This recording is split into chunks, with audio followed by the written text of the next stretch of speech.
Around the World in 80 Days, by Jules Verne. Translated by George Makepeace Towle. Chapter 1. In which Phileas Fogg and Passepartout accept each other, the one as master, the other as man. Mr. Phileas Fogg lived in 1872 at No. 7 Savile Row, Burlington Gardens, the house in which Sheridan died in 1814. He was one of the most noticeable members of the Reform Club, though he seemed always to avoid attracting attention, an enigmatical personage about whom little was known, except that he was a polished man of the world. People said that he resembled Byron, at least that his head was Byronic, but he was a bearded, tranquil Byron, who might live on 1,000 years without growing old. Certainly an Englishman, it was more doubtful whether Phileas Fogg was a Londoner. He was never seen on 'Change, nor at the bank, nor in the counting rooms of the city. No ships ever came into London docks of which he was the owner. He had no public employment.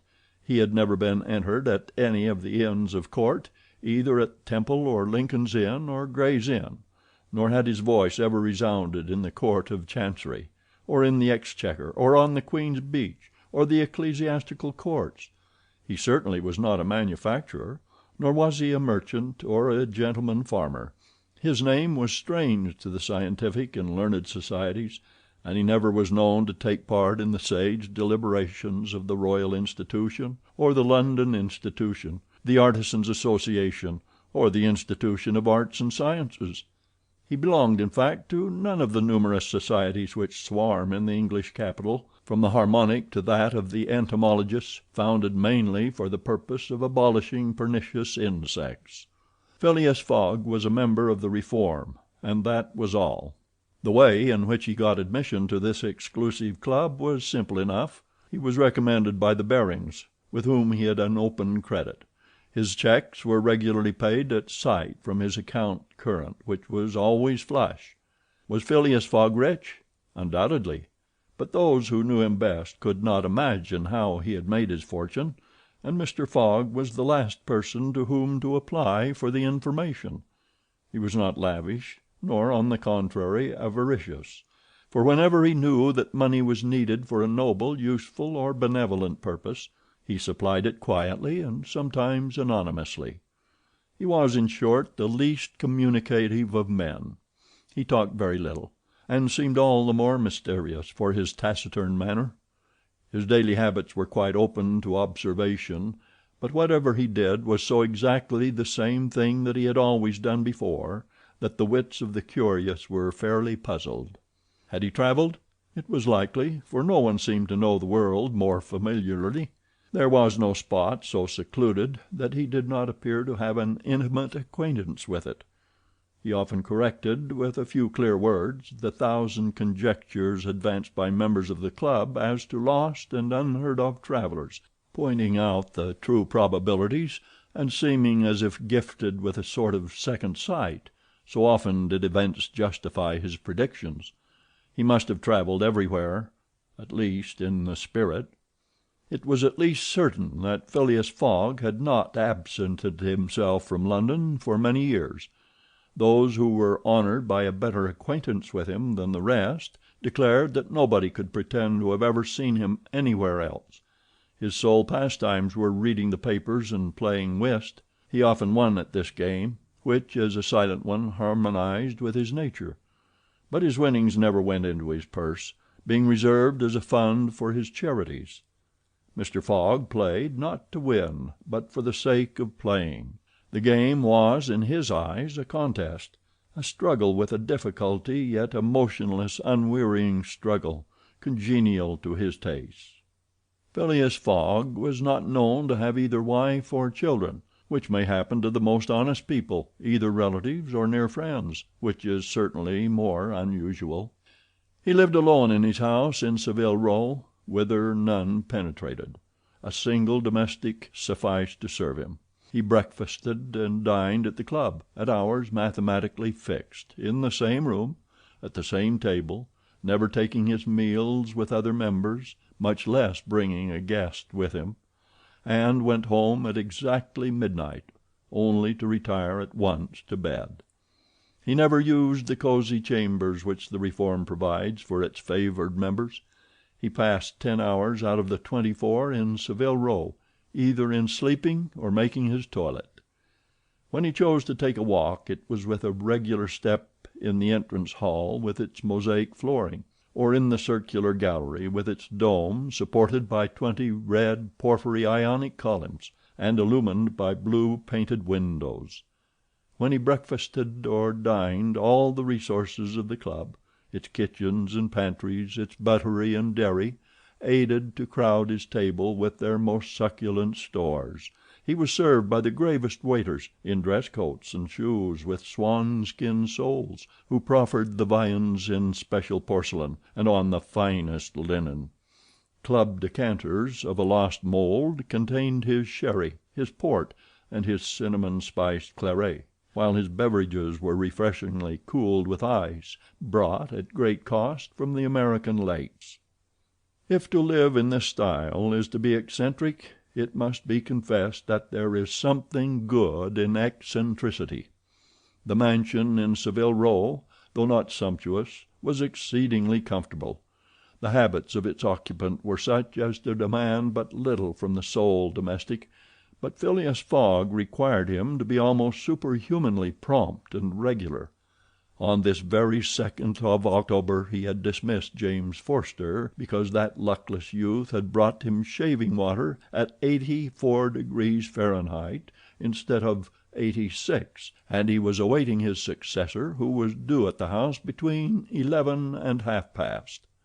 Phileas Fogg was seated squarely in his armchair, his feet close together like those of a grenadier on parade, his hands resting on his knees, his body straight, his head erect. He was steadily watching a complicated clock which indicated the hours, the minutes, the seconds, the days, the months, and the years. At exactly half past 11 Mr. Fogg would, according to his daily habit, quit Savile Row and repair to the Reform. A rap at this moment sounded on the door of the cosy apartment where Phileas Fogg was seated, and James Forster, the dismissed servant, appeared. "The new servant," said he. A young man of 30 advanced and bowed. "You are a Frenchman, I believe?" asked Phileas Fogg. "And your name is John?" "Jean, if monsieur pleases," replied the newcomer. "Jean Passepartout, a surname which has clung to me because I have a natural aptness for going out of one business into another. I believe I'm honest, monsieur, but to be outspoken I've had several trades. I've been an itinerant singer, a circus rider, when I used to vault like Leotard, and dance on a rope like Blondin. Then I got to be a professor of gymnastics so as to make better use of my talents, and then I was a sergeant fireman at Paris, and assisted at many a big fire.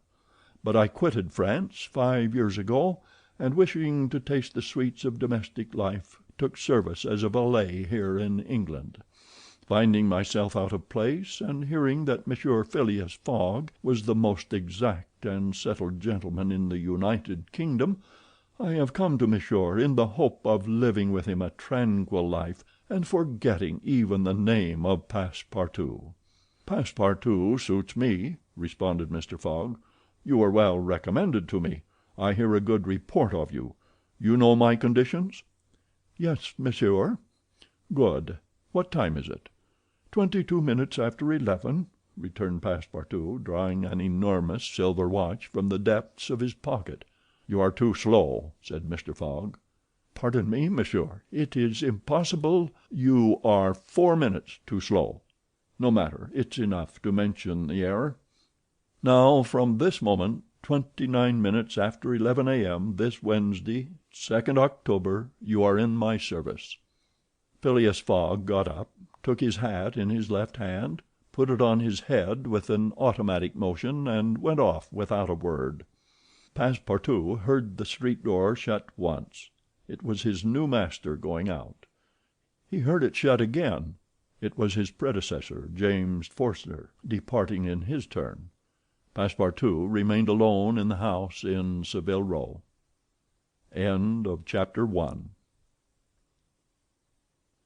Chapter 2. in which Passepartout is convinced that he has at last found his ideal. "Faith," muttered Passepartout, somewhat flurried, "I've seen people at Madame Tussaud's as lively as my new master." Madame Tussaud's people, let it be said, are of wax, and are much visited in London. Speech is all that is wanting to make them human. During his brief interview with Mr. Fogg, Passepartout had been carefully observing him. He appeared to be a man about 40 years of age, with fine, handsome features and a tall, well-shaped figure.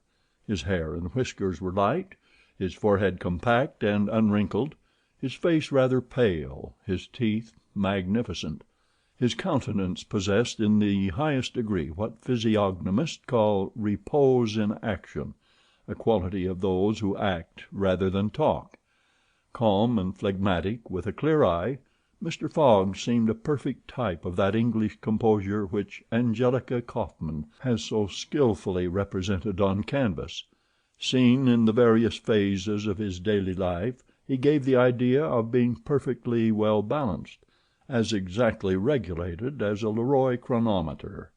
Phileas Fogg was, indeed, exactitude personified, and this was betrayed even in the expression of his very hands and feet, for in men, as well as in animals, the limbs themselves are expressive of the passions. He was so exact that he was never in a hurry, was always ready, and was economical alike of his steps and his motions. He never took one step too many, and always went to his destination by the shortest cut. He made no superfluous gestures, and was never seen to be moved or agitated. He was the most deliberate person in the world, yet always reached his destination at the exact moment. He lived alone, and, so to speak, outside of every social relation, and as he knew that in this world account must be taken of friction, and that friction retards, he never rubbed against anybody. As for Passepartout, he was a true Parisian of Paris. Since he had abandoned his own country for England, taking service as a valet, he had in vain searched for a master after his own heart. Passepartout was by no means one of those pert dunces depicted by Moliere with a bold gaze and a nose held high in the air. He was an honest fellow, with a pleasant face, lips a trifle protruding, soft-mannered and serviceable, with a good round head, such as one likes to see on the shoulders of a friend. His eyes were blue, his complexion rubicund, his figure almost portly and well built, his body muscular, and his physical powers fully developed by the exercises of his younger days.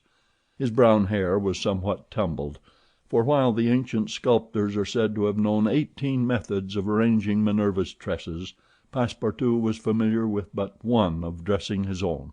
3 strokes of a large tooth comb completed his toilet. It would be rash to predict how Passepartout's lively nature would agree with Mr. Fogg. It was impossible to tell whether the new servant would turn out as absolutely methodical as his master required. Experience alone could solve the question. Passepartout had been a sort of vagrant in his early years, and now yearned for repose. But so far he had failed to find it, though he had already served in 10 English houses. But he could not take root in any of these. With chagrin he found his masters invariably whimsical and irregular, constantly running about the country, or on the lookout for adventure. His last master, young Lord Longferry, Member of Parliament, after passing his nights in the Haymarket taverns, was too often brought home in the morning on policemen's shoulders. Passepartout, desirous of respecting the gentleman whom he served, ventured a mild remonstrance on such conduct, which being ill received, he took his leave. Hearing that Mr. Phileas Fogg was looking for a servant, and that his life was one of unbroken regularity, that he neither traveled nor stayed from home overnight, he felt sure that this would be the place he was after. He presented himself and was accepted, as has been seen. At 11:30, then, Passepartout found himself alone in the house in Savile Row. He began its inspection without delay, scouring it from cellar to garret. So clean, well arranged, solemn a mansion pleased him. It seemed to him like a snail shell lighted and warmed by gas, which sufficed for both these purposes. When Passepartout reached the second story, he recognized at once the room which he was to inhabit, and he was well satisfied with it.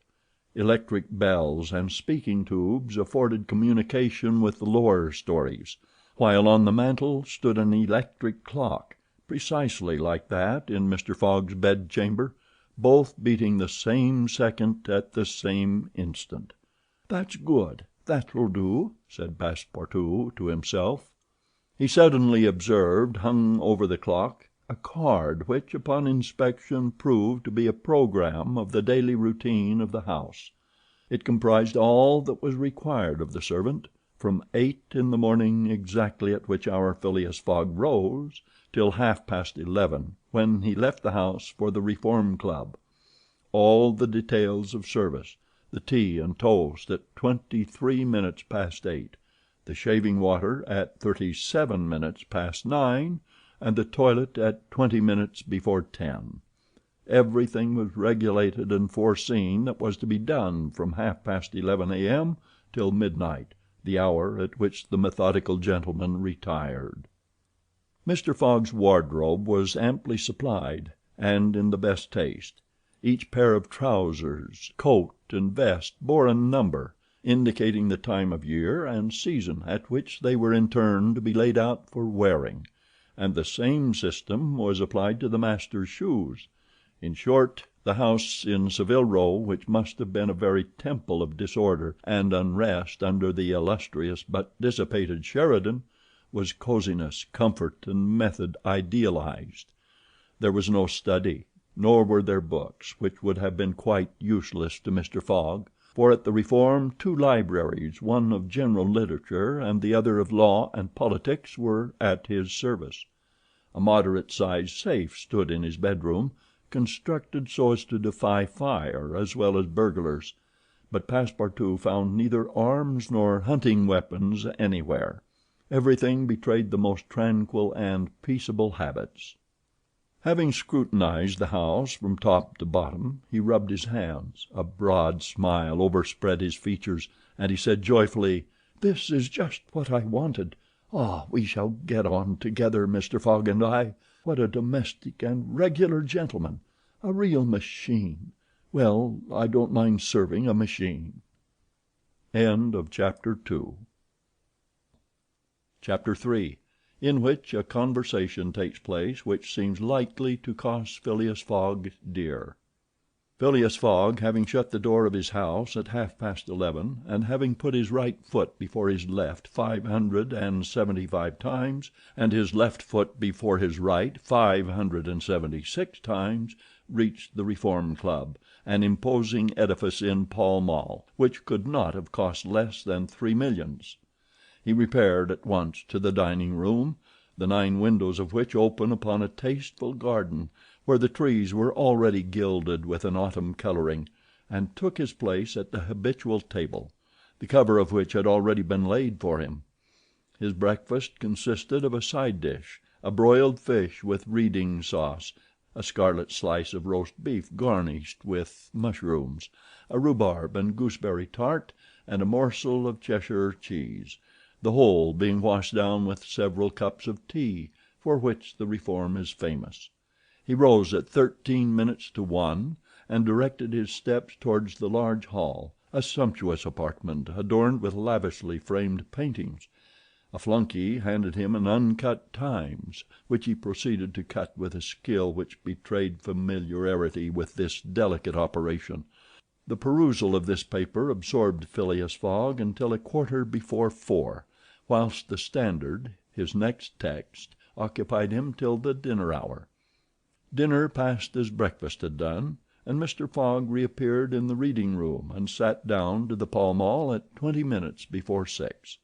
Half an hour later several members of the Reform came in and drew up to the fireplace, where a coal fire was steadily burning. They were Mr. Fogg's usual partners at whist, Andrew Stewart, an engineer, John Sullivan and Samuel Fallentin, bankers, Thomas Flanagan, a brewer, and Gauthier Ralph, one of the directors of the Bank of England, all rich and highly respectable personages, even in a club which comprises the princes of English trade and finance. "Well, Ralph," said Thomas Flanagan, "what about that robbery?" "Oh," replied Stuart, "the bank will lose the money." "On the contrary," broke in Ralph, "I hope we may put our hands on the robber. Skillful detectives have been sent to all the principal ports of America and the Continent, and he'll be a clever fellow if he slips through their fingers." "But have you got the robber's description?" asked Stuart. "In the first place, he is no robber at all," returned Ralph positively. "What, a fellow who makes off with £55,000 no robber?" "No." "Perhaps he's a manufacturer, then. The Daily Telegraph says that he is a gentleman." It was Phileas Fogg, whose head now emerged from behind his newspapers, who made this remark. He bowed to his friends and entered into the conversation. The affair which formed its subject, and which was town talk, had occurred 3 days before at the Bank of England. A package of bank notes to the value of £55,000 had been taken from the principal cashier's table, that functionary being at the moment engaged in registering the receipt of 3 shillings and 6pence. Of course he could not have his eyes everywhere. Let it be observed that the Bank of England reposes a touching confidence in the honesty of the public. There are neither guards nor gratings to protect its treasures. Gold, silver, bank notes are freely exposed at the mercy of the first comer.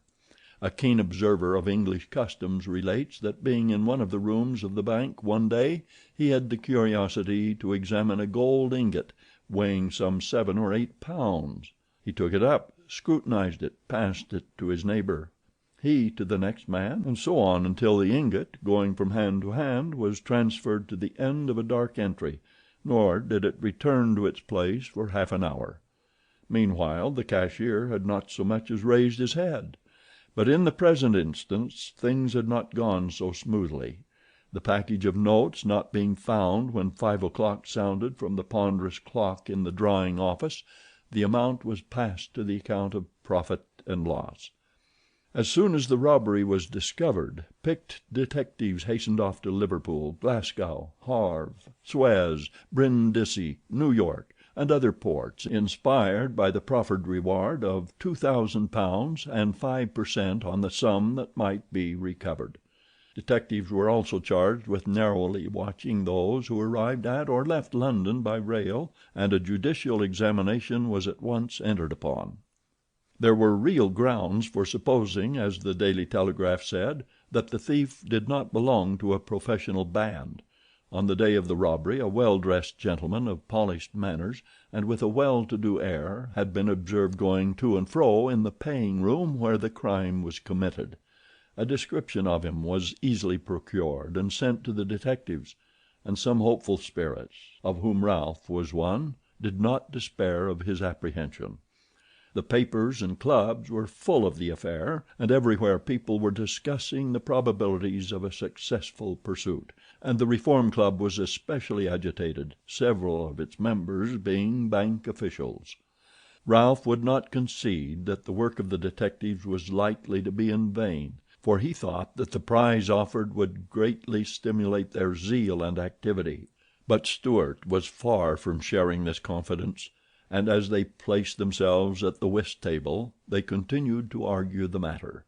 Stuart and Flanagan played together, while Phileas Fogg had Fallentin for his partner. As the game proceeded the conversation ceased, excepting between the rubbers, when it revived again.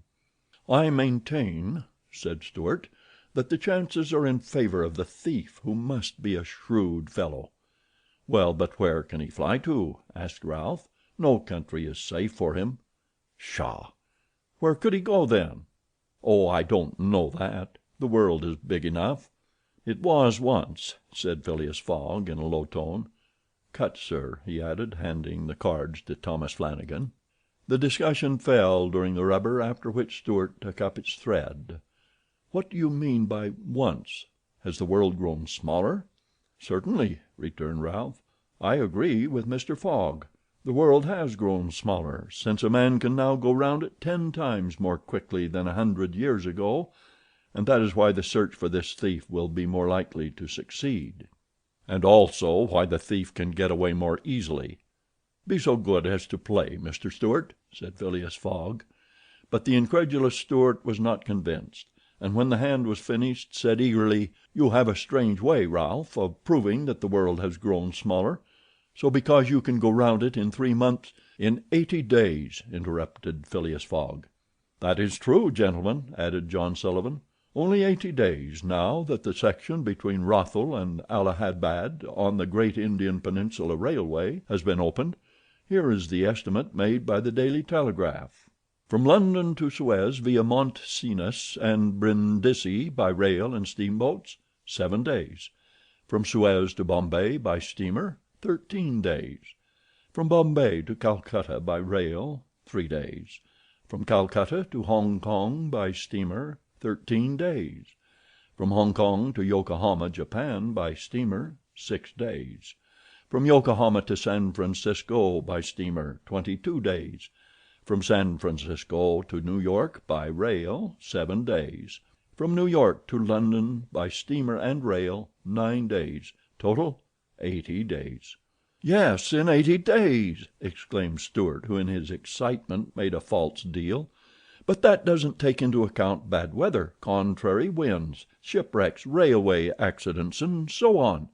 "All included," returned Phileas Fogg, continuing to play despite the discussion. "But suppose the Hindus or Indians pull up the rails," replied Stuart. "Suppose they stop the trains, pillage the luggage vans, and scalp the passengers." "All included," calmly retorted Fogg, adding, as he threw down the cards, "2 trumps." Stuart, whose turn it was to deal, gathered them up and went on. "You are right, theoretically, Mr. Fogg, but practically—" "Practically also, Mr. Stuart. I'd like to see you do it in 80 days. It depends on you. Shall we go?" "Heaven preserve me, but I would wager £4,000 that such a journey made under these conditions is impossible." "Quite possible, on the contrary," returned Mr. Fogg. "Well, make it then." "The journey round the world in 80 days?" "Yes." "I should like nothing better." "When?" "At once. Only I warn you that I shall do it at your expense." "It's absurd," cried Stuart, who was beginning to be annoyed at the persistency of his friend. "Come, let's go on with the game." "Deal over again, then," said Phileas Fogg. "There's a false deal." Stuart took up the pack with a feverish hand, then suddenly put them down again. "Well, Mr. Fogg," said he, "it shall be so. I will wager the 4,000 on it." "Calm yourself, my dear Stuart," said Valentine. "It's only a joke." "When I say I'll wager," returned Stuart, "I mean it." "All right," said Mr. Fogg, and turning to the others he continued, "I have a deposit of 20,000 at Baring's, which I will willingly risk upon it." "£20,000!" cried Sullivan. "£20,000 which you would lose by a single accidental delay?" "The unforeseen does not exist," quietly replied Phileas Fogg. "But, Mr. Fogg, 80 days are only the estimate of the least possible time in which the journey can be made. A well used minimum suffices for everything." "But in order not to exceed it you must jump mathematically from the trains upon the steamers, and from the steamers upon the trains again." "I will jump mathematically." "You are joking." "A true Englishman doesn't joke when he is talking about so serious a thing as a wager," replied Phileas Fogg solemnly. "I will bet £20,000 against anyone who wishes that I will make the tour of the world in 80 days or less, in 1920 hours or 115,200 minutes. Do you accept?" "We accept," replied Mr. Stuart, Valentine, Sullivan, Flanagan, and Ralph, after consulting each other. "Good," said Mr. Fogg. "The train leaves for Dover at 9:15. I will take it." "This very evening?" asked Stuart. "This very evening," returned Phileas Fogg. He took out and consulted a pocket almanac, and added, "As today is Wednesday, the 2nd of October, I shall be due in London in this very room of the Reform Club on Saturday the 21st of December at 9:15 p.m. or else the £20,000 now deposited in my name at Barings will belong to you in fact and in right, gentlemen. Here is a check for the amount."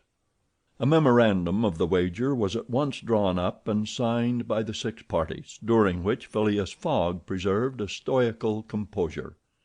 He certainly did not bet to win, and had only staked the £20,000, half of his fortune, because he foresaw that he might have to expend the other half to carry out this difficult, not to say unattainable, project. As for his antagonists, they seemed much agitated, not so much by the value of their stake as because they had some scruples about betting under conditions so difficult to their friend. The clock struck 7, and the party offered to suspend the game so that Mr. Fogg might make his preparations for departure. "I am quite ready now," was his tranquil response. "Diamonds or trumps? Be so good as to play, gentlemen." Chapter 4, in which Phileas Fogg astounds Passepartout, his servant. Having won 20 guineas at whist and taken leave of his friends, Phileas Fogg at 25 minutes past 7 left the Reform Club. Passepartout, who had conscientiously studied the programme of his duties, was more than surprised to see his master guilty of the inexactness of appearing at this unaccustomed hour, for, according to rule, he was not due in Savile Row until precisely midnight. Mr. Fogg repaired to his bedroom and called out, "Passepartout!" Passepartout did not reply. It could not be he who was called. It was not the right hour. "Passepartout!" repeated Mr. Fogg, without raising his voice. Passepartout made his appearance. "I've called you twice," observed his master. "But it is not midnight," responded the other, showing his watch. "I know it. I don't blame you. We start for Dover and Calais in 10 minutes." A puzzled grin overspread Passepartout's round face. Clearly he had not comprehended his master. "Monsieur is going to leave home?" "Yes," returned Phileas Fogg. "We are going round the world." Passepartout opened wide his eyes, raised his eyebrows, held up his hands, and seemed about to collapse, so overcome was he with stupefied astonishment.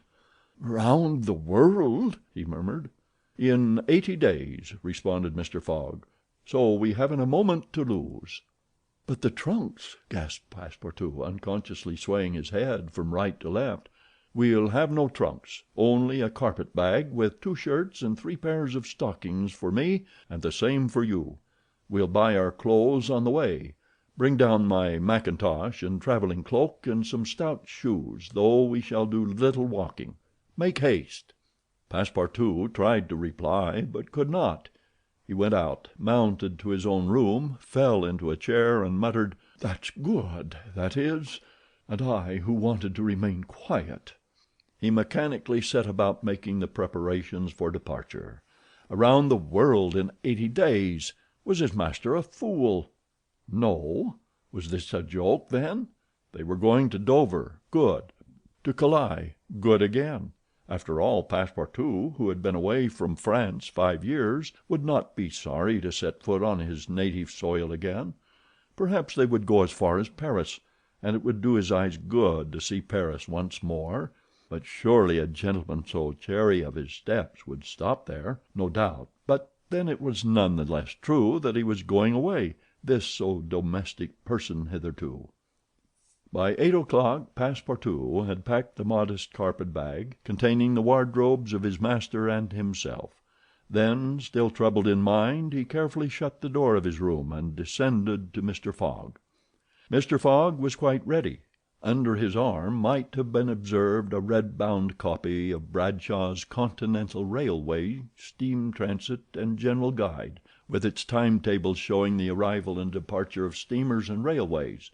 He took the carpet bag, opened it, and slipped into it a goodly roll of Bank of England notes which would pass wherever he might go. "You have forgotten nothing?" asked he. "Nothing, monsieur." "My mackintosh and cloak?" "Here they are." "Good. Take this carpet bag," handing it to Passepartout. "Take good care of it, for there are £20,000 in it." Passepartout nearly dropped the bag as if the £20,000 were in gold, and weighed him down. Master and man then descended. The street door was double locked, and at the end of Savile Row they took a cab and drove rapidly to Charing Cross. The cab stopped before the railway station at 20 minutes past 8. Passepartout jumped off the box and followed his master, who, after paying the cabman, was about to enter the station when a poor beggar woman, with a child in her arms, her naked feet smeared with mud, her head covered with a wretched bonnet from which hung a tattered feather, and her shoulders shrouded in a ragged shawl, approached and mournfully asked for alms. Mr. Fogg took out the 20 guineas he had just won at whist, and handed them to the beggar, saying, "Here, my good woman, I'm glad that I met you," and passed on. Passepartout had a moist sensation about the eyes. His master's action touched his susceptible heart. 2 first-class tickets for Paris having been speedily purchased, Mr. Fogg was crossing the station to the train when he perceived his 5 friends of the Reform. "Well, gentlemen," said he, "I'm off, you see, and if you will examine my passport when I get back you will be able to judge whether I have accomplished the journey agreed upon." "Oh, that would be quite unnecessary, Mr. Fogg," said Ralph politely. "We will trust your word as a gentleman of honor." "You do not forget when you are due in London again?" asked Stuart. "In 80 days, on Saturday, the 21st of December, 1872, at 9:15 p.m. Goodbye, gentlemen." Phileas Fogg and his servant seated themselves in a first-class carriage at 20 minutes before 9. 5 minutes later the whistle screamed and the train slowly glided out of the station. The night was dark and a fine, steady rain was falling. Phileas Fogg, snugly ensconced in his corner, did not open his lips. Passepartout, not yet recovered from his stupefaction, clung mechanically to the carpet-bag with its enormous treasure. Just as the train was whirling through Sydenham, Passepartout suddenly uttered a cry of despair. "What's the matter?" asked Mr. Fogg. "Alas! In my hurry I forgot—" "What?" "To turn off the gas in my room." "Very well, young man," returned Mr. Fogg coolly. "It will burn at your expense." Chapter 5, in which a new species of funds unknown to the moneyed men appears on 'Change. Phileas Fogg rightly suspected that his departure from London would create a lively sensation at the West End. The news of the bet spread through the Reform Club, and afforded an exciting topic of conversation to its members. From the club it soon got into the papers throughout England. The boasted tour of the world was talked about, disputed, argued with as much warmth as if the subject were another Alabama claim. Some took sides with Phileas Fogg, but the large majority shook their heads and declared against him. It was absurd, impossible, they declared, that the tour of the world could be made, except theoretically and on paper, in this minimum of time, and with the existing means of traveling. The Times, Standard, Morning Post, and Daily News, and 20 other highly respectable newspapers scouted Mr. Fogg's project as madness. The Daily Telegraph alone hesitatingly supported him. People in general thought him a lunatic, and blamed his Reform Club friends for having accepted a wager which betrayed the mental aberration of its proposer. Articles no less passionate than logical appeared on the question, for geography is one of the pet subjects of the English, and the columns devoted to Phileas Fogg's venture were eagerly devoured by all classes of readers. At first some rash individuals, principally of the gentler sex, espoused his cause, which became still more popular when the Illustrated London News came out with his portrait, copied from a photograph in the Reform Club. A few readers of the Daily Telegraph even dared to say, "Why not, after all? Stranger things have come to pass." At last a long article appeared on the 7th of October in the Bulletin of the Royal Geographical Society, which treated the question from every point of view and demonstrated the utter folly of the enterprise. Everything, it said, was against the travelers, every obstacle imposed alike by man and by nature. A miraculous agreement of the times of departure and arrival, which was impossible, was absolutely necessary to his success. He might perhaps reckon on the arrival of trains at the designated hours in Europe, where the distances were relatively moderate, but when he calculated upon crossing India in 3 days and the United States in 7, could he rely, beyond misgiving, upon accomplishing his task? There were accidents to machinery, the liability of trains to run off the line, collisions, bad weather, the blocking up by snow. Were not all these against Phileas Fogg?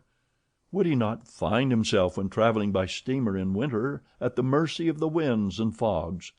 Is it uncommon for the best ocean steamers to be 2 or 3 days behind time? But a single delay would suffice to fatally break the chain of communication.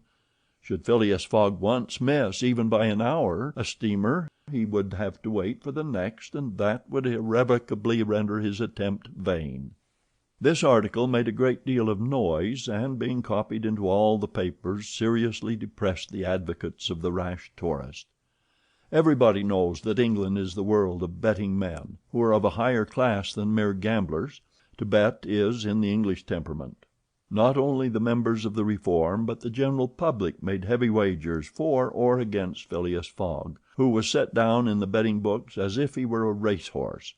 Bonds were issued and made their appearance on 'Change. Phileas Fogg bonds were offered at par or at a premium, and a great business was done in them. But 5 days after the article in the Bulletin of the Geographical Society appeared, the demand began to subside. Phileas Fogg declined. They were offered by packages, at first of 5, then of 10, until at last nobody would take less than 20, 50, 100. Lord Albemarle, an elderly paralytic gentleman, was now the only advocate of Phileas Fogg left. This noble lord, who was fastened to his chair, would have given his fortune to be able to make the tour of the world if it took 10 years, and he bet £5,000 on Phileas Fogg.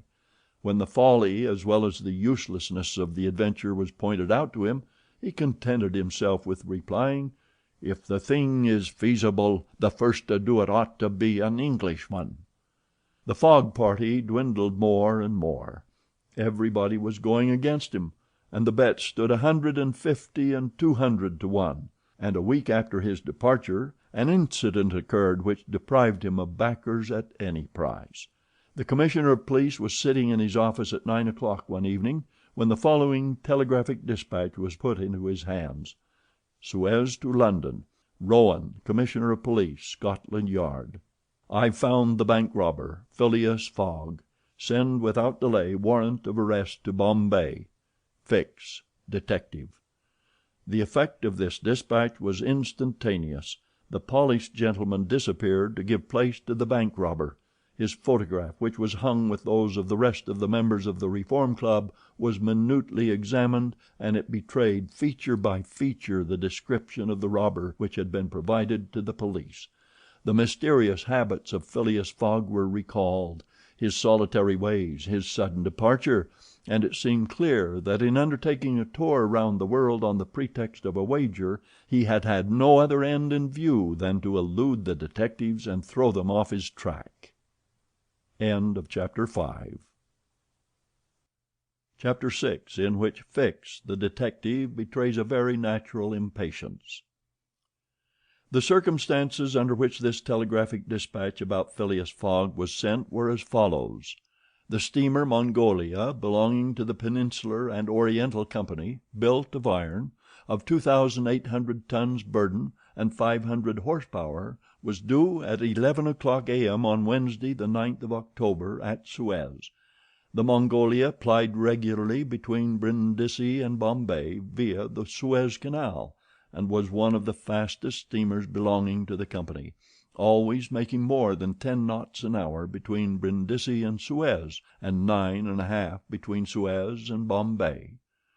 2 men were promenading up and down the wharves, among the crowd of natives and strangers who were sojourning at this once straggling village, now, thanks to the enterprise of M. Lesseps, a fast-growing town. One was the British consul at Suez, who, despite the prophecies of the English government and the unfavorable predictions of Stephenson, was in the habit of seeing from his office window English ships daily passing to and fro on the great canal, by which the old roundabout route from England to India by the Cape of Good Hope was abridged by at least a half. The other was a small, slight built personage with a nervous, intelligent face and bright eyes peering out from under eyebrows which he was incessantly twitching. He was just now manifesting unmistakable signs of impatience, nervously pacing up and down, and unable to stand still for a moment. This was Fix, one of the detectives who had been dispatched from England in search of the bank robber. It was his task to narrowly watch every passenger who arrived at Suez, and to follow up all who seemed to be suspicious characters or bore a resemblance to the description of the criminal which he had received 2 days before from the police headquarters at London. The detective was evidently inspired by the hope of obtaining the splendid reward which would be the prize of success, and awaited with feverish impatience, easy to understand, the arrival of the steamer Mongolia. "So you say, Consul," asked he for the 20th time, "that this steamer is never behind time?" "No, Mr. Fix," replied the consul. "She was bespoken yesterday at Port Said, and the rest of the way is of no account to such a craft. I repeat that the Mongolia has been in advance of the time required by the company's regulations, and gained the prize awarded for excess of speed." "Does she come directly from Brindisi?" "Directly from Brindisi. She takes on the Indian mails there, and she left there Saturday at 5 p.m. Have patience, Mr. Fix. She will not be late. But really I don't see how, from the description you have, you will be able to recognize your man, even if he is on board the Mongolia." "A man rather feels the presence of these fellows, Consul, than recognizes them. You must have a scent for them, and a scent is like a sixth sense which combines hearing, seeing, and smelling. I've arrested more than one of these gentlemen in my time, and if my thief is on board I'll answer for it, he'll not slip through my fingers." "I hope so, Mr. Fix, for it was a heavy robbery." "A magnificent robbery, Consul. £55,000. We don't often have such windfalls. Burglars are getting to be so contemptible nowadays. A fellow gets hung for a handful of shillings." "Mr. Fix," said the consul, "I like your way of talking, and hope you'll succeed; but I fear you will find it far from easy. Don't you see, the description which you have there has a singular resemblance to an honest man." "Consul," remarked the detective dogmatically, "great robbers always resemble honest folk. Fellows who have rascally faces have only one course to take, and that is to remain honest, otherwise they would be arrested offhand. The artistic thing is to unmask honest countenances. It's no light task, I admit, but a real art." Mr. Fix evidently was not wanting in a tinge of self-conceit.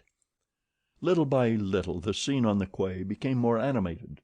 Sailors of various nations, merchants, shipbrokers, porters, fellahs, bustled to and fro as if the steamer were immediately expected. The weather was clear and slightly chilly. The minarets of the town loomed above the houses in the pale rays of the sun. A jetty pier, some 2,000 yards along, extended into the roadstead. A number of fishing smacks and coasting boats, some retaining the fantastic fashion of ancient galleys, were discernible on the Red Sea. As he passed among the busy crowd, Fix, according to habit, scrutinized the passers-by with a keen, rapid glance. It was now 10:30. "The steamer doesn't come," he exclaimed as the port clock struck. "She can't be far off now," returned his companion. "How long will she stop at Suez?" "4 hours, long enough to get in her coal. It is 1,310 miles from Suez to Aden, at the other end of the Red Sea, and she has to take in a fresh supply of coal." "And does she go from Suez directly to Bombay?" "Without putting in anywhere." "Good," said Fix. "If the robber is on board he will no doubt get off at Suez, so as to reach the Dutch or French colonies in Asia by some other route. He ought to know that he would not be safe an hour in India, which is English soil." "Unless," objected the consul, "he is exceptionally shrewd. An English criminal, you know, is always better concealed in London than anywhere else." This observation furnished the detective food for thought, and meanwhile the consul went away to his office. Fix, left alone, was more impatient than ever, having a presentiment that the robber was on board the Mongolia. If he had indeed left London intending to reach the New World, he would naturally take the route via India, which was less watched and more difficult to watch than that of the Atlantic.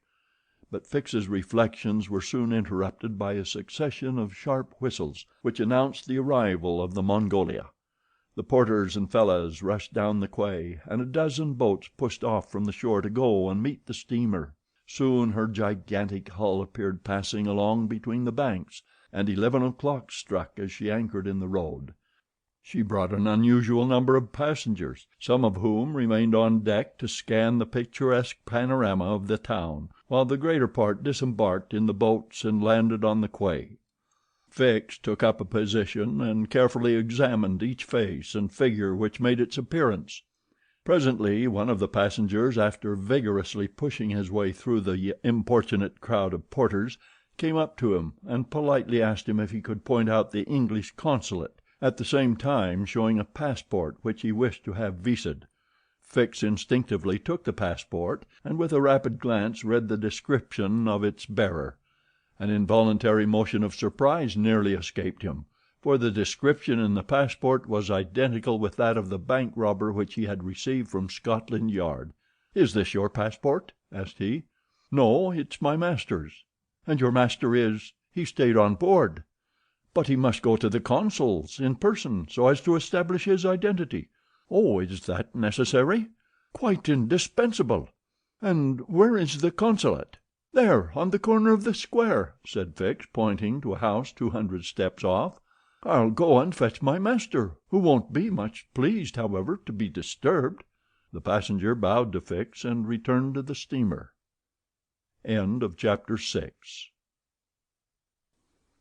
Chapter 7, which once more demonstrates the uselessness of passports as aids to detectives. The detective passed down the quay and rapidly made his way to the consul's office, where he was at once admitted to the presence of that official.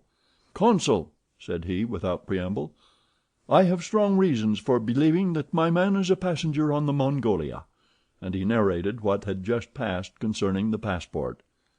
"Well, Mr. Fix," replied the consul, "I shall not be sorry to see the rascal's face; but perhaps he won't come here—that is, if he is the person you suppose him to be.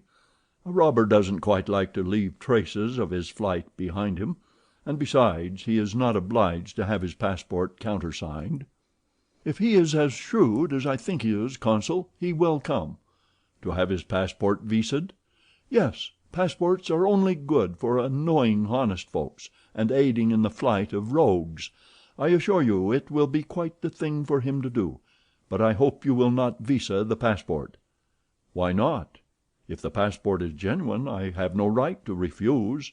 "Still, I must keep this man here until I can get a warrant to arrest him from London." "Ah, that's your lookout. But I cannot—" The consul did not finish his sentence, for as he spoke a knock was heard at the door, and two strangers entered, one of whom was the servant whom Fix had met on the quay. The other, who was his master, held out his passport with the request that the consul would do him the favor to visa it.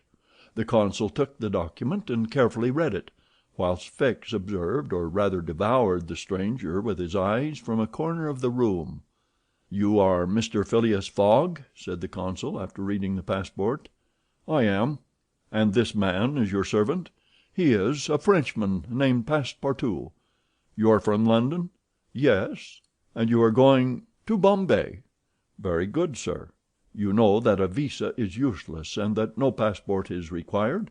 "I know it, sir," replied Phileas Fogg, "but I wish to prove by your visa that I came by Suez."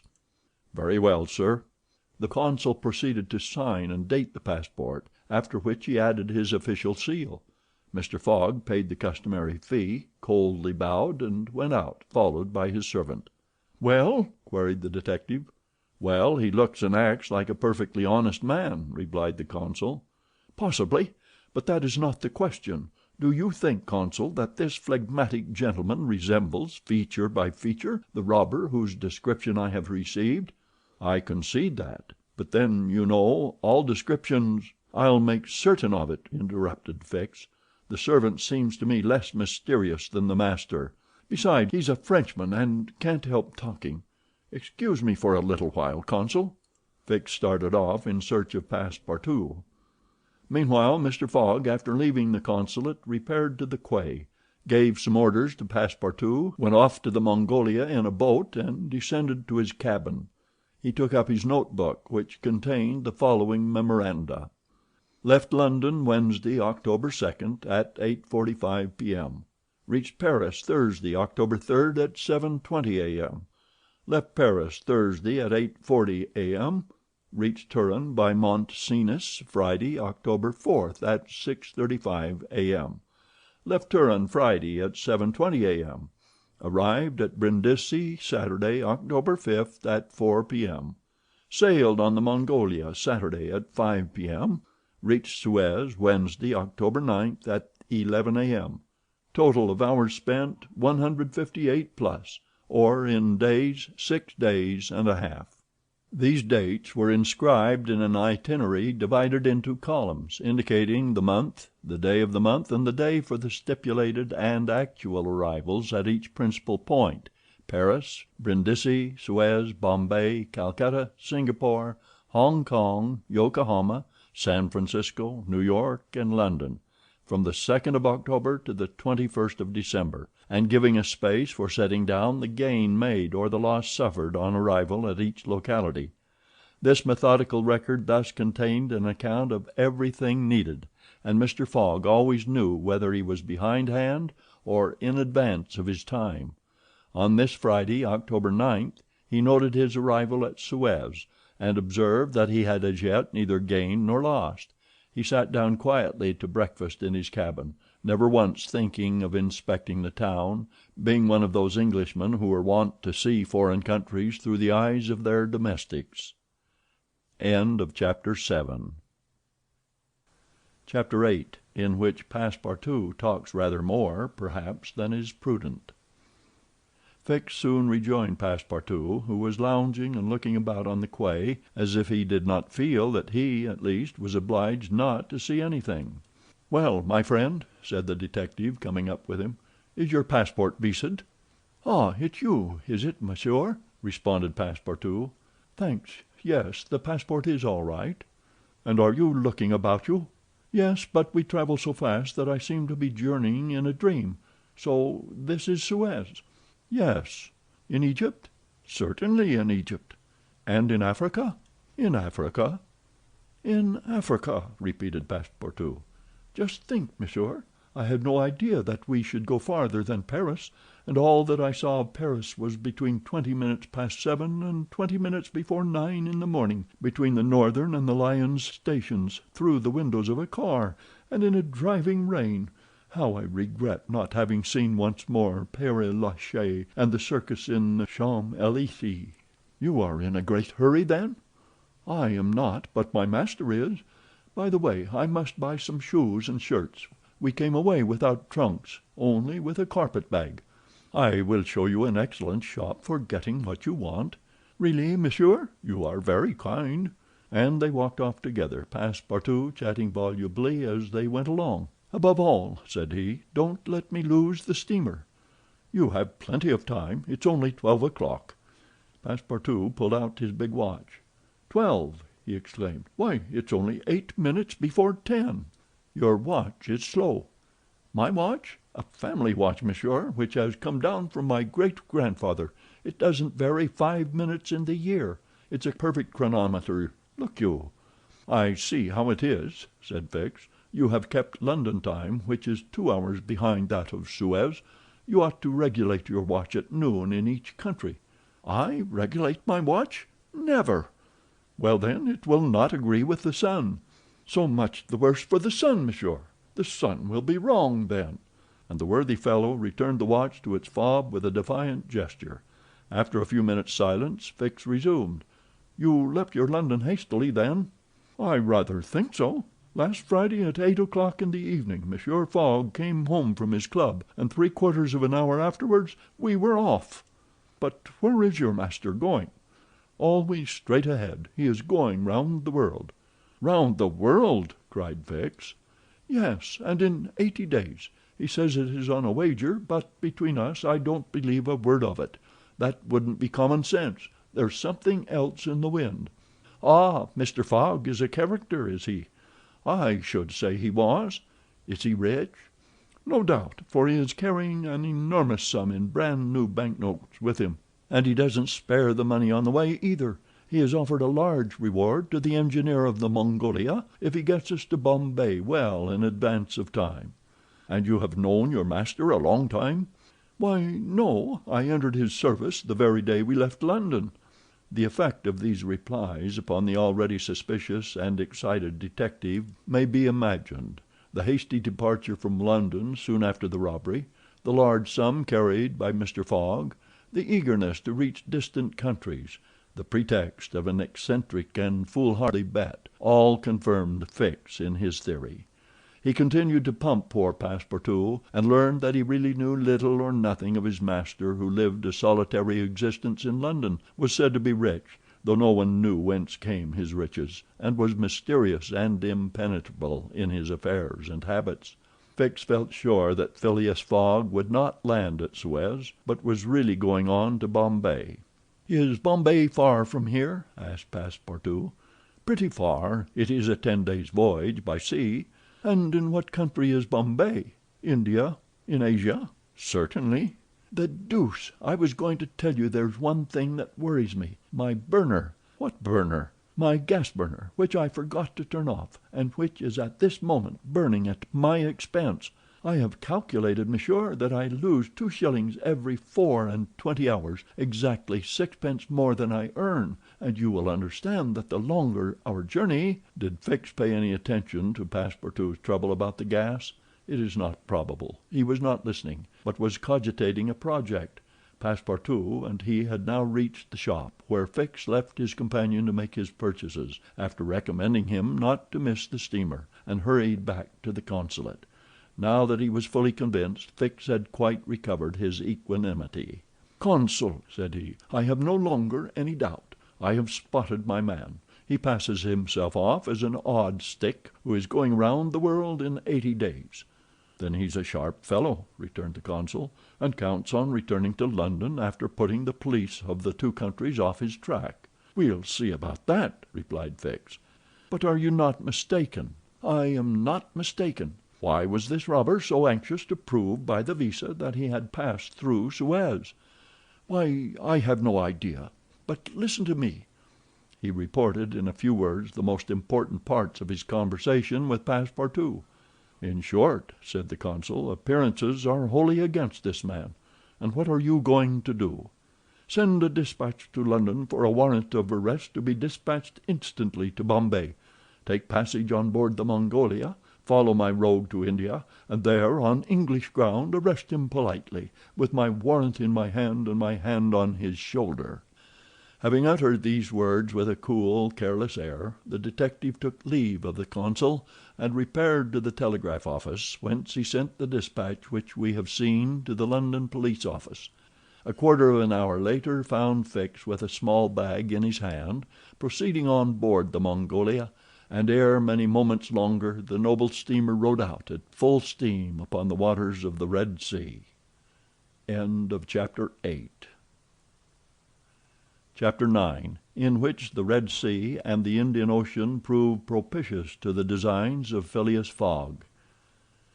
The distance between Suez and Aden is precisely 1,310 miles, and the regulations of the company allow the steamers 138 hours in which to traverse it. The Mongolia, thanks to the vigorous exertions of the engineer, seemed likely, so rapid was her speed, to reach her destination considerably within that time.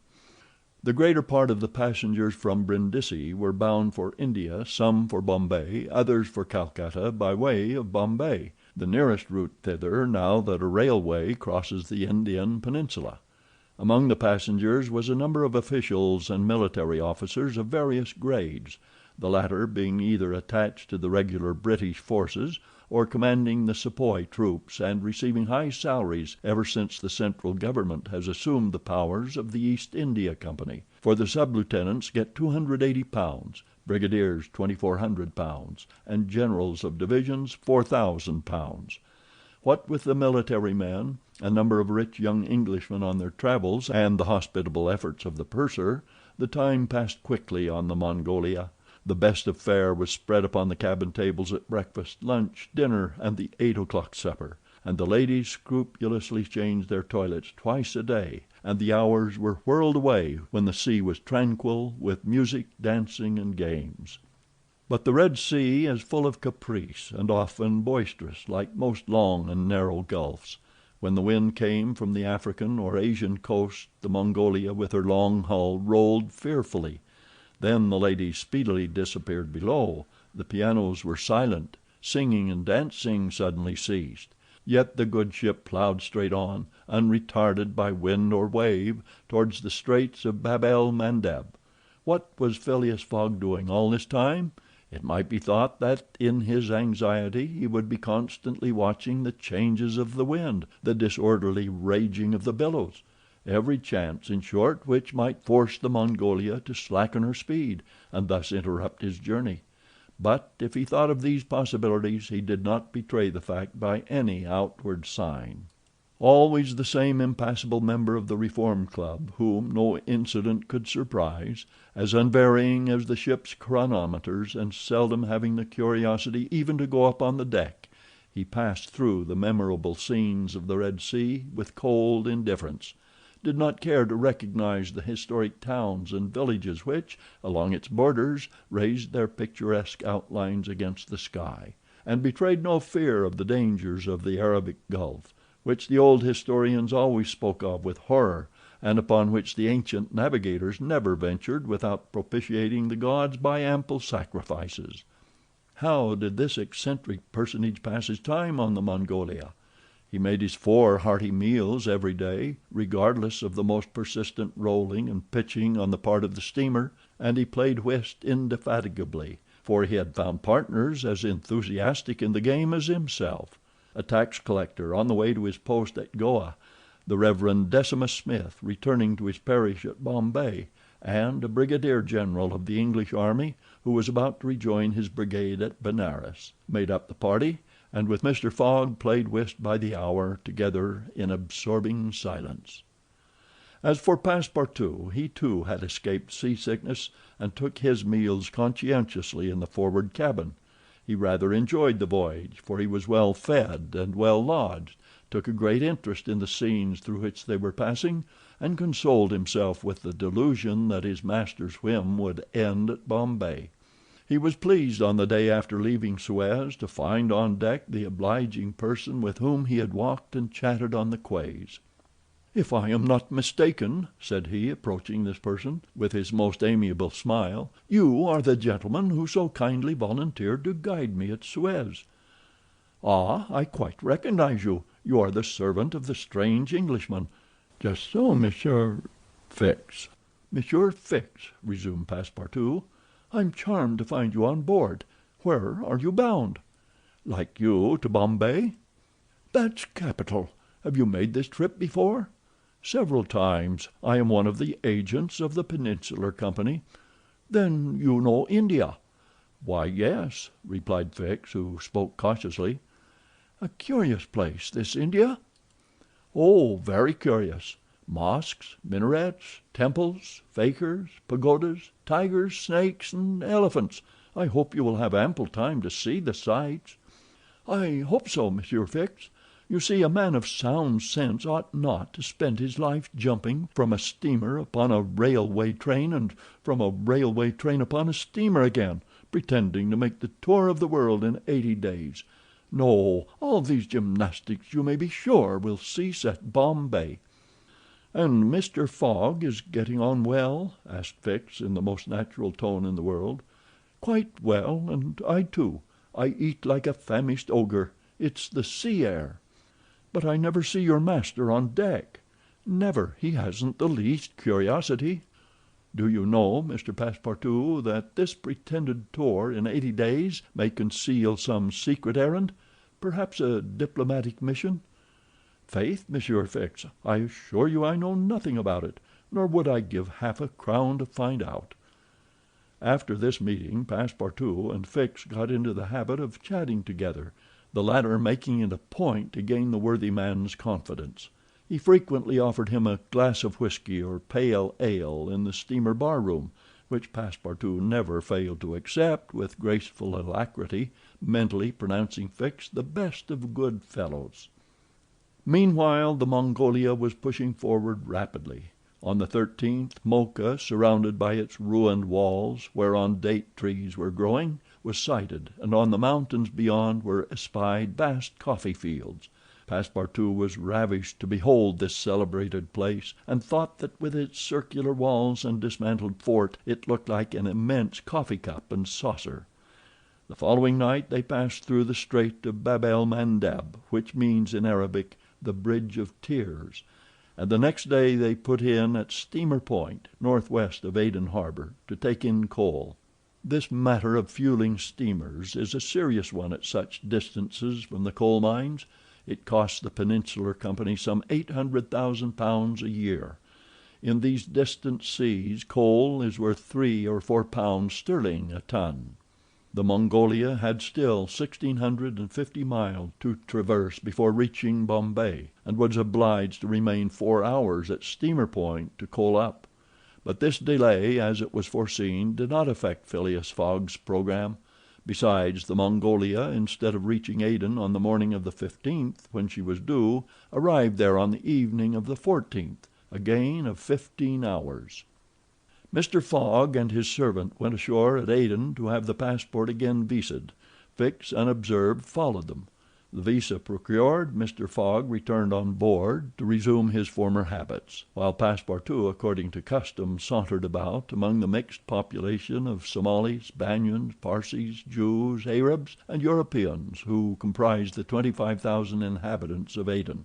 He gazed with wonder upon the fortifications which make this place the Gibraltar of the Indian Ocean, and the vast cisterns where the English engineers were still at work, 2,000 years after the engineers of Solomon.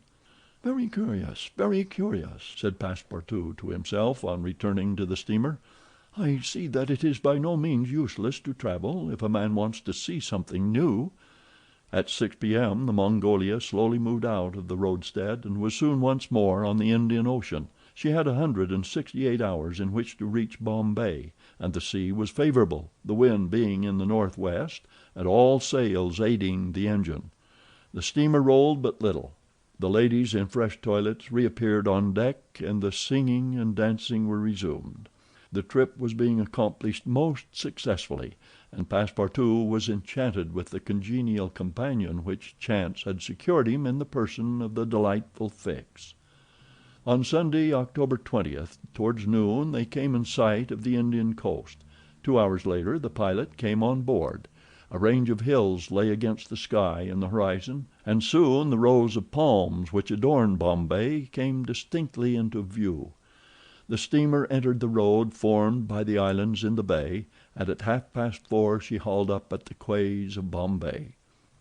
Phileas Fogg was in the act of finishing the 33rd rubber of the voyage, and his partner and himself having, by a bold stroke, captured all 13 of the tricks, concluded this fine campaign with a brilliant victory. The Mongolia was due at Bombay on the 22nd. She arrived on the 20th. This was a gain to Phileas Fogg of 2 days since his departure from London, and he calmly entered the fact in the itinerary in the column of gains. Chapter 10, in which Passepartout is only too glad to get off with the loss of his shoes.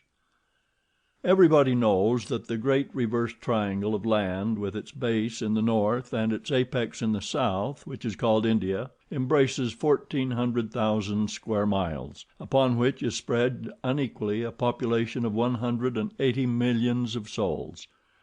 The British Crown exercises a real and despotic dominion over the larger portion of this vast country, and has a Governor-General stationed at Calcutta, governors at Madras, Bombay, and in Bengal, and a Lieutenant Governor at Agra. But British India, properly so called, only embraces 700,000 square miles, and a population of from 100 to 110 millions of inhabitants. A considerable portion of India is still free from British authority, and there are certain ferocious Rajas in the interior who are absolutely independent. The celebrated East India Company was all powerful from 1756, when the English first gained a foothold on the spot where now stands the city of Madras, down to the time of the great Sepoy insurrection. It gradually annexed province after province, purchasing them of the native chiefs, whom it seldom paid, and appointed the Governor General and his subordinates, civil and military. But the East India Company has now passed away, leaving the British possessions in India directly under the control of the Crown. The aspect of the country, as well as the manners and distinctions of race, is daily changing.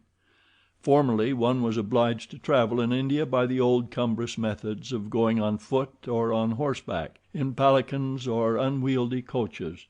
Now fast steamboats ply on the Indus and the Ganges, and a great railway, with branch lines joining the main line at many points on its route, traverses the peninsula from Bombay to Calcutta in 3 days. This railway does not run in a direct line across India. The distance between Bombay and Calcutta, as the bird flies, is only from 1,000 to 1,100 miles, but the deflections of the road increase this distance by more than a third. The general route of the Great Indian Peninsula Railway is as follows. Leaving Bombay, it passes through Salsetta, crossing to the continent opposite, Tanna, goes over the chain of the Western Ghauts, runs thence northeast as far as Burhampur, skirts the nearly independent territory of Bundelkund, ascends to Allahabad, turns thence eastwardly, meeting the Ganges at Benares, then departs from the river a little, and descending southeastward by Berdivian and the French town of Chandernagore, has its terminus at Calcutta. The passengers of the Mongolia went ashore at 4:30 p.m. At exactly 8 the train would start for Calcutta. Mr. Fogg, after bidding good-bye to his whist partners, left the steamer, gave his servant several errands to do, urged it upon him to be at the station promptly at 8, and with his regular step, which beat to the second like an astronomical clock, directed his steps to the passport office. As for the wonders of Bombay, its famous city hall, its splendid library, its forts and docks, its bazaars, mosques, synagogues, its Armenian churches, and the noble pagoda on Malabar Hill, with its 2 polygonal towers, he cared not a straw to see them. He would not deign to examine even the masterpieces of Elephanta, or the mysterious Hypagia, concealed southeast from the docks, or those fine remains of Buddhist architecture, the Canharian grottos of the island of Salsetta. Having transacted his business at the passport office, Phileas Fogg repaired quietly to the railway station, where he ordered dinner. Among the dishes served up to him, the landlord especially recommended a certain giblet of native rabbit, on which he prided himself. Mr. Fogg accordingly tasted the dish, but despite its spice sauce, found it far from palatable. He rang for the landlord, and on his appearance said, fixing his clear eyes upon him, "Is this rabbit, sir?" "Yes, my lord," the rogue boldly replied. "Rabbit from the jungles." "And this rabbit did not mew when he was killed?" "Mew, my lord? What a rabbit mew! I swear to you—" "Be so good, landlord, as not to swear, but remember this: cats were formerly considered in India as sacred animals. That was a good time." "For the cats, my lord?" "Perhaps for the travelers as well." After which Mr. Fogg quietly continued his dinner. Fix had gone on shore shortly after Mr. Fogg, and his first destination was the headquarters of the Bombay police. He made himself known as a London detective, told his business at Bombay, and the position of affairs relative to the supposed robber, and nervously asked if a warrant had arrived from London. It had not reached the office. Indeed, there had not yet been time for it to arrive. Fix was sorely disappointed, and tried to obtain an order of arrest from the director of the Bombay police. This the director refused, as the matter concerned the London office, which alone could legally deliver the warrant. Fix did not insist, and was fain to resign himself to await the arrival of the important document, but he was determined not to lose sight of the mysterious rogue as long as he stayed in Bombay. He did not doubt for a moment, any more than Passepartout, that Phileas Fogg would remain there, at least until it was time for the warrant to arrive. Passepartout, however, had no sooner heard his master's orders on leaving the Mongolia than he saw at once that they were to leave Bombay as they had done Suez and Paris, and that the journey would be extended at least as far as Calcutta, and perhaps beyond that place.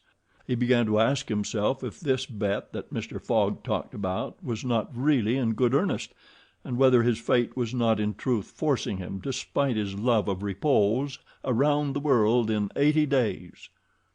Having purchased the usual quota of shirts and shoes, he took a leisurely promenade about the streets, where crowds of people of many nationalities, Europeans, Persians with pointed caps, Banyas with round turbans, Sindhis with square bonnets, Parsees with black mitres, and long-robed Armenians were collected.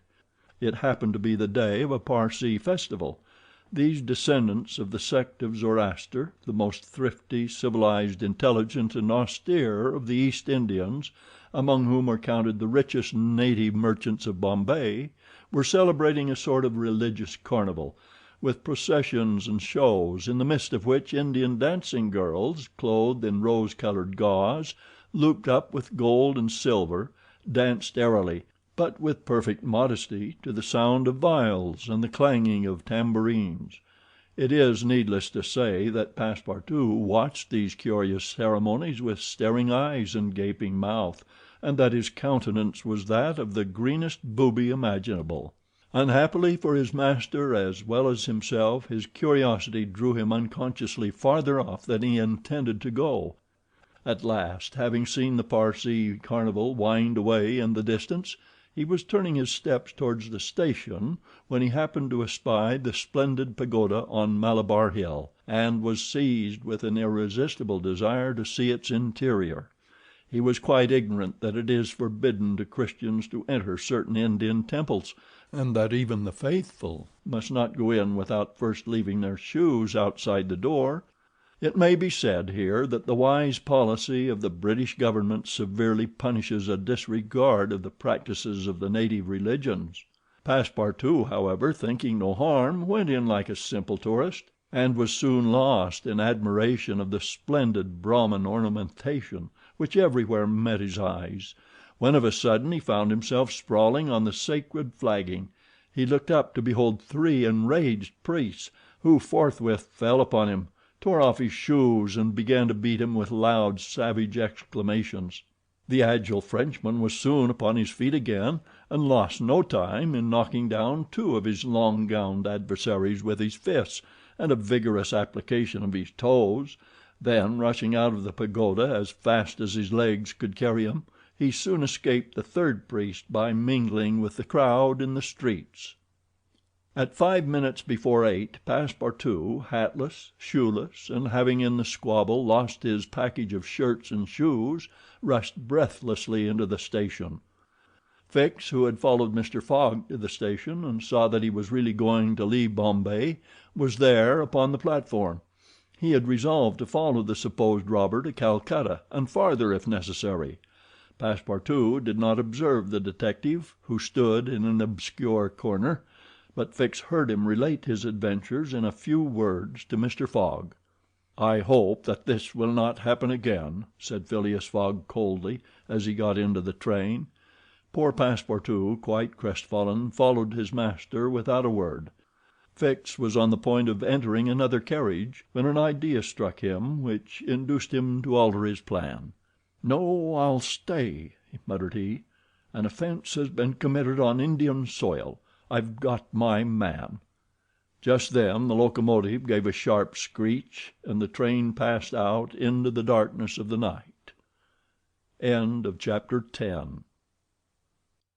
Chapter 11, in which Phileas Fogg secures a curious means of conveyance at a fabulous price. The train had started punctually.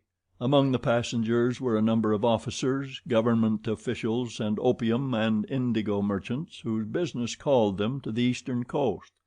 Passepartout rode in the same carriage with his master, and a 3rd passenger occupied a seat opposite to them. This was Sir Francis Cromarty, one of Mr. Fogg's whist partners on the Mongolia, now on his way to join his corps at Benares. Sir Francis was a tall, fair man of 50, who had greatly distinguished himself in the last Sepoy revolt. He made India his home, only paying brief visits to England at rare intervals, and was almost as familiar as a native with the customs, history, and character of India and its people. But Phileas Fogg, who was not traveling but only describing a circumference, took no pains to inquire into these subjects. He was a solid body traversing an orbit around the terrestrial globe, according to the laws of rational mechanics. He was at this moment calculating in his mind the number of hours spent since his departure from London, and had it been in his nature to make a useless demonstration, would have rubbed his hands for satisfaction.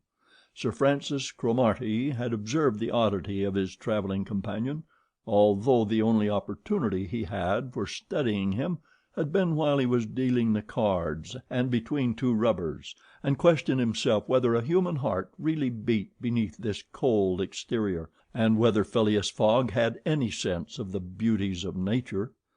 The brigadier general was free to mentally confess that of all the eccentric persons he had ever met, none was comparable to this product of the exact sciences.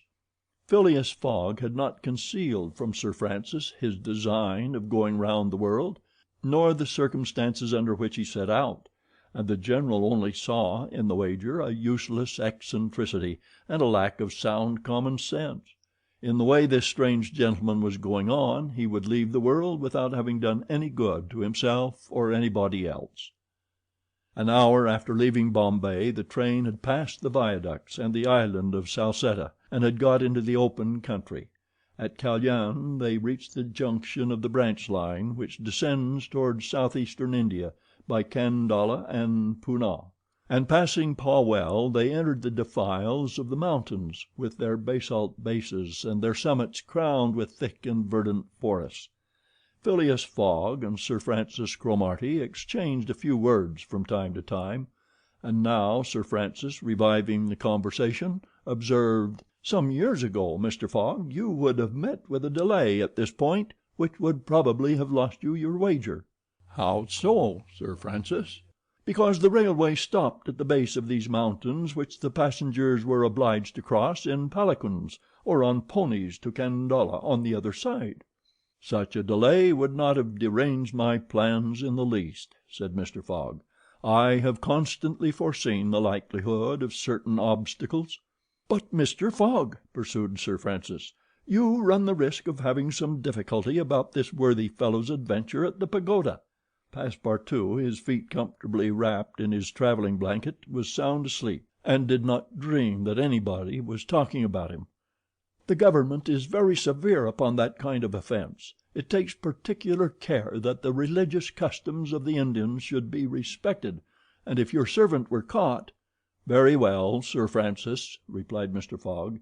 "If he had been caught he would have been condemned and punished, and then would have quietly returned to Europe. I don't see how this affair could have delayed his master." The conversation fell again.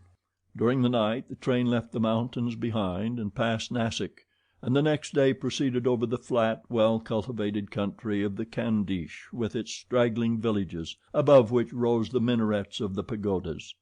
This fertile territory is watered by numerous small rivers and limpid streams, mostly tributaries of the Godavery. Passepartout, on waking and looking out, could not realize that he was actually crossing India in a railway train.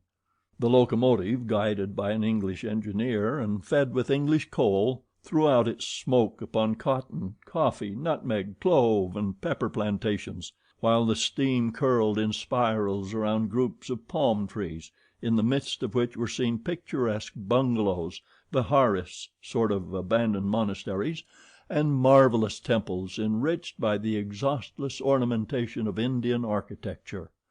Then they came upon vast tracts extending to the horizon, with jungles inhabited by snakes and tigers, which fled at the noise of the train, succeeded by forests penetrated by the railway and still haunted by elephants, which, with pensive eyes, gazed at the train as it passed. The travelers crossed beyond Milligom, the fatal country so often stained with blood by the sectaries of the goddess Kali. Not far off rose Elora with its graceful pagodas, and the famous Aurungabad, capital of the ferocious Aurungzebe, now the chief town of one of the detached provinces of the kingdom of the Nizam. It was thereabouts that Feringhea, the Thugi chief, king of the Stranglers, held his sway.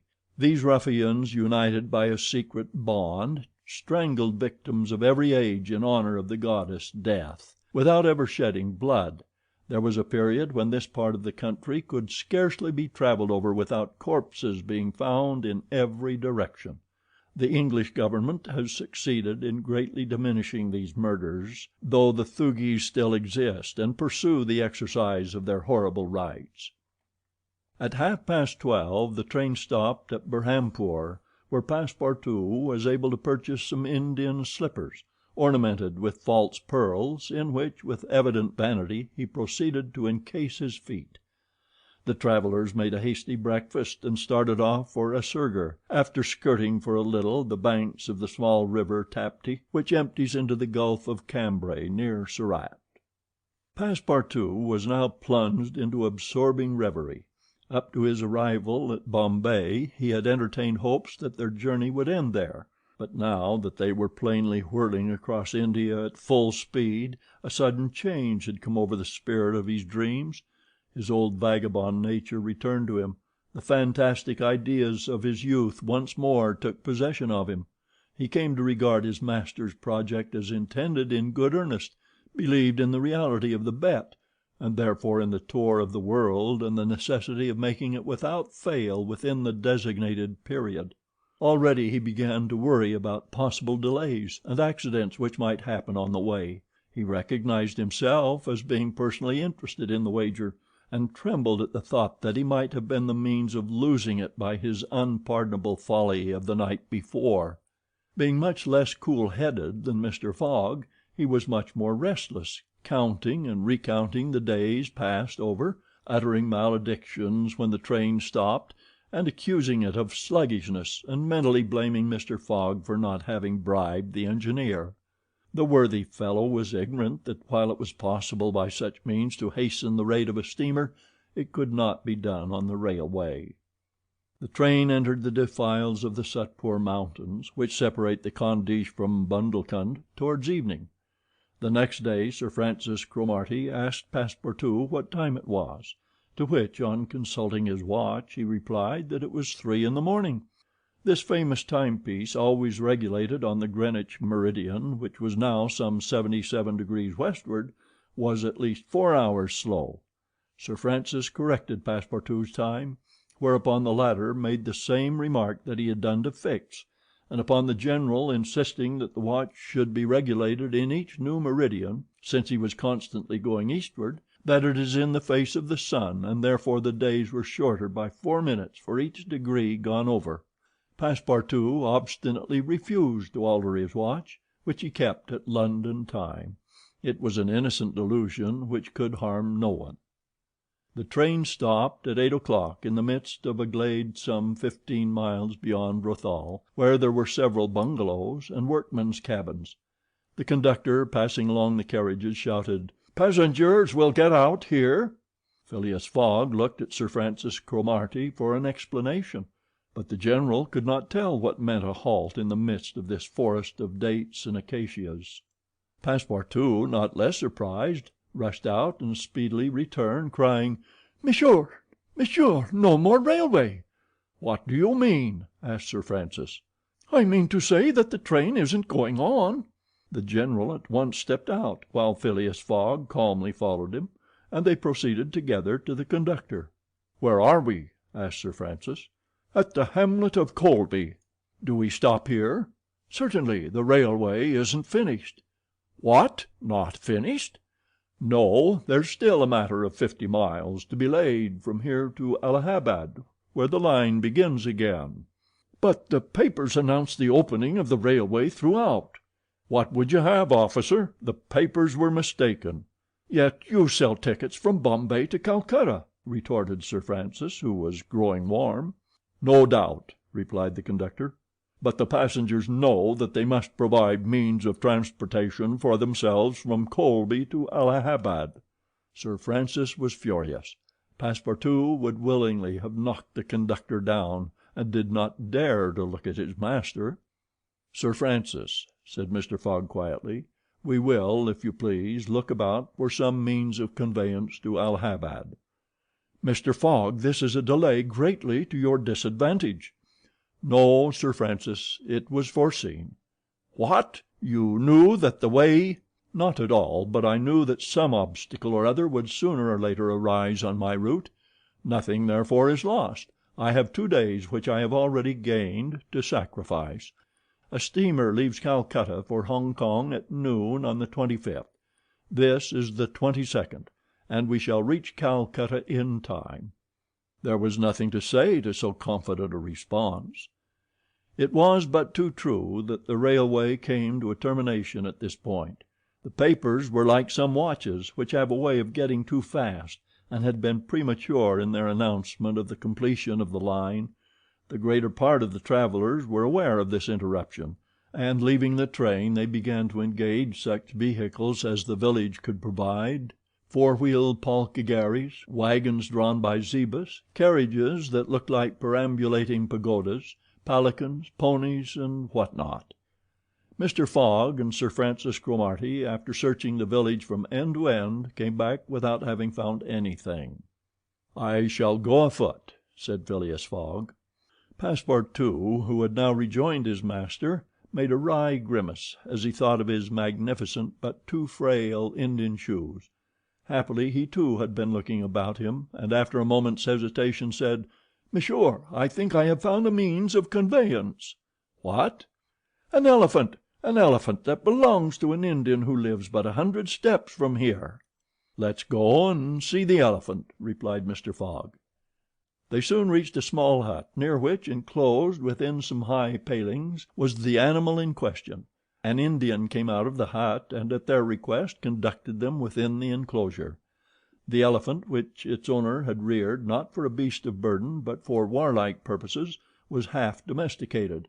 The Indian had begun already, by often irritating him, and feeding him every 3 months on sugar and butter, to impart to him a ferocity not in his nature, this method being often employed by those who train the Indian elephants for battle. Happily, however, for Mr. Fogg, the animal's instruction in this direction had not gone far, and the elephant still preserved his natural gentleness.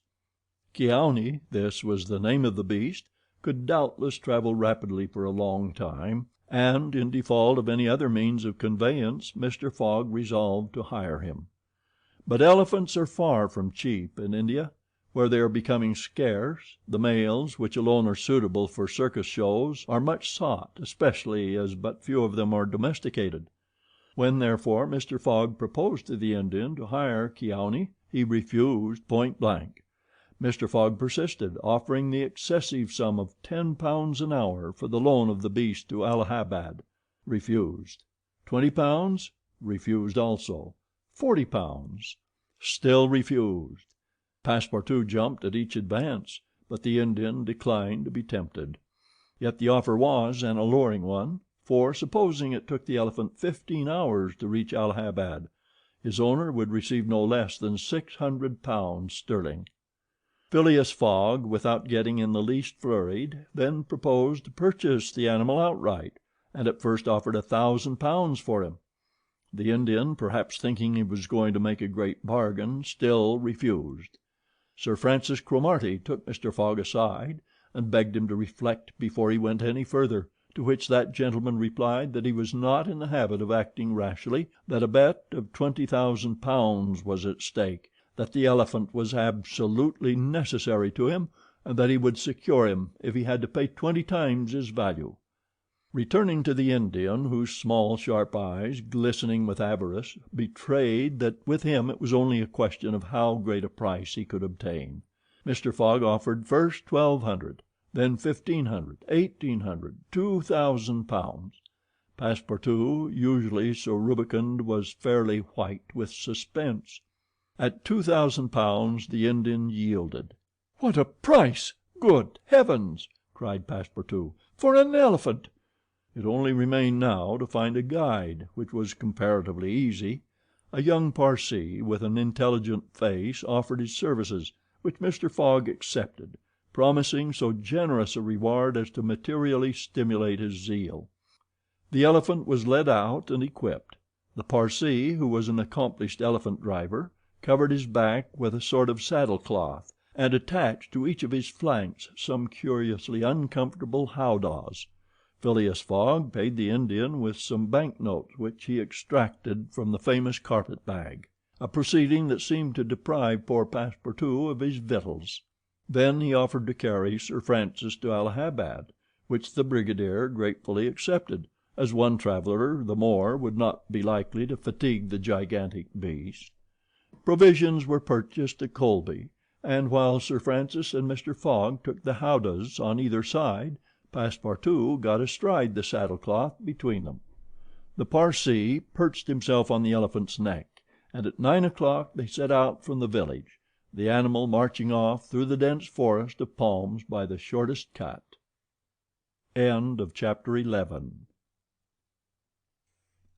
Chapter 12, in which Phileas Fogg and his companions venture across the Indian forests, and what ensued. In order to shorten the journey, the guide passed to the left of the line where the railway was still in process of being built. This line, owing to the capricious turnings of the Vindhia mountains, did not pursue a straight course. The Parsee, who was quite familiar with the roads and paths in the district, declared that they would gain 20 miles by striking directly through the forest. Phileas Fogg and Sir Francis Cromarty, plunged to the neck in the peculiar howdahs provided for them, were horribly jostled by the swift trotting of the elephant, spurred on as he was by the skillful Parsee; but they endured the discomfort with true British phlegm, talking little and scarcely able to catch a glimpse of each other. As for Passepartout, who was mounted on the beast's back, and received the direct force of each concussion as he trod along, he was very careful, in accordance with his master's advice, to keep his tongue from between his teeth, as it would otherwise have been bitten off short. The worthy fellow bounced from the elephant's neck to his rump, and vaulted like a clown on a springboard, yet he laughed in the midst of his bouncing, and from time to time took a piece of sugar out of his pocket and inserted it in Keaweney's trunk, who received it without in the least slackening his regular trot. After 2 hours the guide stopped the elephant, and gave him an hour for rest, during which Keaweney, after quenching his thirst at a neighboring spring, set to devouring the branches and shrubs round about him. Neither Sir Francis nor Mr. Fogg regretted the delay, and both descended with a feeling of relief. "Why, he's made of iron!" exclaimed the General, gazing admiringly on Keaweney. "Of forged iron," replied Passepartout, as he set about preparing a hasty breakfast. At noon the Parsee gave the signal of departure. The country soon presented a very savage aspect.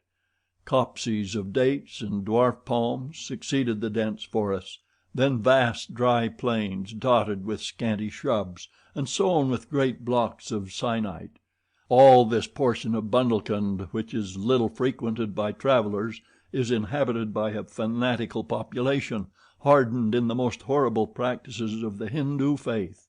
The English have not been able to secure complete dominion over this territory, which is subjected to the influence of Rajas, whom it is almost impossible to reach in their inaccessible mountain fastnesses.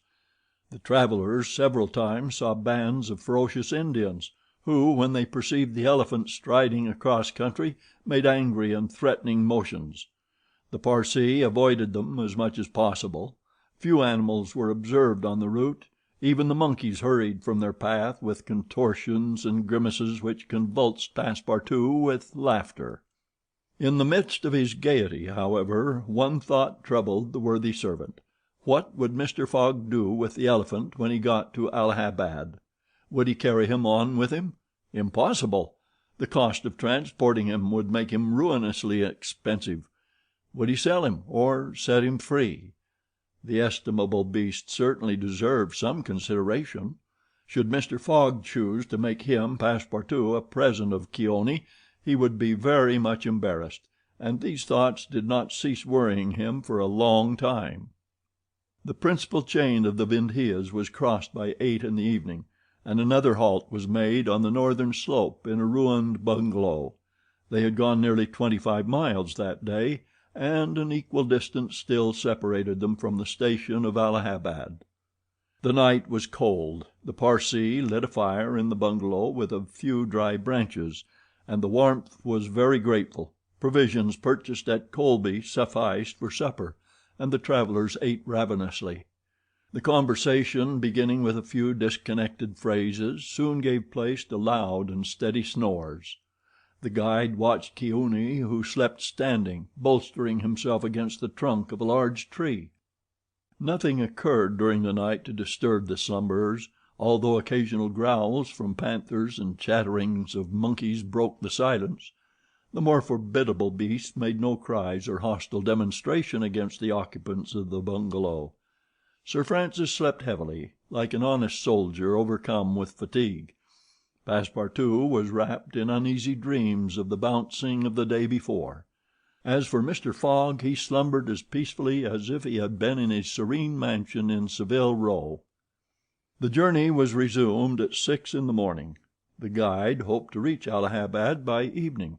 In that case, Mr. Fogg would only lose a part of the 48 hours saved since the beginning of the tour. Keone, resuming his rapid gait, soon descended the lower spurs of the vindhias, and towards noon they passed by the village of Callinger, on the Kenai, one of the branches of the Ganges. The guide avoided inhabited places, thinking it safer to keep the open country, which lies along the first depressions of the basin of the great river. Allahabad was now only 12 miles to the northeast. They stopped under a clump of bananas, the fruit of which, as healthy as bread and as succulent as cream, was amply partaken of and appreciated. At 2 o'clock the guide entered a thick forest which extended several miles. He preferred to travel under cover of the woods. They had not as yet had any unpleasant encounters, and the journey seemed on the point of being successfully accomplished, when the elephant, becoming restless, suddenly stopped. It was then 4 o'clock. "What's the matter?" asked Sir Francis, putting out his head. "I don't know, officer," replied the Parsee, listening attentively to a confused murmur which came through the thick branches. The murmur soon became more distinct. It now seemed like a distant concert of human voices accompanied by brass instruments. Passepartout was all eyes and ears. Mr. Fogg patiently waited without a word. The Parsee jumped to the ground, fastened the elephant to a tree, and plunged into the thicket. He soon returned, saying, "A procession of Brahmins is coming this way. We must prevent their seeing us, if possible." The guide unloosed the elephant and led him into a thicket, at the same time asking the travelers not to stir. He held himself ready to bestride the animal at a moment's notice, should flight become necessary, but he evidently thought that the procession of the faithful would pass without perceiving them, amid the thick foliage in which they were wholly concealed. The discordant tones of the voices and instruments drew nearer, and now droning songs mingled with the sound of the tambourines and cymbals. The head of the procession soon appeared beneath the trees 100 paces away, and the strange figures who performed the religious ceremony were easily distinguished through the branches. First came the priests with mitres on their heads, and clothed in long lace robes. They were surrounded by men, women, and children, who sang a kind of lugubrious psalm, interpreted at regular intervals by the tambourines and cymbals, while behind them was drawn a car with large wheels, the spokes of which represented serpents entwined with each other.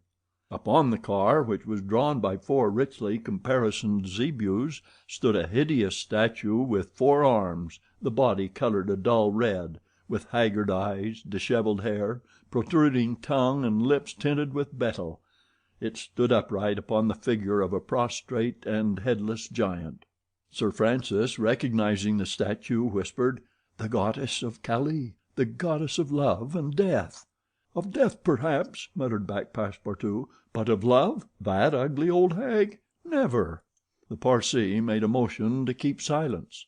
A group of old fakirs were capering and making a wild ado round the statue. These were striped with ochre and covered with cuts whence their blood issued drop by drop, stupid fanatics who, in the great Indian ceremonies, still throw themselves under the wheels of Juggernaut. Some Brahmins, clad in all the sumptuousness of Oriental apparel, and leading a woman who faltered at every step, followed. This woman was young and as fair as a European. Her head and neck, shoulders, ears, arms, hands, and toes were loaded down with jewels and gems, with bracelets, earrings, and rings, while a tunic bordered with gold and covered with a light muslin robe betrayed the outline of her form.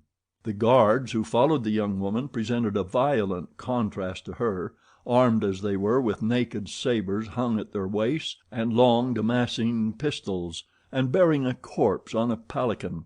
It was the body of an old man, gorgeously arrayed in the habiliments of a Rajah, wearing, as in life, a turban embroidered with pearls, a robe of tissue of silk and gold, a scarf of cashmere sewed with diamonds, and the magnificent weapons of a Hindu prince. Next came the musicians, and a rear guard of capering fakirs, whose cries sometimes drowned the noise of the instruments. These closed the procession. Sir Francis watched the procession with a sad countenance, and turning to the guide said, "A suttee." The Parsee nodded and put his finger to his lips. The procession slowly wound under the trees, and soon its last ranks disappeared in the depths of the wood. The songs gradually died away. Occasionally cries were heard in the distance, until at last all was silence again. Phileas Fogg had heard what Sir Francis said, and as soon as the procession had disappeared asked, "What is a suttee?" "A suttee," returned the general, "is a human sacrifice, but a voluntary one. The woman you have just seen will be burned tomorrow at the dawn of day." "Oh, the scoundrels!" cried Passepartout, who could not repress his indignation. "And the corpse," asked Mr. Fogg. "Is that of the prince, her husband," said the guide, "an independent Rajah of Bundelkund." "Is it possible," resumed Phileas Fogg, his voice betraying not the least emotion, "that these barbarous customs still exist in India, and that the English have been unable to put a stop to them?" "These sacrifices do not occur in the larger portion of India," replied Sir Francis, "but we have no power over these savage territories, and especially here in Bundelkund. The whole district north of the Vindhyas is the theater of incessant murders and pillage." "The poor wretch!" exclaimed Passepartout. "To be burned alive!" "Yes," returned Sir Francis, "burned alive. And if she were not, you cannot conceive what treatment she would be obliged to submit to from her relatives. They would shave off her hair, feed her on a scanty allowance of rice, treat her with contempt. She would be looked upon as an unclean creature, and would die in some corner like a scurvy dog. The prospect of so frightful an existence drives these poor creatures to the sacrifice much more than love or religious fanaticism. Sometimes, however, the sacrifice is really voluntary, and it requires the active interference of the government to prevent it. Several years ago, when I was living at Bombay, a young widow asked permission of the governor to be burned along with her husband's body, but, as you may imagine, he refused. The woman left the town, took refuge with an independent Rajah, and there carried out her self-devoted purpose." While Sir Francis was speaking, the guide shook his head several times, and now said, "The sacrifice which will take place tomorrow at dawn is not a voluntary one." "How do you know?" "Everybody knows about this affair in Bundelkund." "But the wretched creature did not seem to be making any resistance," observed Sir Francis. "That was because they had intoxicated her with fumes of hemp and opium." "But where are they taking her?" "To the pagoda of Pilajai, 2 miles from here. She will pass the night there." "And the sacrifice will take place?" "Tomorrow at the first light of dawn." The guide now led the elephant out of the thicket and leaped upon his neck. Just at the moment that he was about to urge Keone forward with a peculiar whistle, Mr. Fogg stopped him, and turning to Sir Francis Cromarty said, "Suppose we save this woman?" "Save the woman, Mr. Fogg?" "I have yet 12 hours to spare. I can devote them to that." "Why, you are a man of heart." "Sometimes," replied Phileas Fogg quietly, "when I have the time."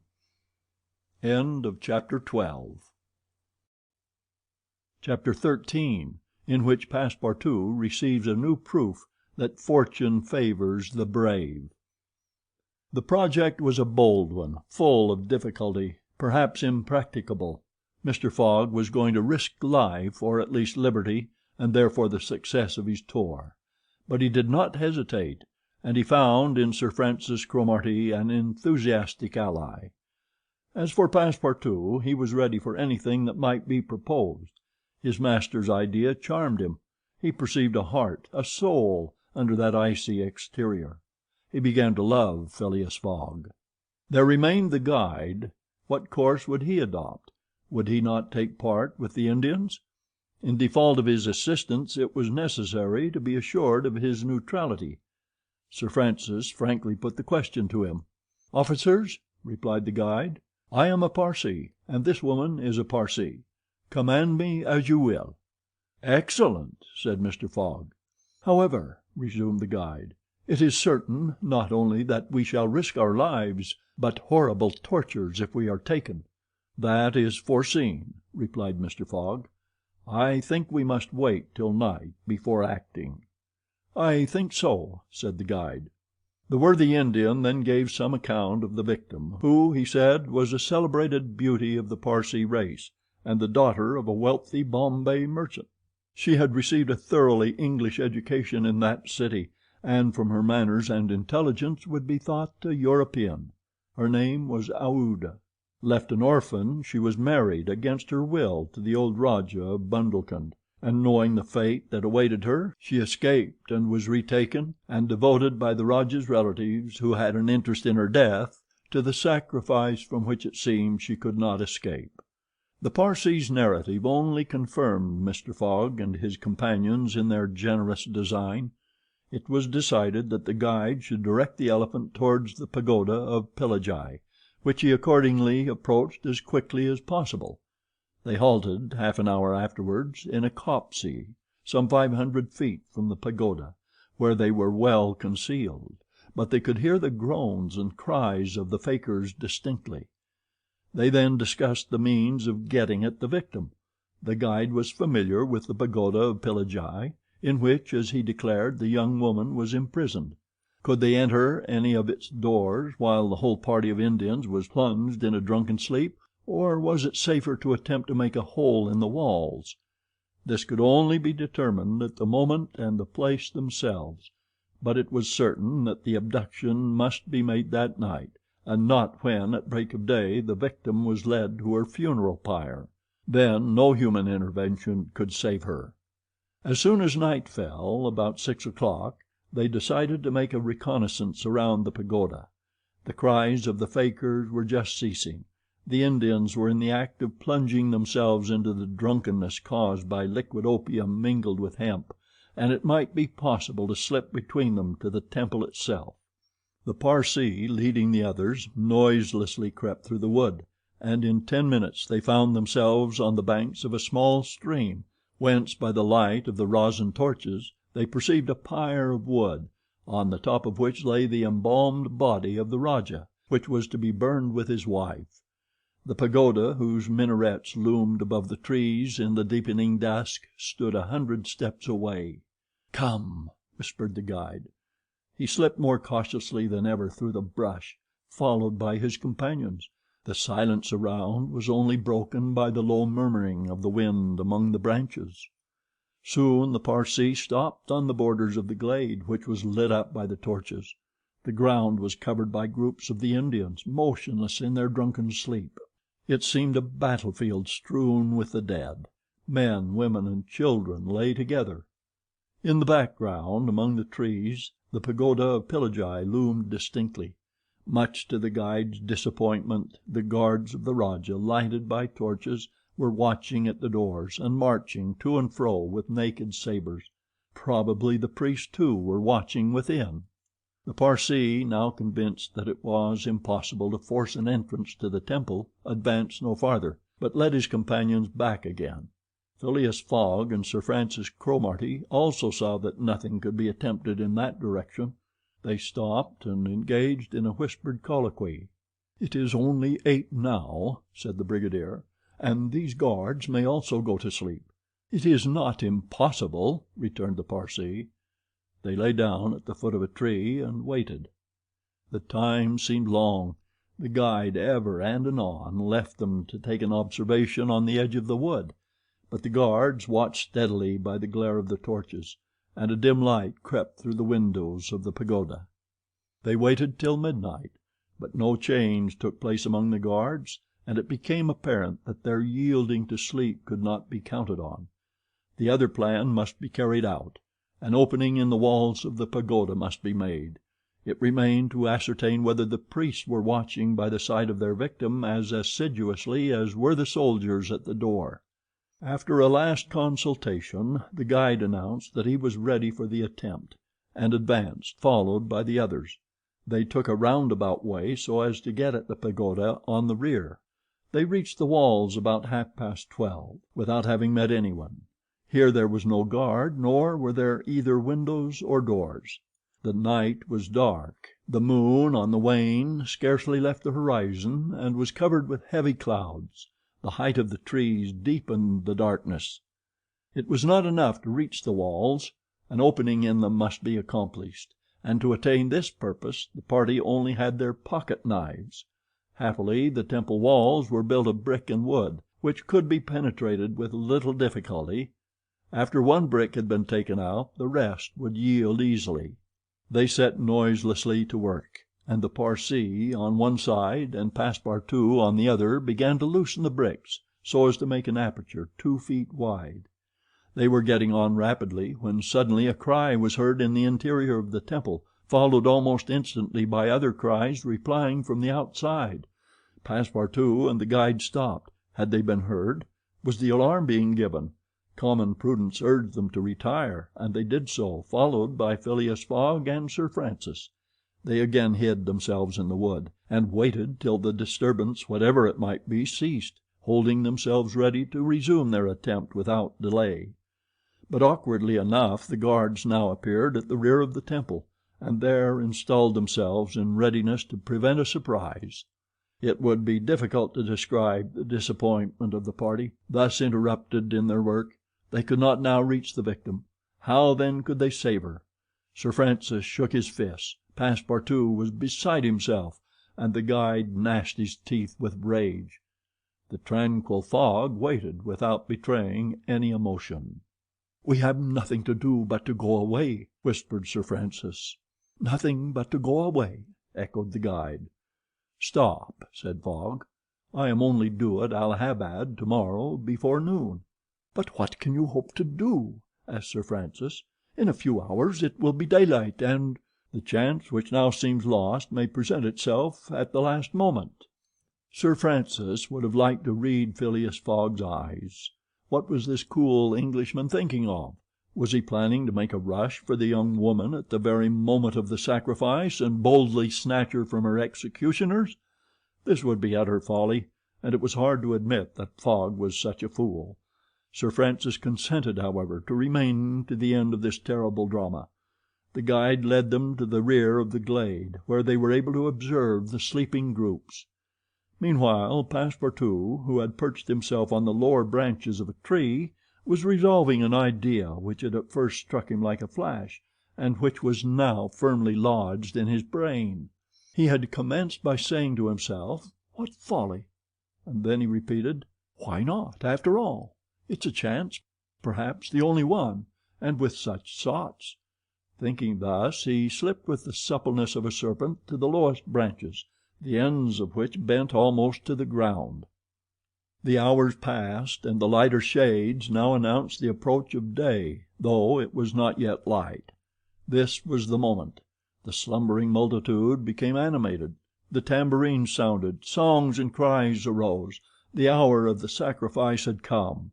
The doors of the pagoda swung open, and a bright light escaped from its interior, in the midst of which Mr. Fogg and Sir Francis espied the victim. She seemed, having shaken off the stupor of intoxication, to be striving to escape from her executioner. Sir Francis's heart throbbed, and convulsively seizing Mr. Fogg's hand, found in it an open knife. Just at this moment the crowd began to move. The young woman had again fallen into a stupor caused by the fumes of hemp, and passed among the fakirs, who escorted her with their wild, religious cries. Phileas Fogg and his companions, mingling in the rear ranks of the crowd, followed, and in 2 minutes they reached the banks of the stream and stopped 50 paces from the pyre, upon which still lay the Rajah's corpse. In the semi-obscurity they saw the victim, quite senseless, stretched out beside her husband's body.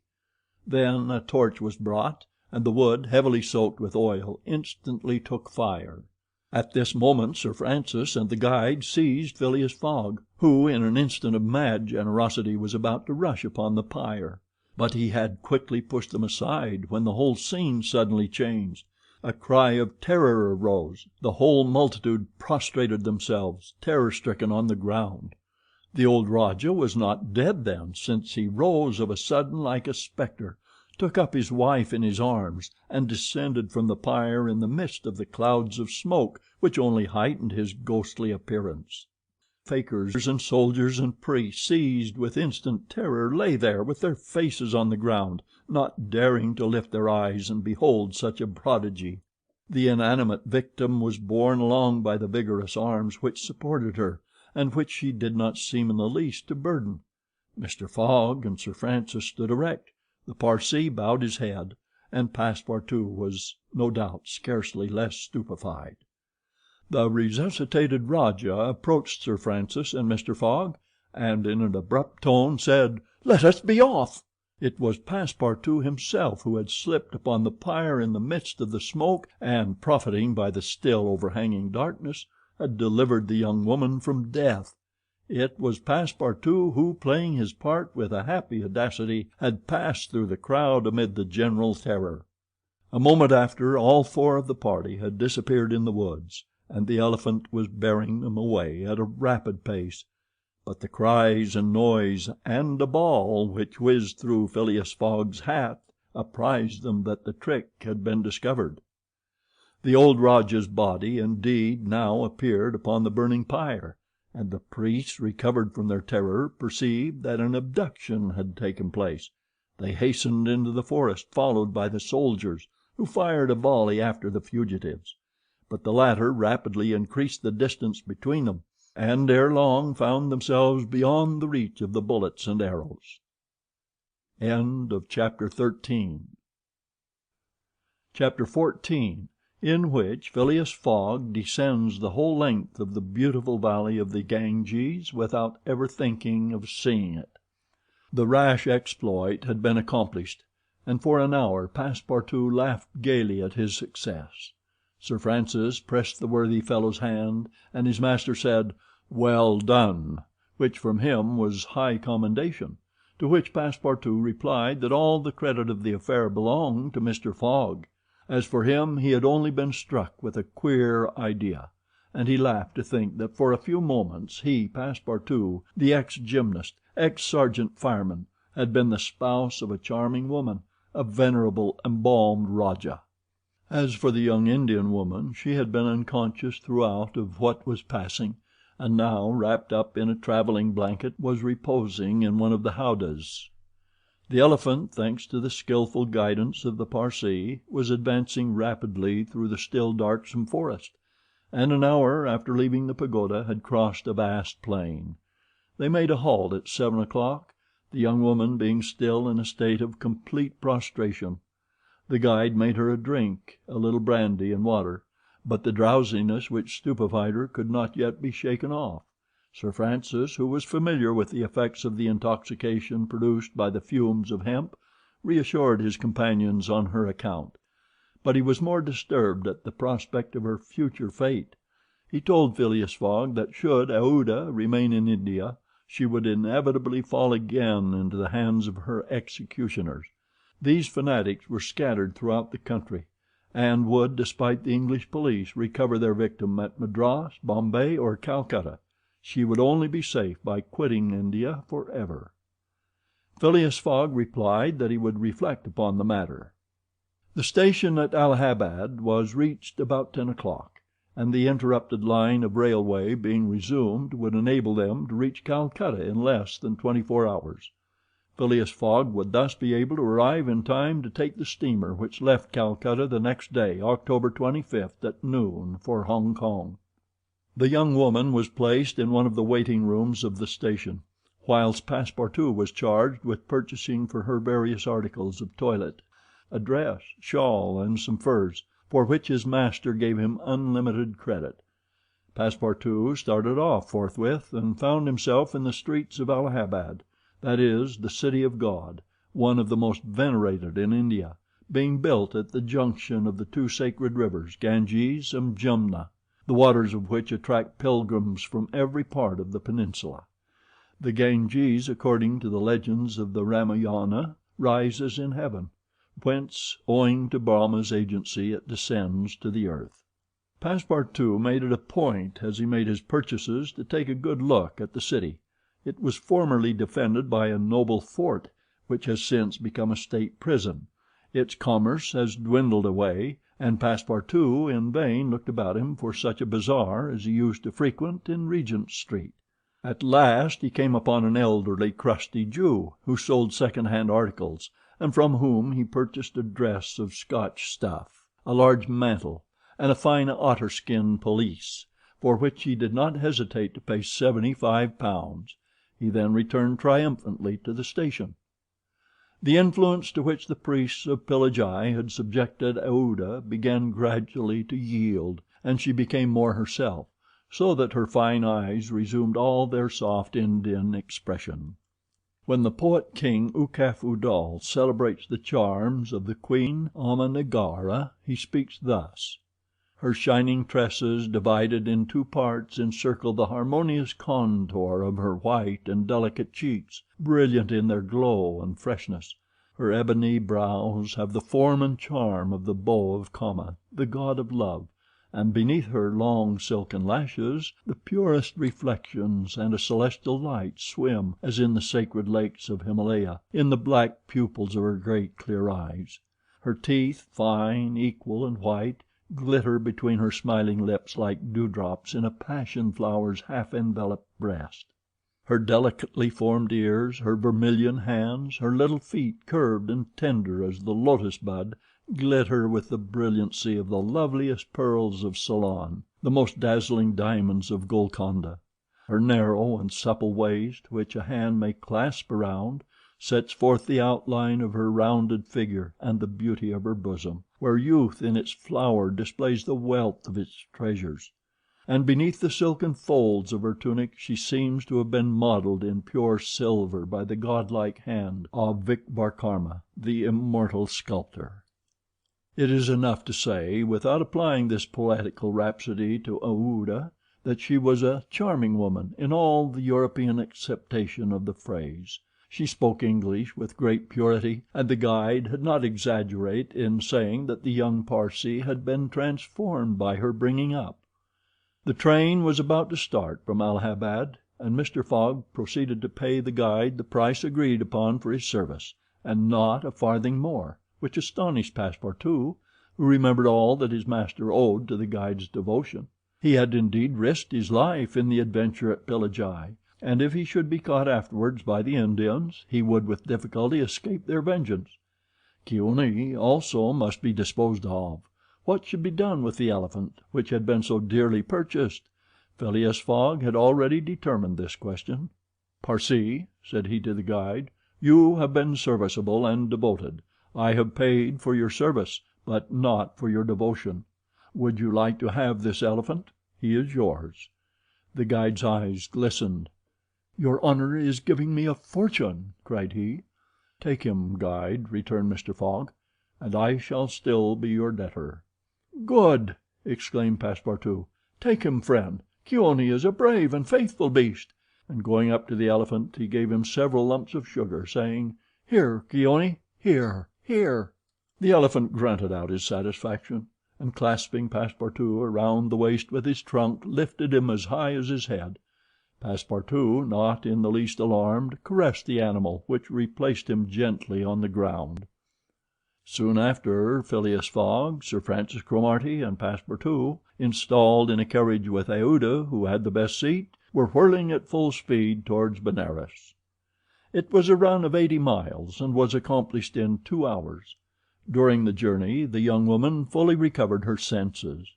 What was her astonishment to find herself in this carriage on the railway, dressed in European habiliments, and with travelers who were quite strangers to her.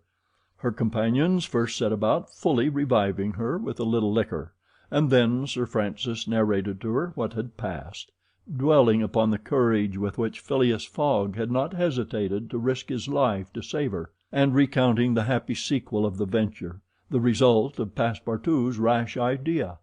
Mr. Fogg said nothing, while Passepartout, abashed, kept repeating that it wasn't worth telling. Aouda pathetically thanked her deliverers, rather with tears than words. Her fine eyes interpreted her gratitude better than her lips. Then, as her thoughts strayed back to the scene of the sacrifice, and recalled the dangers which still menaced her, she shuddered with terror. Phileas Fogg understood what was passing in Aouda's mind, and offered, in order to reassure her, to escort her to Hong Kong, where she might remain safely until the affair was hushed up, an offer which she eagerly and gratefully accepted. She had, it seems, a Parsee relation who was one of the principal merchants of Hong Kong, which is wholly an English city, though on an island on the Chinese coast. At 12:30 the train stopped at Benares. The Brahmin legends assert that this city is built on the site of the ancient Kasi, which, like Mahomet's tomb, was once suspended between heaven and earth. Though the Benares of today, which the Orientalists call the Athens of India, stands quite unpoetically on the solid earth, Passepartout caught glimpses of its brick houses and clay huts, giving an aspect of desolation to the place as the train entered it. Benares was Sir Francis Cromarty's destination, the troops he was rejoining being encamped some miles northward of the city. He bade adieu to Phileas Fogg, wishing him all success, and expressing the hope that he would come that way again in a less original but more profitable fashion. Mr. Fogg lightly pressed him by the hand. The parting of Aouda, who did not forget what she owed to Sir Francis, betrayed more warmth, and as for Passepartout, he received a hearty shake of the hand from the gallant general. The railway, on leaving Benares, passed for a while along the valley of the Ganges. Through the windows of their carriage the travelers had glimpses of the diversified landscape of Bihar, with its mountains clothed in verdure, its fields of barley, wheat, and corn, its jungles peopled with green alligators, its neat villages, and its still thickly leaved forests. Elephants were bathing in the waters of the sacred river, and groups of Indians, despite the advanced season and chilly air, were performing solemnly their pious ablutions. These were fervent Brahmins, the bitterest foes of Buddhism, their deities being Vishnu, the solar god, Shiva, the divine impersonation of natural forces, and Brahma, the supreme ruler of priests and legislators. What would these divinities think of India, anglicized as it is today, with steamers whistling and scudding along the Ganges, frightening the gulls which float upon its surface, the turtles swarming along its banks, and the faithful dwelling upon its borders? The panorama passed before their eyes like a flash, save when the steam concealed it fitfully from the view. The travelers could scarcely discern the fort of Chupini, 20 miles southwestward from Benares, the ancient stronghold of the Rajas of Bihar, or Gazipur and its famous rosewater factories, or the tomb of Lord Cornwallis rising on the left bank of the Ganges, the fortified town of Buxar, or Patna, a large manufacturing and trading place, where is held the principal opium market of India, or Monghir, a more than European town, for it is as English as Manchester or Birmingham, with its iron foundries, edge tool factories, and high chimneys puffing clouds of black smoke heavenward.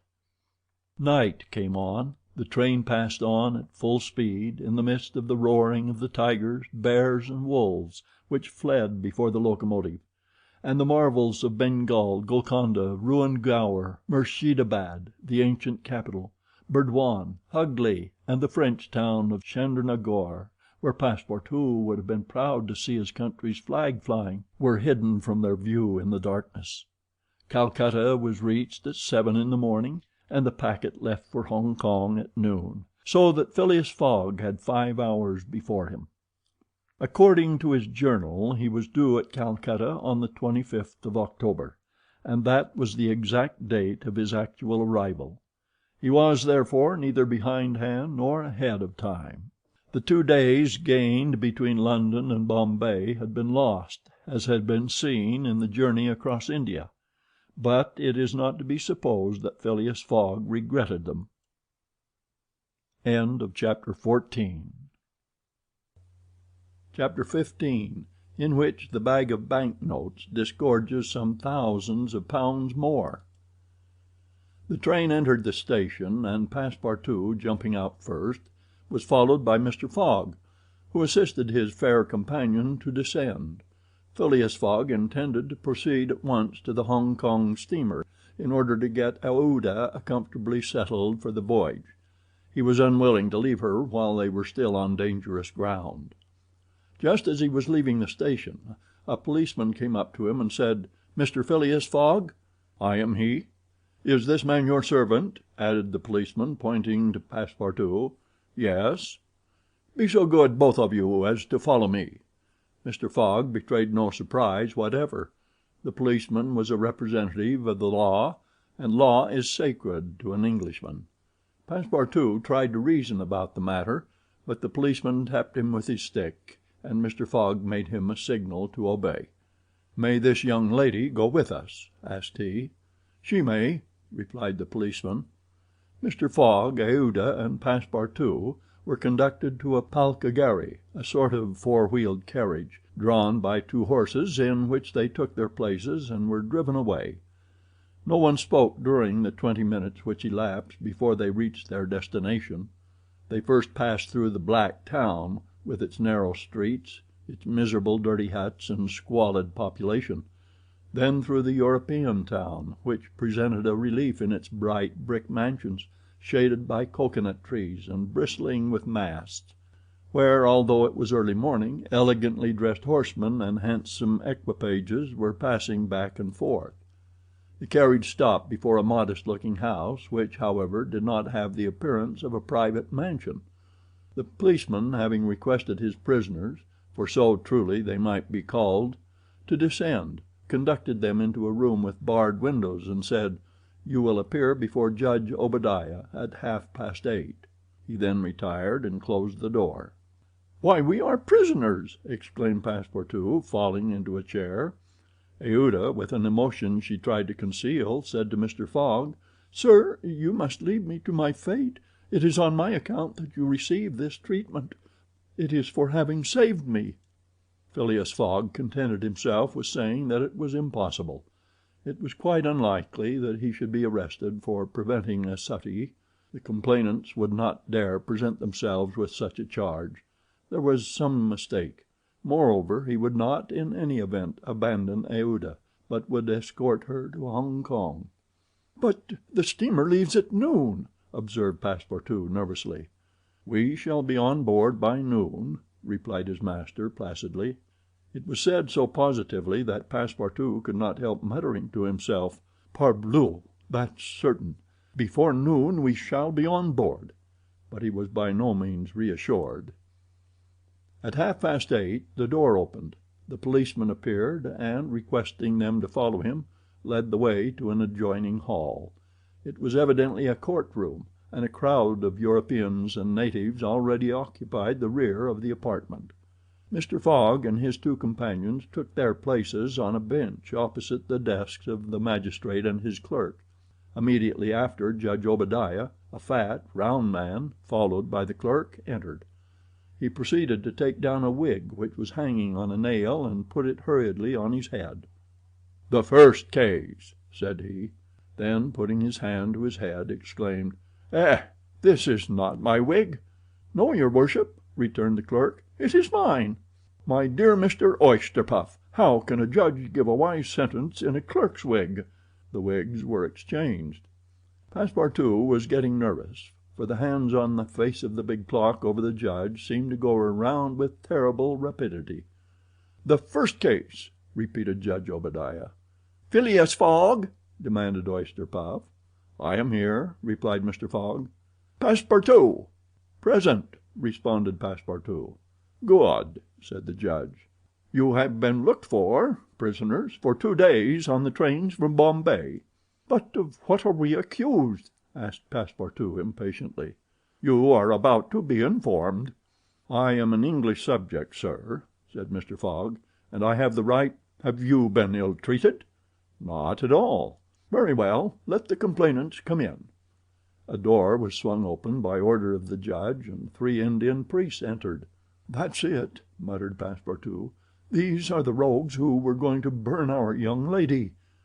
The priests took their places in front of the judge, and the clerk proceeded to read in a loud voice a complaint of sacrilege against Phileas Fogg and his servant, who were accused of having violated a place held consecrated by the Brahmin religion. "You hear the charge?" asked the judge. "Yes, sir," replied Mr. Fogg, consulting his watch, "and I admit it." "You admit it?" "I admit it, and I wish to hear these priests admit, in their turn, what they were going to do at the pagoda of Pillaji." The priests looked at each other. They did not seem to understand what was said. "Yes," cried Passepartout warmly, "at the pagoda of Pillaji, where they were on the point of burning their victim." The judge stared with astonishment, and the priests were stupefied. "What victim?" said Judge Obadiah. "Burn whom? In Bombay itself?" "Bombay!" cried Passepartout. "Certainly. We are not talking of the pagoda of Pillaji, but of the pagoda of Malabar Hill at Bombay." "And as proof," added the clerk, "here are the desecrator's very shoes which he left behind him." Whereupon he placed a pair of shoes on his desk. "My shoes!" cried Passepartout, in his surprise permitting this imprudent exclamation to escape him. The confusion of master and man, who had quite forgotten the affair at Bombay, for which they were now detained at Calcutta, may be imagined. Fix, the detective, had foreseen the advantage which Passepartout's escapade gave him, and, delaying his departure for 12 hours, had consulted the priests of Malabar Hill. Knowing that the English authorities dealt very severely with this kind of misdemeanor, he promised them a goodly sum in damages, and sent them forward to Calcutta by the next train. Owing to the delay caused by the rescue of the young widow, Fix and the priests reached the Indian capital before Mr. Fogg and his servant, the magistrates having been already warned by a dispatch to arrest them should they arrive.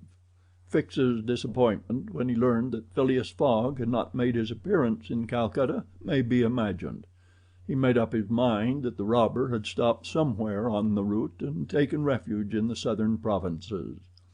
For 24 hours Fix watched the station with feverish anxiety. At last he was rewarded by seeing Mr. Fogg and Passepartout arrive, accompanied by a young woman, whose presence he was wholly at a loss to explain. He hastened for a policeman, and this was how the party came to be arrested and brought before Judge Obadiah.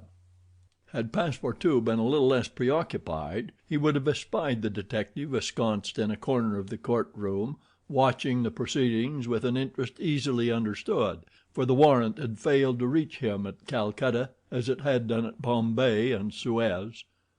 Judge Obadiah had, unfortunately, caught Passepartout's rash exclamation, which the poor fellow would have given the world to recall. "The facts are admitted?" asked the judge. "Admitted," replied Mr. Fogg coldly. "Inasmuch," resumed the judge, "as the English law protects equally and sternly the religions of the Indian people, and as the man Passepartout has admitted that he violated the sacred pagoda of Malabar Hill at Bombay on the 20th of October, I condemn the said Passepartout to imprisonment for 15 days and a fine of £300. £300! cried Passepartout, startled at the largeness of the sum. "Silence!" shouted the constable. "And inasmuch," continued the judge, "as it is not proved that the act was not done by the connivance of the master with the servant, and as the master in any case must be held responsible for the acts of his paid servant, I condemn Phileas Fogg to a week's imprisonment and a fine of £150. Fix rubbed his hands softly with satisfaction. If Phileas Fogg could be detained in Calcutta a week, it would be more than time for the warrant to arrive. Passepartout was stupefied. This sentence ruined his master. A wager of £20,000 lost because he, like a precious fool, had gone into that abominable pagoda. Phileas Fogg, as self-composed as if the judgment did not in the least concern him, did not even lift his eyebrows while it was being pronounced. Just as the clerk was calling the next case, he rose and said, "I offer bail." "You have that right," returned the judge. Fix's blood ran cold, but he resumed his composure when he heard the judge announce that the bail required for each prisoner would be £1,000. "I will pay it at once," said Mr. Fogg, taking a roll of bank bills from the carpet bag which Passepartout had by him, and placing them on the clerk's desk. "This sum will be restored to you upon your release from prison," said the judge. "Meanwhile you are liberated on bail." "Come," said Phileas Fogg to his servant. "But let them at least give me back my shoes," cried Passepartout angrily. "Ah, these are pretty dear shoes," he muttered as they were handed to him. "More than £1,000 apiece. Besides, they pinch my feet." Mr. Fogg, offering his arm to Aouda, then departed, followed by the crestfallen Passepartout. Fix still nourished hopes that the robber would not, after all, leave the £2,000 behind him, but would decide to serve out his week in jail, and issued forth on Mr. Fogg's traces. That gentleman took a carriage, and the party were soon landed on one of the quays. The Rangoon was moored half a mile off in the harbor, its signal of departure hoisted at the masthead. 11 o'clock was striking. Mr. Fogg was an hour in advance of time. Fix saw them leave the carriage and push off in a boat for the steamer, and stamped his feet with disappointment. "The rascal is off after all," he exclaimed. £2,000 sacrificed. He's as prodigal as a thief. I'll follow him to the end of the world if necessary, but at the rate he's going on the stolen money will soon be exhausted. The detective was not far wrong in making this conjecture. Since leaving London, what with traveling expenses, bribes, the purchase of the elephant, bails and fines, Mr. Fogg had already spent more than £5,000 on the way, and the percentage of the sum recovered from the bank robber promised to the detectives was rapidly diminishing. Chapter 16, in which Fix does not seem to understand in the least what is said to him. The Rangoon, one of the Peninsular and Oriental Company's boats plying in the Chinese and Japanese seas, was a screw steamer, built of iron, weighing about 1,770 tons, and with engines of 400 horsepower. She was as fast, but not as well fitted up as the Mongolia, and Aouda was not as comfortably provided for on board of her as Phileas Fogg could have wished. However, the trip from Calcutta to Hong Kong only comprised some 3,500 miles, occupying from 10 to 12 days, and the young woman was not difficult to please. During the first days of the journey, Aouda became better acquainted with her protector, and constantly gave evidence of her deep gratitude for what he had done. The phlegmatic gentleman listened to her, apparently at least with coldness, neither his voice nor his manner betraying the slightest emotion, but he seemed to be always on the watch that nothing should be wanting to Aouda's comfort.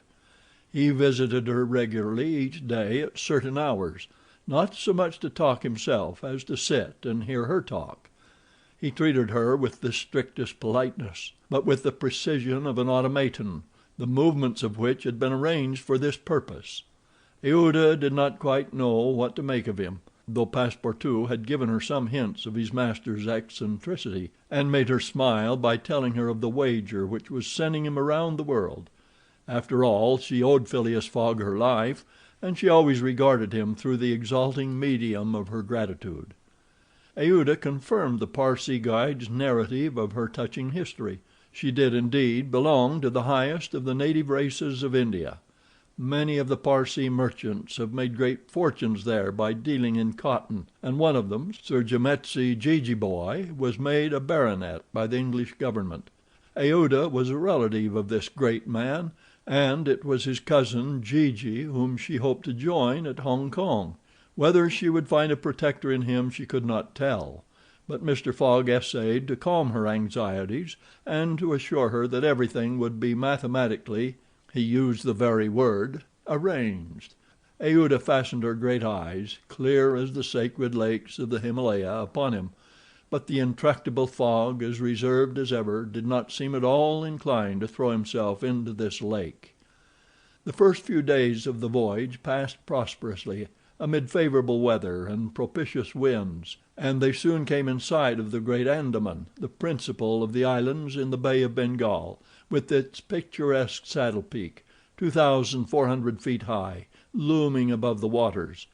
The steamer passed along near the shores, but the savage Papuans, who are in the lowest scale of humanity, but are not, as has been asserted, cannibals, did not make their appearance. The panorama of the islands as they steamed by them was superb.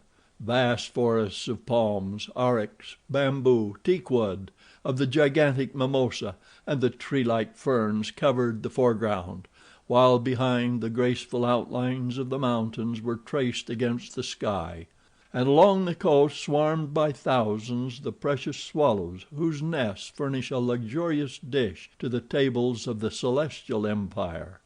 The varied landscape afforded by the Andaman Islands was soon passed, however, and the Rangoon rapidly approached the Straits of Malacca, which gave access to the China seas. What was Detective Fix, so unluckily drawn on from country to country, doing all this while? He had managed to embark on the Rangoon at Calcutta without being seen by Passepartout, after leaving orders that if the warrant should arrive it should be forwarded to him at Hong Kong, and he hoped to conceal his presence to the end of the voyage. It would have been difficult to explain why he was on board without awakening Passepartout's suspicions, who thought him still at Bombay; but necessity impelled him, nevertheless, to renew his acquaintance with the worthy servant, as will be seen. All the detective's hopes and wishes were now centered on Hong Kong, for the steamer's stay at Singapore would be too brief to enable him to take any steps there. The arrest must be made at Hong Kong, or the robber would probably escape him forever. Hong Kong was the last English ground on which he would set foot. Beyond, China, Japan, America offered to Fogg an almost certain refuge. If the warrant should at last make its appearance at Hong Kong, Fix could arrest him and give him into the hands of the local police, and there would be no further trouble. But beyond Hong Kong a simple warrant would be of no avail. An extradition warrant would be necessary, and that would result in delays and obstacles of which the rascal would take advantage to elude justice. Fix thought over these probabilities during the long hours which he spent in his cabin, and kept repeating to himself, "Now, either the warrant will be at Hong Kong, in which case I shall arrest my man, or it will not be there, and this time it is absolutely necessary that I should delay his departure.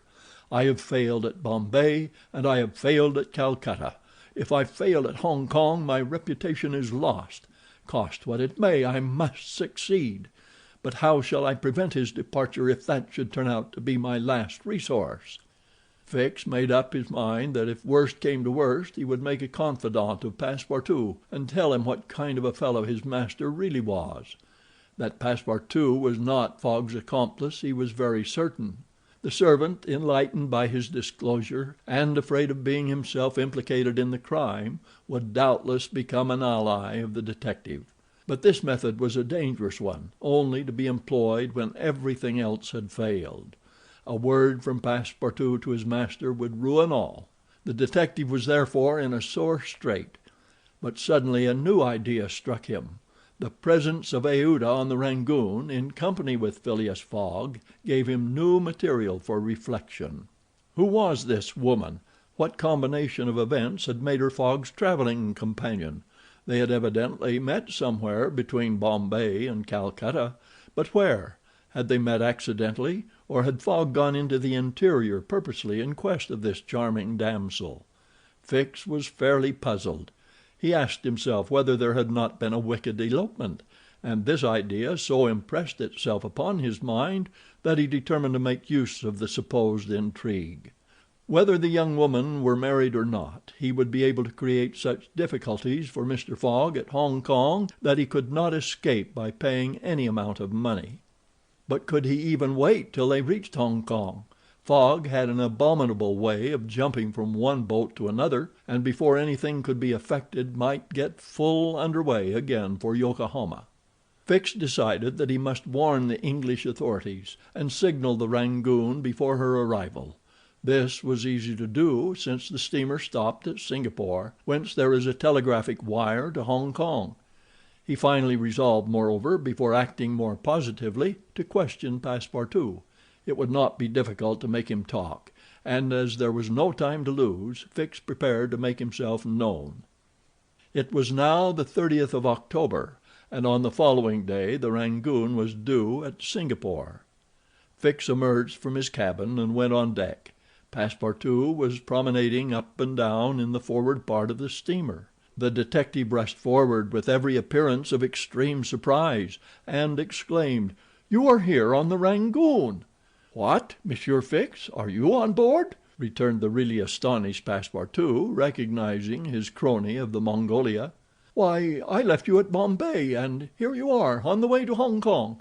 Are you going round the world too?" "No, no," replied Fix. "I shall stop at Hong Kong, at least for some days." "Hum," said Passepartout, who seemed for an instant perplexed. "But how is it I have not seen you on board since we left Calcutta?" "Oh, a trifle of seasickness. I've been staying in my berth. The Gulf of Bengal does not agree with me as well as the Indian Ocean. And how is Mr. Fogg?" "As well and as punctual as ever. Not a day behind time. But, Monsieur Fix, you don't know that we have a young lady with us." "A young lady?" replied the detective, not seeming to comprehend what was said. Passepartout thereupon recounted Aouda's history, the affair at the Bombay Pagoda, the purchase of the elephant for £2,000, the rescue, the arrest and sentence of the Calcutta court, and the restoration of Mr. Fogg and himself to liberty on bail. Fix, who was familiar with the last events, seemed to be equally ignorant of all that Passepartout related, and the latter was charmed to find so interested a listener. "But does your master propose to carry this young woman to Europe?" "Not at all. We are simply going to place her under the protection of one of her relatives, a rich merchant at Hong Kong." "Nothing to be done there," said Fix to himself, concealing his disappointment. "A glass of gin, Mr. Passepartout?" "Willingly, Monsieur Fix. We must at least have a friendly glass on board the Rangoon." Chapter 17. Showing what happened on the voyage from Singapore to Hong Kong. The detective and Passepartout met often on deck after this interview, though Fix was reserved and did not attempt to induce his companion to divulge any more facts concerning Mr. Fogg. He caught a glimpse of that mysterious gentleman once or twice, but Mr. Fogg usually confined himself to the cabin, where he kept Aouda company, or, according to his inveterate habit, took a hand at whist. Passepartout began very seriously to conjecture what strange chance kept Fix still on the route that his master was pursuing. It was really worth considering why this certainly very amiable and complacent person, whom he had first met at Suez, had then encountered on board the Mongolia, who disembarked at Bombay, which he announced as his destination, and now turned up so unexpectedly on the Rangoon, was following Mr. Fogg's tracks step by step. What was Fix's object? Passepartout was ready to wager his Indian shoes, which he religiously preserved, that Fix would also leave Hong Kong at the same time with them, and probably on the same steamer. Passepartout might have cudgeled his brain for a century without hitting upon the real object which the detective had in view. He never could have imagined that Phileas Fogg was being tracked as a robber around the globe, but as it is in human nature to attempt the solution of every mystery, Passepartout suddenly discovered an explanation of Fix's movements, which was in truth far from unreasonable. Fix, he thought, could only be an agent of Mr. Fogg's friends at the Reform Club, sent to follow him up, and to ascertain that he really went round the world as had been agreed upon. "It's clear," repeated the worthy servant to himself, proud of his shrewdness. "He's a spy sent to keep us in view. That isn't quite the thing, either, to be spying Mr. Fogg, who is so honorable a man. Ah, gentlemen of the Reform, this shall cost you dear." Passepartout, enchanted with his discovery, resolved to say nothing to his master, lest he should be justly offended at this mistrust on the part of his adversaries; but he determined to chaff Fix, when he had the chance, with mysterious allusions, which, however, did not betray his real suspicions. During the afternoon of Wednesday, 30th October, the Rangoon entered the Strait of Malacca, which separates the peninsula of that name from Sumatra. The mountainous and craggy islets intercepted the beauties of this noble island from the view of the travelers. The Rangoon weighed anchor at Singapore the next day at 4 a.m. to receive coal, having gained half a day on the prescribed time of her arrival.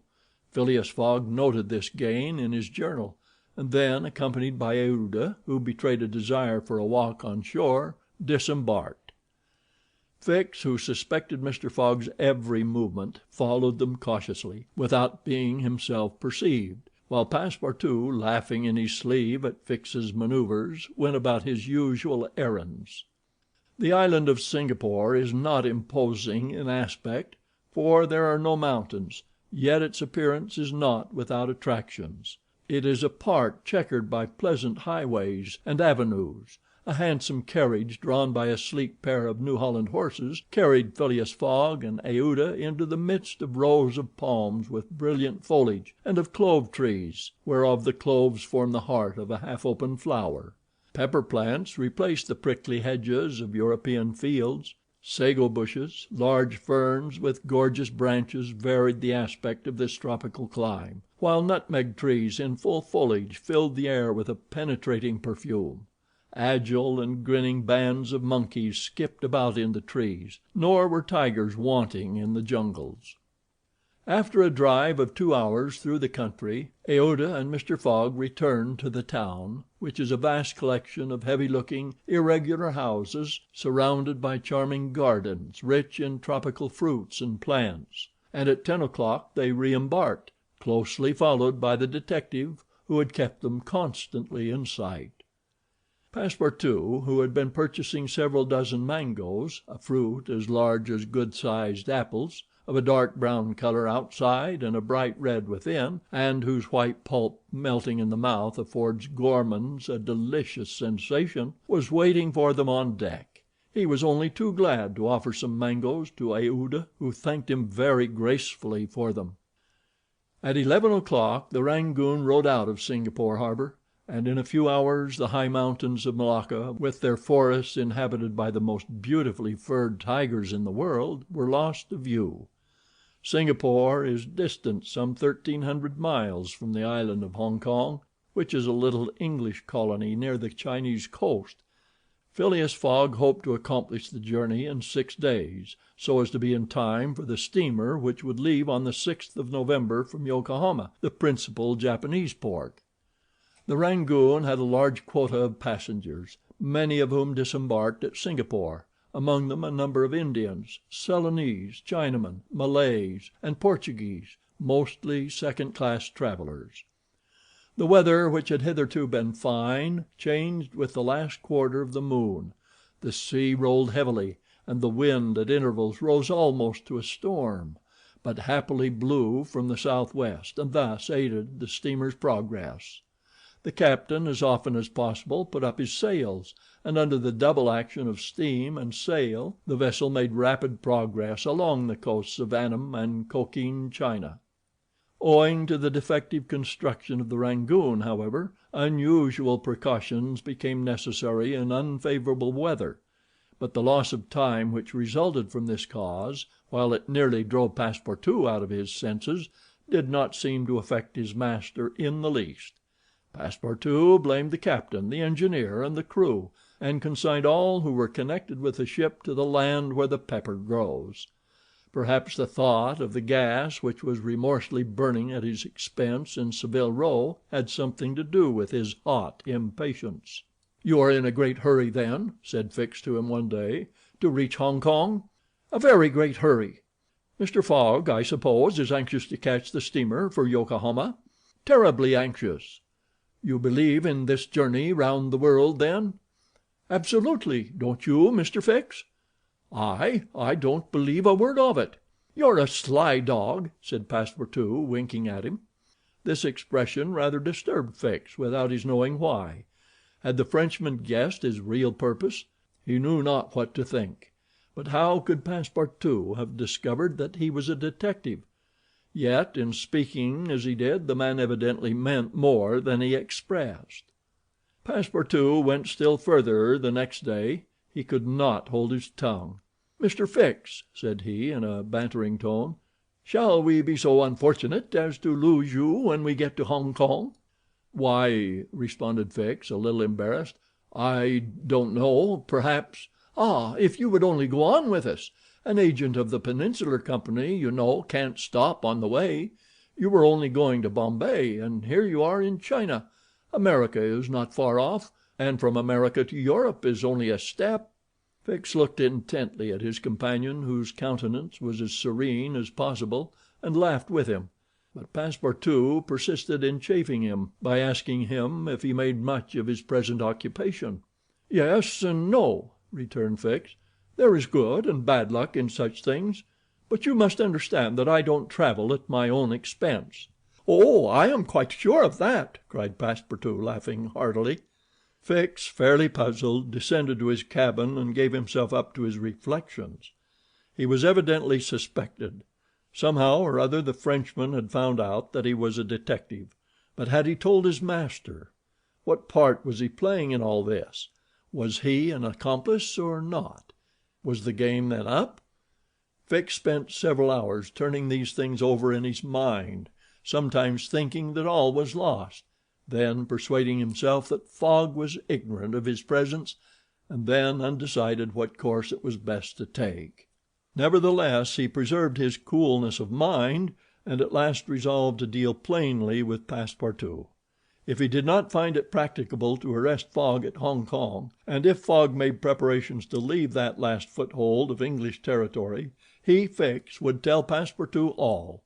Either the servant was the accomplice of his master, and in this case the master knew of his operations and he should fail, or else the servant knew nothing about the robbery, and then his interest would be to abandon the robber.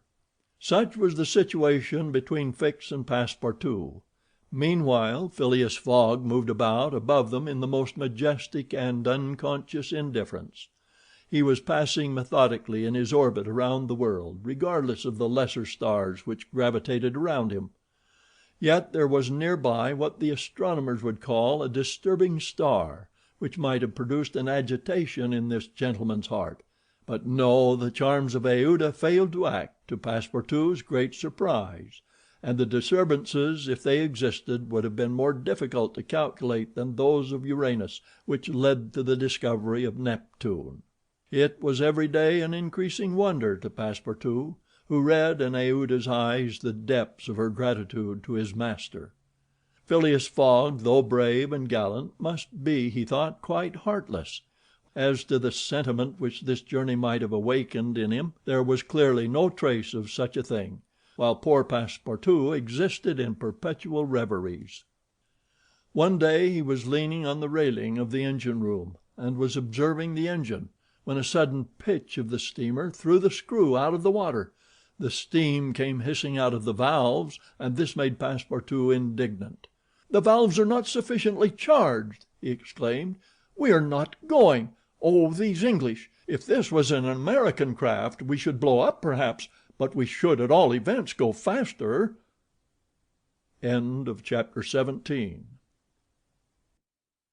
Chapter 18, in which Phileas Fogg, Passepartout, and Fix go each about his business. The weather was bad during the latter days of the voyage. The wind, obstinately remaining in the northwest, blew a gale and retarded the steamer. The Rangoon rolled heavily, and the passengers became impatient of the long, monstrous waves which the wind raised before their path. A sort of tempest arose on the 3rd of November, the squall knocking the vessel about with fury, and the waves running high. The Rangoon reefed all her sails, and even the rigging proved too much, whistling and shaking amid the squall. The steamer was forced to proceed slowly, and the captain estimated that she would reach Hong Kong 20 hours behind time, and more if the storm lasted. Phileas Fogg gazed at the tempestuous sea, which seemed to be struggling especially to delay him with his habitual tranquility. He never changed countenance for an instant, though a delay of 20 hours, by making him too late for the Yokohama boat, would almost inevitably cause the loss of the wager. But this man of nerve manifested neither impatience nor annoyance. It seemed as if the storm were a part of his programme and had been foreseen. Aouda was amazed to find him as calm as he had been from the first time she saw him. Fix did not look at the state of things in the same light. The storm greatly pleased him. His satisfaction would have been complete had the Rangoon been forced to retreat before the violence of wind and waves. Each delay filled him with hope, for it became more and more probable that Fogg would be obliged to remain some days at Hong Kong, and now the heavens themselves became his allies with the gusts and squalls. It mattered not that they made him seasick. He made no account of this inconvenience, and whilst his body was writhing under their effects, his spirit bounded with hopeful exultation. Passepartout was enraged beyond expression by the unpropitious weather. Everything had gone so well till now. Earth and sea had seemed to be at his master's service. Steamers and railways obeyed him. Wind and steam united to speed his journey. Had the hour of adversity come? Passepartout was as much excited as if the £20,000 were to come from his own pocket. The storm exasperated him, the gale made him furious, and he longed to lash the obstinate sea into obedience. Poor fellow! Fix carefully concealed from him his own satisfaction, for had he betrayed it, Passepartout could scarcely have restrained himself from personal violence. Passepartout remained on deck as long as the tempest lasted, being unable to remain quiet below, and taking it into his head to aid the progress of the ship by lending a hand with the crew.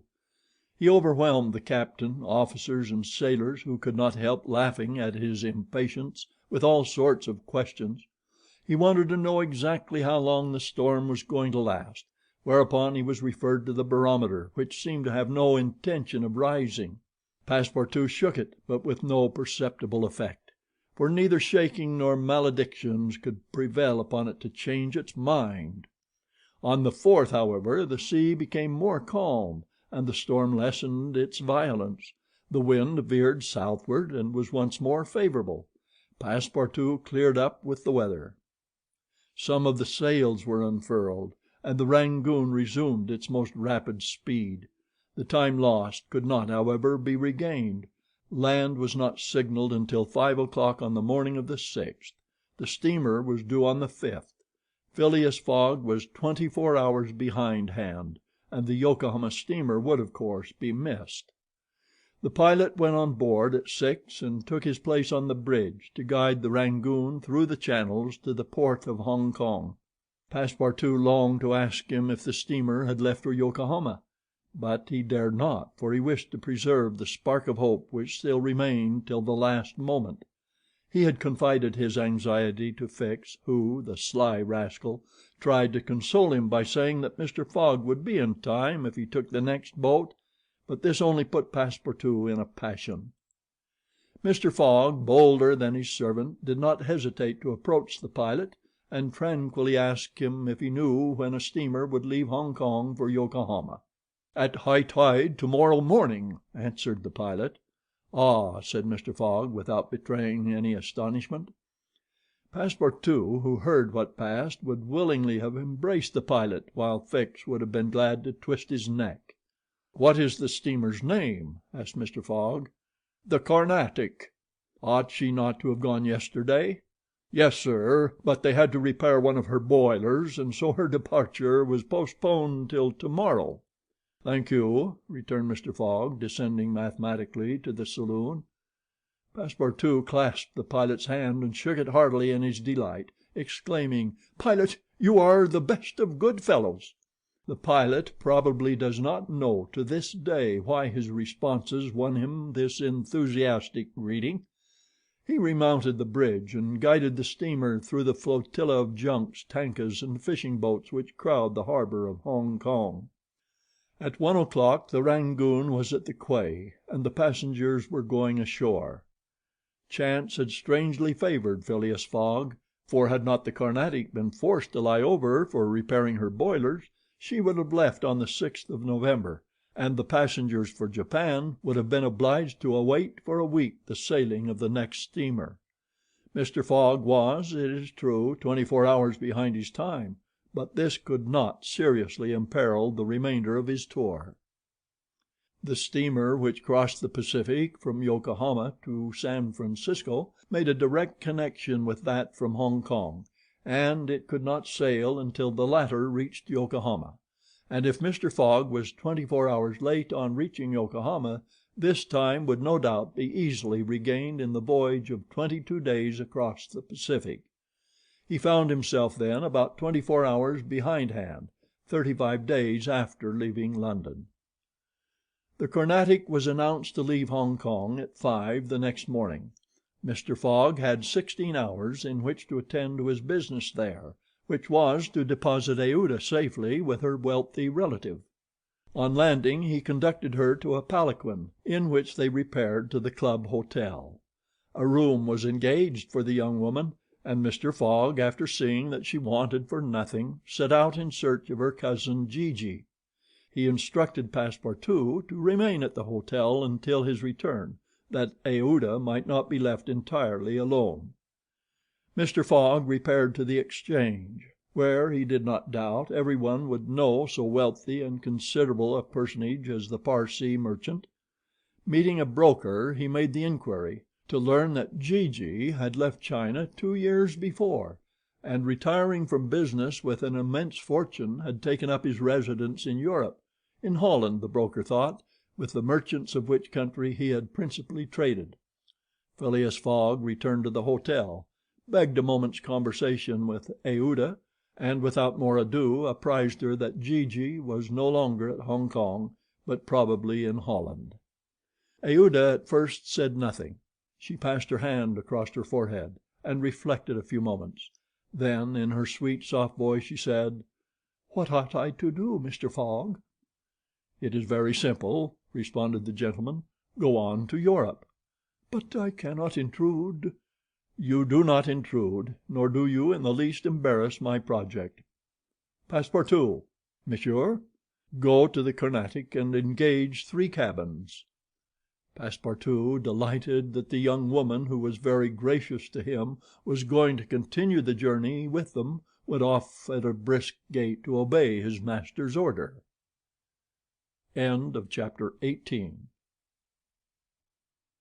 Chapter 19, in which Passepartout takes a too great interest in his master, and what comes of it.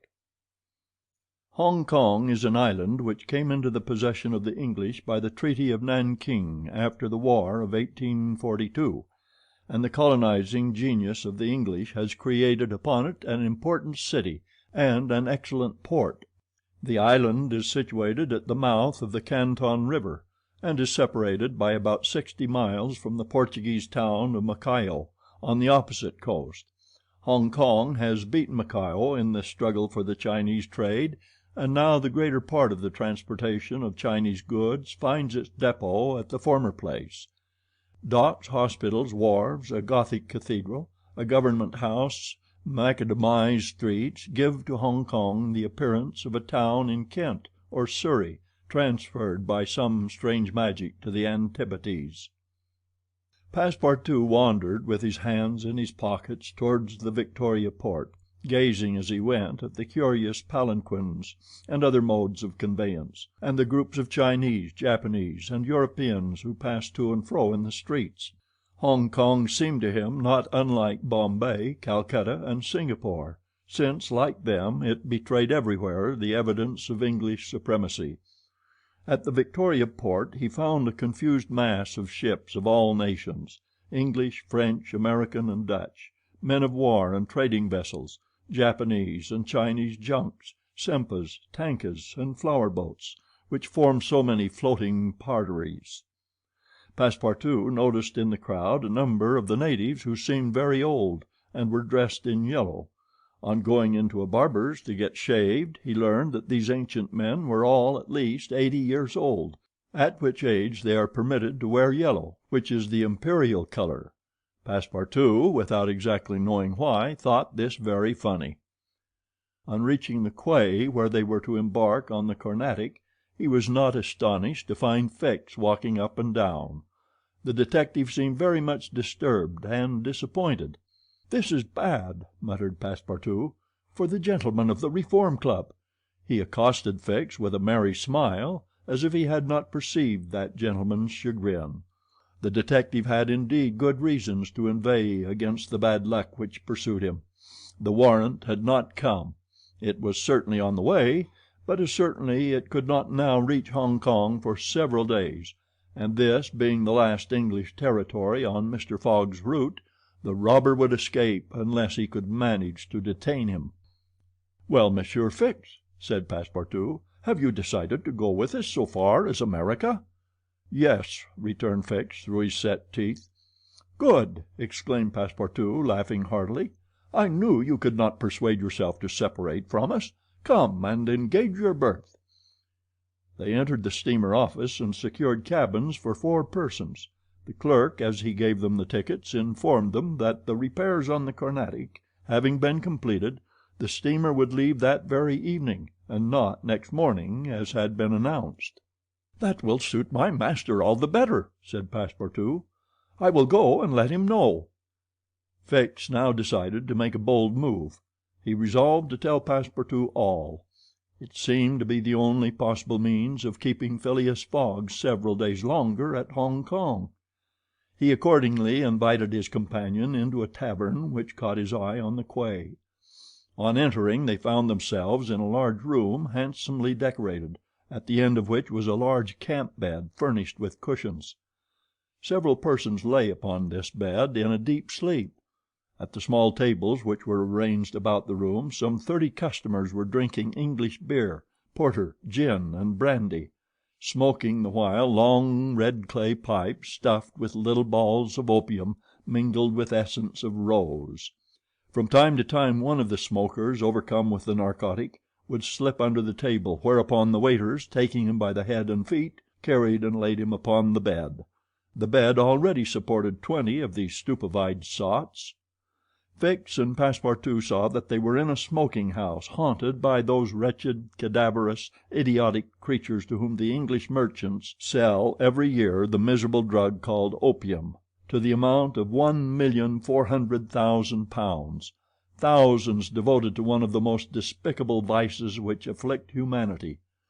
The Chinese government has in vain attempted to deal with the evil by stringent laws.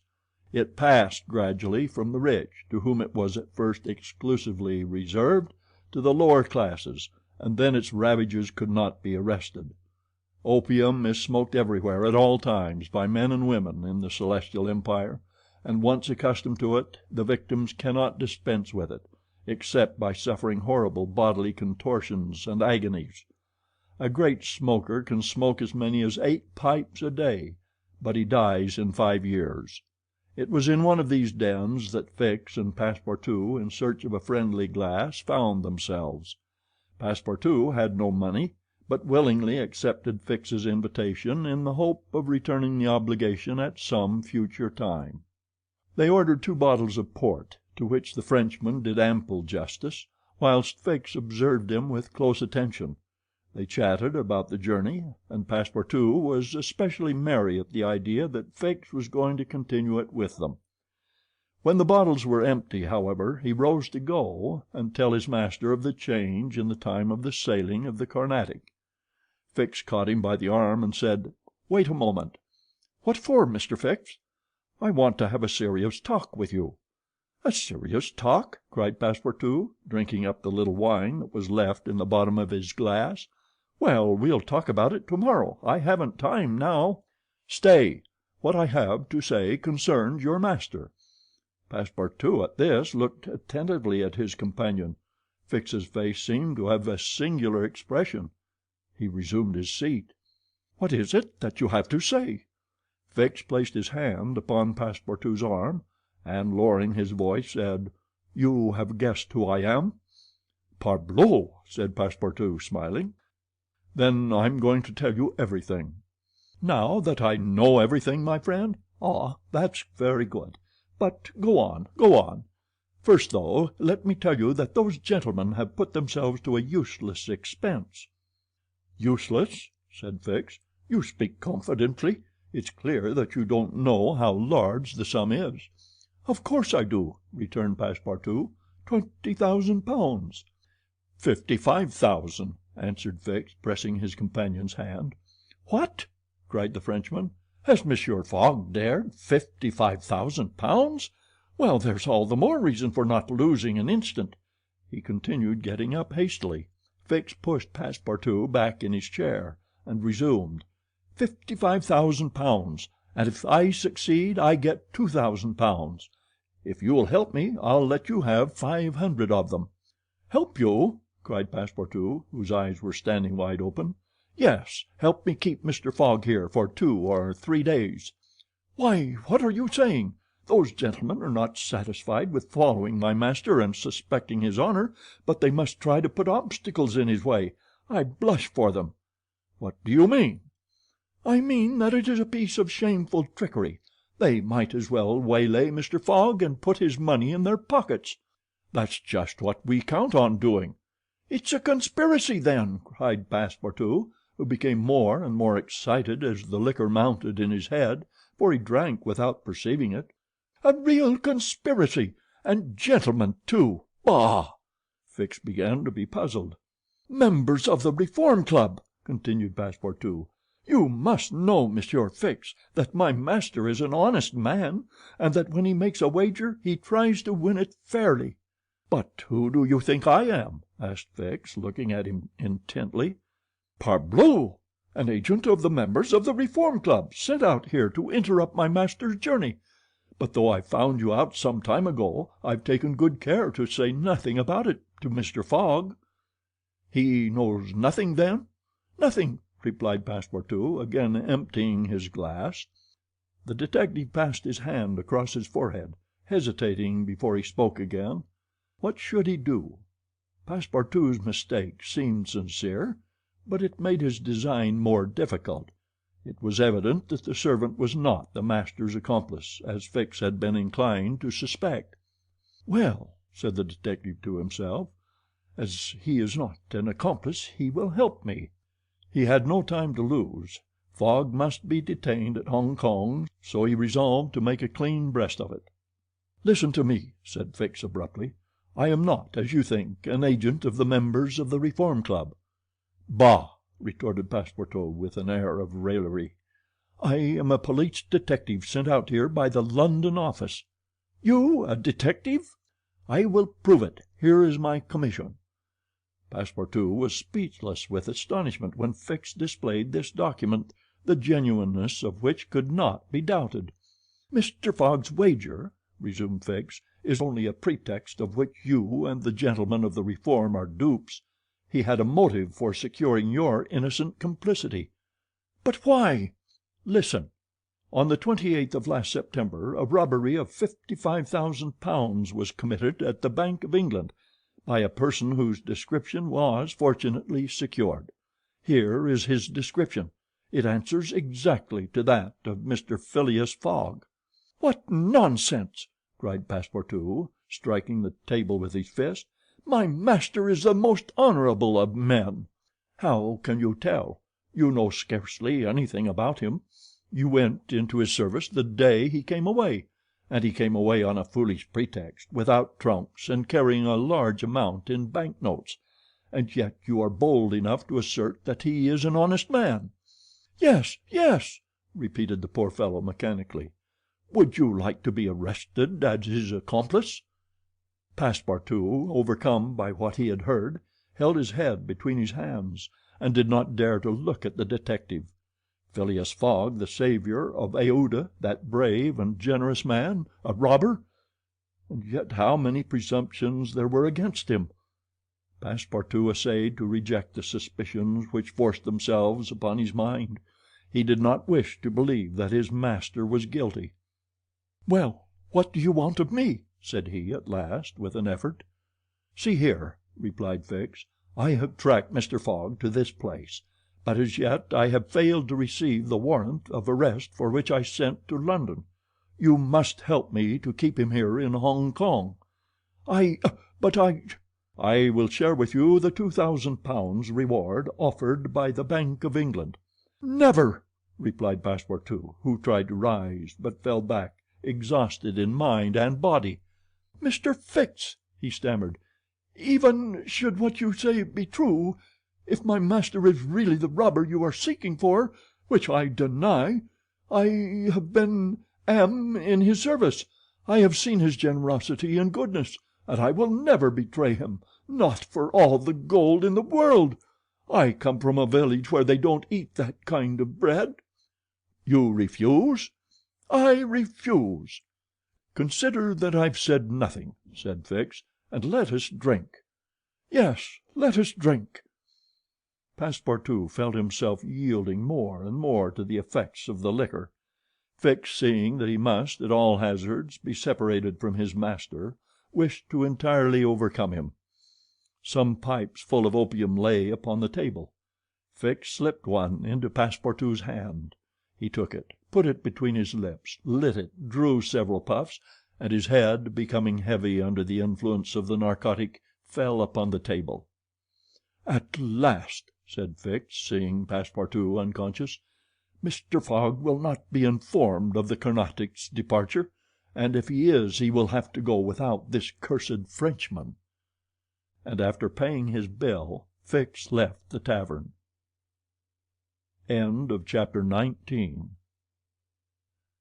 Chapter 20, in which Fix comes face to face with Phileas Fogg.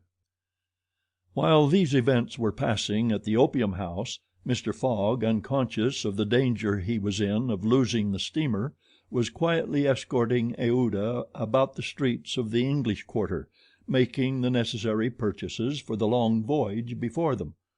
It was all very well for an Englishman like Mr. Fogg to make the tour of the world with a carpet bag. A lady could not be expected to travel comfortably under such conditions. He acquitted his task with characteristic serenity, and invariably replied to the remonstrances of his fair companion, who was confused by his patience and generosity. "It is in the interest of my journey, a part of my programme." The purchases made, they returned to the hotel, where they dined at a sumptuously served table d'hote, after which Aouda, shaking hands with her protector, after the English fashion, retired to her room for rest. Mr. Fogg absorbed himself throughout the evening in the perusal of the Times and Illustrated London News. Had he been capable of being astonished at anything, it would have been not to see his servant return at bedtime; but knowing that the steamer was not to leave for Yokohama until the next morning, he did not disturb himself about the matter. When Passepartout did not appear the next morning to answer his master's bell, Mr. Fogg, not betraying the least vexation, contented himself with taking his carpet bag, calling Aouda, and sending for a palanquin. It was then 8 o'clock. At 9:30, it being then high tide, the Carnatic would leave the harbor. Mr. Fogg and Aouda got into the palanquin, their luggage being brought after on a wheelbarrow, and half an hour later stepped upon the quay whence they were to embark. Mr. Fogg then learned that the Carnatic had sailed the evening before. He had expected to find not only the steamer, but his domestic, and was forced to give up both; but no sign of disappointment appeared on his face, and he merely remarked to Aouda, "It is an accident, madam, nothing more." At this moment a man who had been observing him attentively approached. It was Fix, who, bowing, addressed Mr. Fogg. "Were you not, like me, sir, a passenger by the Rangoon which arrived yesterday?" "I was, sir," replied Mr. Fogg coldly; "but I have not the honor—" Pardon me, I thought I should find your servant here." "Do you know where he is, sir?" asked Aouda anxiously. "What?" responded Fix, feigning surprise. "Is he not with you?" "No," said Aouda. "He has not made his appearance since yesterday. Could he have gone on board the Carnatic without us?" "Without you, madam?" answered the detective. "Excuse me, did you intend to sail in the Carnatic?" "Yes, sir." "So did I, madam, and I am excessively disappointed. The Carnatic, its repairs being completed, left Hong Kong 12 hours before the stated time, without any notice being given, and we must now wait a week for another steamer." As he said "a week," Fix felt his heart leap for joy. Fogg detained at Hong Kong for a week. There would be time for the warrant to arrive, and fortune at last favored the representative of the law. His horror may be imagined when he heard Mr. Fogg say, in his placid voice: "But there are other vessels besides the Carnatic, it seems to me, in the harbor of Hong Kong." And offering his arm to Aouda, he directed his steps toward the docks in search of some craft about to start. Fix, stupefied, followed. It seemed as if he were attached to Mr. Fogg by an invisible thread. Chance, however, appeared really to have abandoned the man it had hitherto served so well. For 3 hours Phileas Fogg wandered about the docks, with the determination, if necessary, to charter a vessel to carry him to Yokohama, but he could only find vessels which were loading or unloading, and which could not, therefore, set sail. Fix began to hope again. But Mr. Fogg, far from being discouraged, was continuing his search, resolved not to stop if he had to resort to Macao, when he was accosted by a sailor on one of the wharves. "Is your honor looking for a boat?" "Have you a boat ready to sail?" "Yes, your honor, a pilot boat, number 43, the best in the harbor." "Does she go fast?" "Between 8 and 9 knots the hour. Will you look at her?" "Yes." "Your honor will be satisfied with her. Is it for a sea excursion?" "No, for a voyage." "A voyage?" "Yes. Will you agree to take me to Yokohama?" The sailor leaned on the railing, opened his eyes wide, and said: "Is your honor joking?" "No, I have missed the Carnatic, and I must get to Yokohama by the 14th at the latest to take the boat for San Francisco." "I am sorry," said the sailor, "but it is impossible." "I offer you £100 per day, and an additional reward of £200 if I reach Yokohama in time." "Are you in earnest?" "Very much so." The pilot walked away a little distance and gazed out to sea, evidently struggling between the anxiety to gain a large sum and the fear of venturing so far. Fix was in mortal suspense. Mr. Fogg turned to Aouda and asked her: "You would not be afraid, would you, madam?" "Not with you, Mr. Fogg," was her answer. The pilot now returned, shuffling his hat in his hands. "Well, pilot?" said Mr. Fogg. "Well, your honor," replied he, "I could not risk myself, my men, or my little boat of scarcely 20 tons on so long a voyage at this time of year. Besides, we could not reach Yokohama in time, for it is 1,660 miles from Hong Kong." "Only 1,600," said Mr. Fogg. "It's the same thing." Fix breathed more freely. "But," added the pilot, "it might be arranged another way." Fix ceased to breathe at all. "How?" asked Mr. Fogg. "By going to Nagasaki, at the extreme south of Japan, or even to Shanghai, which is only 800 miles from here. In going to Shanghai we should not be forced to sail wide of the Chinese coast, which would be a great advantage, as the currents run northward and would aid us." "Pilot," said Mr. Fogg, "I must take the American steamer at Yokohama, and not at Shanghai or Nagasaki." "Why not?" returned the pilot. "The San Francisco steamer does not start from Yokohama. It puts in at Yokohama and Nagasaki, but it starts from Shanghai." "You are sure of that?" "Perfectly." "And when does the boat leave Shanghai?" "On the 11th at 7 in the evening. We have, therefore, 4 days before us, that is 96 hours, and in that time, if we had good luck and a southwest wind, and the sea was calm, we could make those 800 miles to Shanghai." "And you could go?"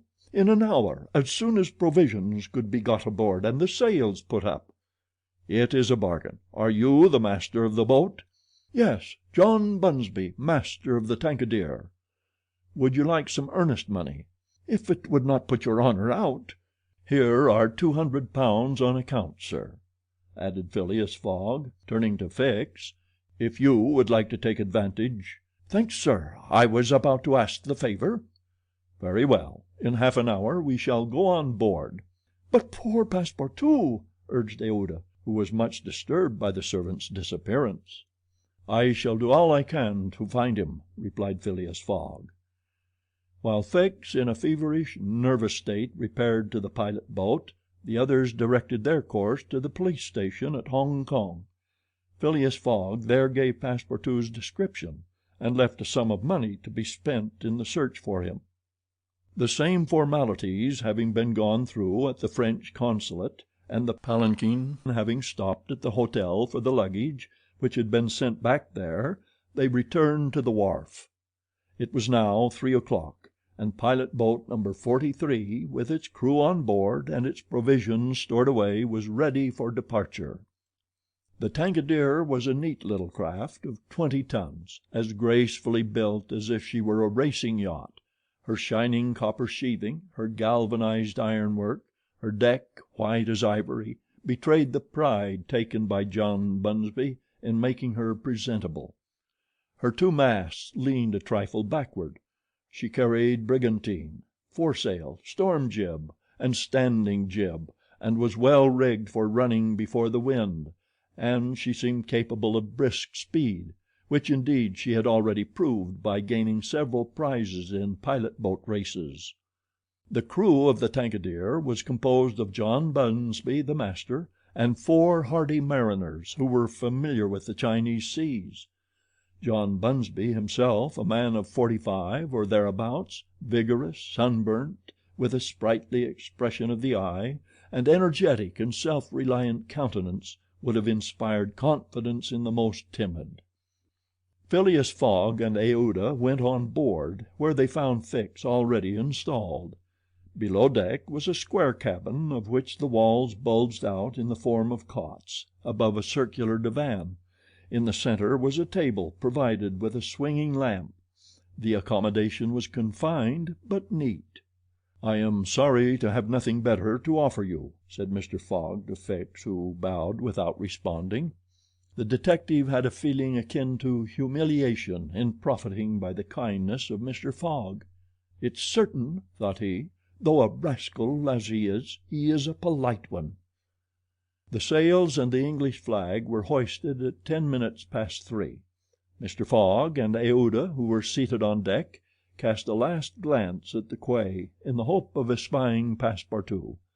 Fix was not without his fears, lest chance should direct the steps of the unfortunate servant, whom he had so badly treated, in this direction, in which case an explanation the reverse of satisfactory to the detective must have ensued.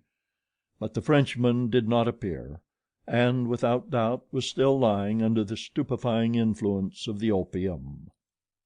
John Bunsby, master, at length gave the order to start, and the Tankadere, taking the wind under her brigantine, foresail, and standing jib, bounded briskly forward over the waves. Chapter 21, in which the master of the Tankadere runs great risk of losing a reward of £200. This voyage of 800 miles was a perilous venture on a craft of 20 tons, and at that season of the year. The Chinese seas were usually boisterous, subject to terrible gales of wind, and especially during the equinoxes, and it was now early November. It would clearly have been to the master's advantage to carry his passengers to Yokohama, since he was paid a certain sum per day, but he would have been rash to attempt such a voyage, and it was imprudent even to attempt to reach Shanghai. But John Bunsby believed in the Tankadere, which rode on the waves like a seagull, and perhaps he was not wrong. Late in the day they passed through the capricious channels of Hong Kong, and the Tankadere, impelled by favorable winds, conducted herself admirably. "I do not need, pilot," said Phileas Fogg when they got into the open sea, "to advise you to use all possible speed." "Trust me, your honor. We are carrying all the sail the wind will let us. The poles would add nothing, and are only used when we are going into port." "It's your trade, not mine, pilot, and I confide in you." Phileas Fogg, with body erect and legs wide apart, standing like a sailor, gazed without staggering at the swelling waters. The young woman who was seated aft was profoundly affected as she looked out upon the ocean, darkening now with the twilight, on which she had ventured in so frail a vessel. Above her head rustled the white sails, which seemed like great white wings. The boat, carried forward by the wind, seemed to be flying in the air. Night came. The moon was entering her first quarter, and her insufficient light would soon die out in the mist on the horizon. Clouds were rising from the east and already overcast a part of the heavens. The pilot had hung out his lights, which was very necessary in these seas crowded with vessels bound landward, for collisions are not uncommon occurrences, and at the speed she was going the least shock would shatter the gallant little craft. Fix, seated in the bow, gave himself up to meditation. He kept apart from his fellow travelers, knowing Mr. Fogg's taciturn tastes. Besides, he did not quite like to talk to the man whose favors he had accepted. He was thinking, too, of the future. It seemed certain that Fogg would not stop at Yokohama, but would at once take the boat for San Francisco, and the vast extent of America would ensure him impunity and safety. Fogg's plan appeared to him the simplest in the world. Instead of sailing directly from England to the United States like a common villain, he had traversed 3/4 of the globe so as to gain the American continent more surely, and there, after throwing the police off his track, he would quietly enjoy himself with the fortune stolen from the bank. But once in the United States, what should he, Fix, do? Should he abandon this man?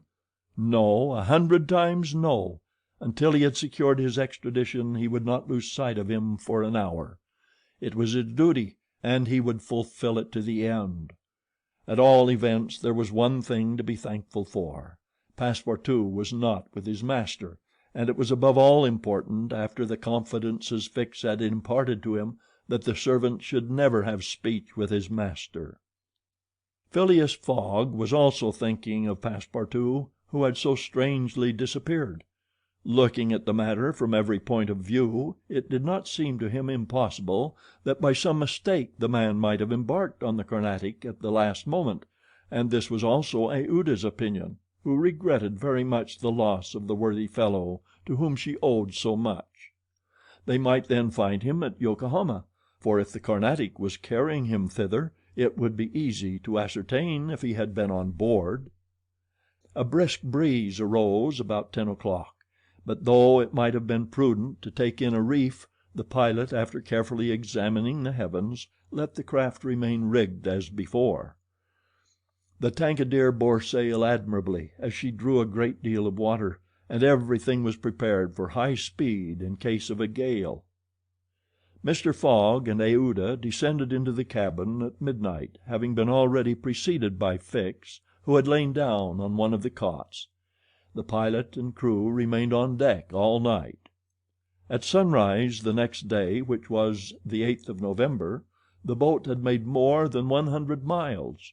The log indicated a mean speed of between 8 and 9 miles. The Tankadere still carried all sail, and was accomplishing her greatest capacity of speed. If the wind held as it was, the chances would be in her favor. During the day she kept along the coast, where the currents were favorable. The coast, irregular in profile and visible sometimes across the clearings, was at most 5 miles distant. The sea was less boisterous, since the wind came off land, a fortunate circumstance for the boat, which would suffer, owing to its small tonnage, by a heavy surge on the sea. The breeze subsided a little towards noon, and set in from the southwest. The pilot put up his poles, but took them down again within 2 hours as the wind freshened up anew. Mr. Fogg and Aouda, happily unaffected by the roughness of the sea, ate with a good appetite, Fix being invited to share their repast, which he accepted with secret chagrin. To travel at this man's expense and live upon his provisions was not palatable to him. Still he was obliged to eat, and so he ate. When the meal was over, he took Mr. Fogg apart and said, "Sir," this "sir" scorched his lips, and he had to control himself to avoid collaring this gentleman, "Sir, you have been very kind to give me a passage on this boat, but though my means will not admit of my expending them as freely as you, I must ask to pay my share." "Let us not speak of that, sir," replied Mr. Fogg. "But if I insist?" "No, sir," repeated Mr. Fogg in a tone which did not admit of a reply. "This enters into my general expenses." Fix, as he bowed, had a stifled feeling, and going forward, where he ensconced himself, did not open his mouth for the rest of the day. Meanwhile they were progressing famously, and John Bunsby was in high hope. He several times assured Mr. Fogg that they would reach Shanghai in time, to which that gentleman responded that he counted upon it. The crew set to work in good earnest, inspired by the reward to be gained. There was not a sheet which was not tightened, not a sail which was not vigorously hoisted, not a lurch could be charged to the man at the helm. They worked as desperately as if they were contesting in a royal yacht regatta. By evening the logs showed that 220 miles had been accomplished from Hong Kong, and Mr. Fogg might hope that he would be able to reach Yokohama without recording any delay in his journal, in which case the many misadventures which had overtaken him since he left London would not seriously affect his journey. The Tankadere entered the Straits of Fokien, which separate the island of Formosa from the Chinese coast, in the small hours of the night, and crossed the Tropic of Cancer. The sea was very rough in the straits, full of eddies formed by the counter currents, and the chopping waves broke her course, whilst it became very difficult to stand on deck. At daybreak the wind began to blow hard again, and the heavens seemed to predict a gale. The barometer announced a speedy change, the mercury rising and falling capriciously. The sea also, in the southeast, raised long surges which indicated a tempest. The sun had set the evening before in a red mist, in the midst of the phosphorescent scintillations of the ocean. John Bunsby long examined the threatening aspect of the heavens, muttering indistinctly between his teeth. At last he said in a low voice to Mr. Fogg, "Shall I speak out to your honor?" "Of course." "Well, we are going to have a squall." "Is the wind north or south?" asked Mr. Fogg quietly. "South. Look, a typhoon is coming up." "Glad it's a typhoon from the south, for it will carry us forward." "Oh, if you take it that way," said John Bunsby, "I've nothing more to say." John Bunsby's suspicions were confirmed. At a less advanced season of the year the typhoon, according to a famous meteorologist, would have passed away like a luminous cascade of electric flame, but in the winter equinox it was to be feared that it would burst upon them with great violence. The pilot took his precautions in advance. He reefed all sail, the pole masts were dispensed with, all hands went forward to the bows. A single triangular sail of strong canvas was hoisted as a storm jib, so as to hold the wind from behind. Then they waited. John Bunsby had requested his passengers to go below, but this imprisonment in so narrow a space, with little air, and the boat bouncing in the gale, was far from pleasant. Neither Mr. Fogg, Fix, nor Aouda consented to leave the deck. The storm of rain and wind descended upon them towards 8 o'clock, but with its bit of sail the Tankadere was lifted like a feather by a wind, an idea of whose violence can scarcely be given. To compare her speed to 4 times that of a locomotive going on full steam would be below the truth. The boat scudded thus northward during the whole day, borne on by monstrous waves, preserving always, fortunately, a speed equal to theirs. 20 times she seemed almost to be submerged by these mountains of water which rose behind her, but the adroit management of the pilot saved her. The passengers were often bathed in spray, but they submitted to it philosophically.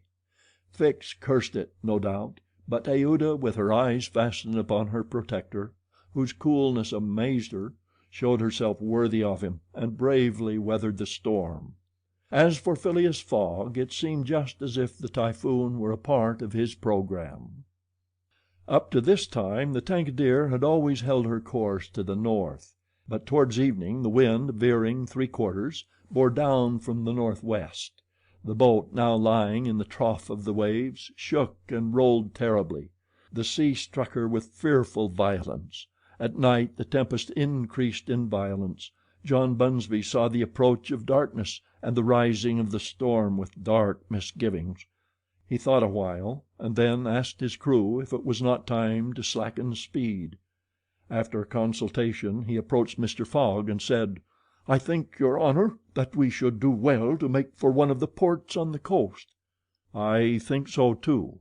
"Ah," said the pilot, "but which one?" "I know of but one," returned Mr. Fogg tranquilly. "And that is?" "Shanghai." The pilot at first did not seem to comprehend.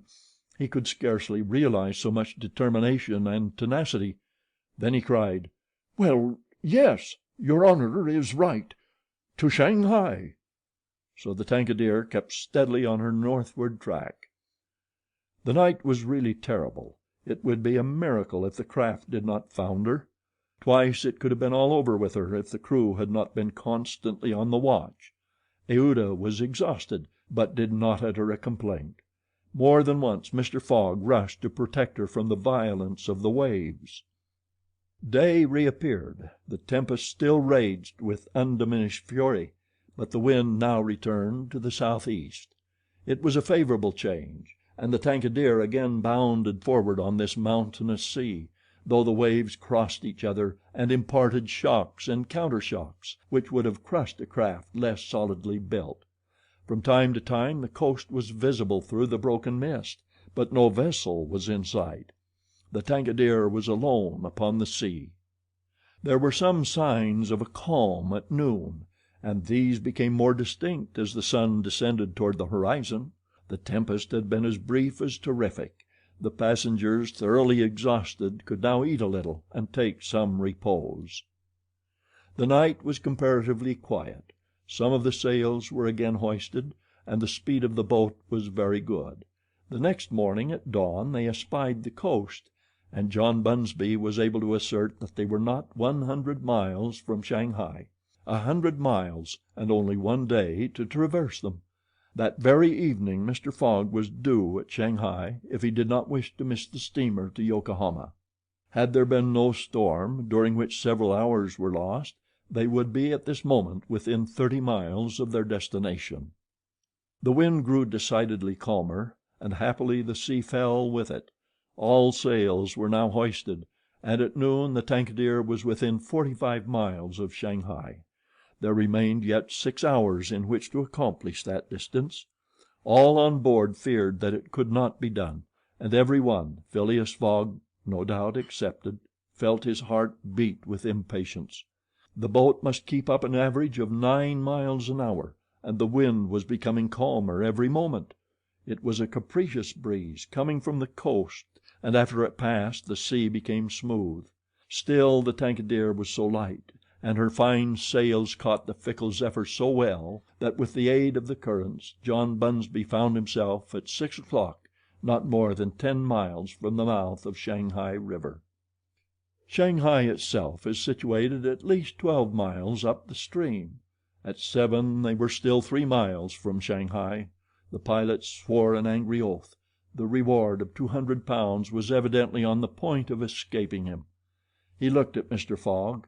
Mr. Fogg was perfectly tranquil, and yet his whole fortune was at this moment at stake. At this moment also a long black funnel crowned with wreaths of smoke appeared on the edge of the waters. It was the American steamer leaving for Yokohama at the appointed time. "Confound her!" cried John Bunsby, pushing back the rudder with a desperate jerk. "Signal her," said Phileas Fogg quietly. A small brass cannon stood on the forward deck of the Tankadeer for making signals in the fogs. It was loaded to the muzzle, but just as the pilot was about to apply a red-hot coal to the touch hole, Mr. Fogg said, "Hoist your flag." The flag was run up at half mast, and this being the signal of distress, it was hoped that the American steamer, perceiving it, would change her course a little, so as to succor the pilot boat. "Fire!" said Mr. Fogg, and the booming of the little cannon resounded in the air.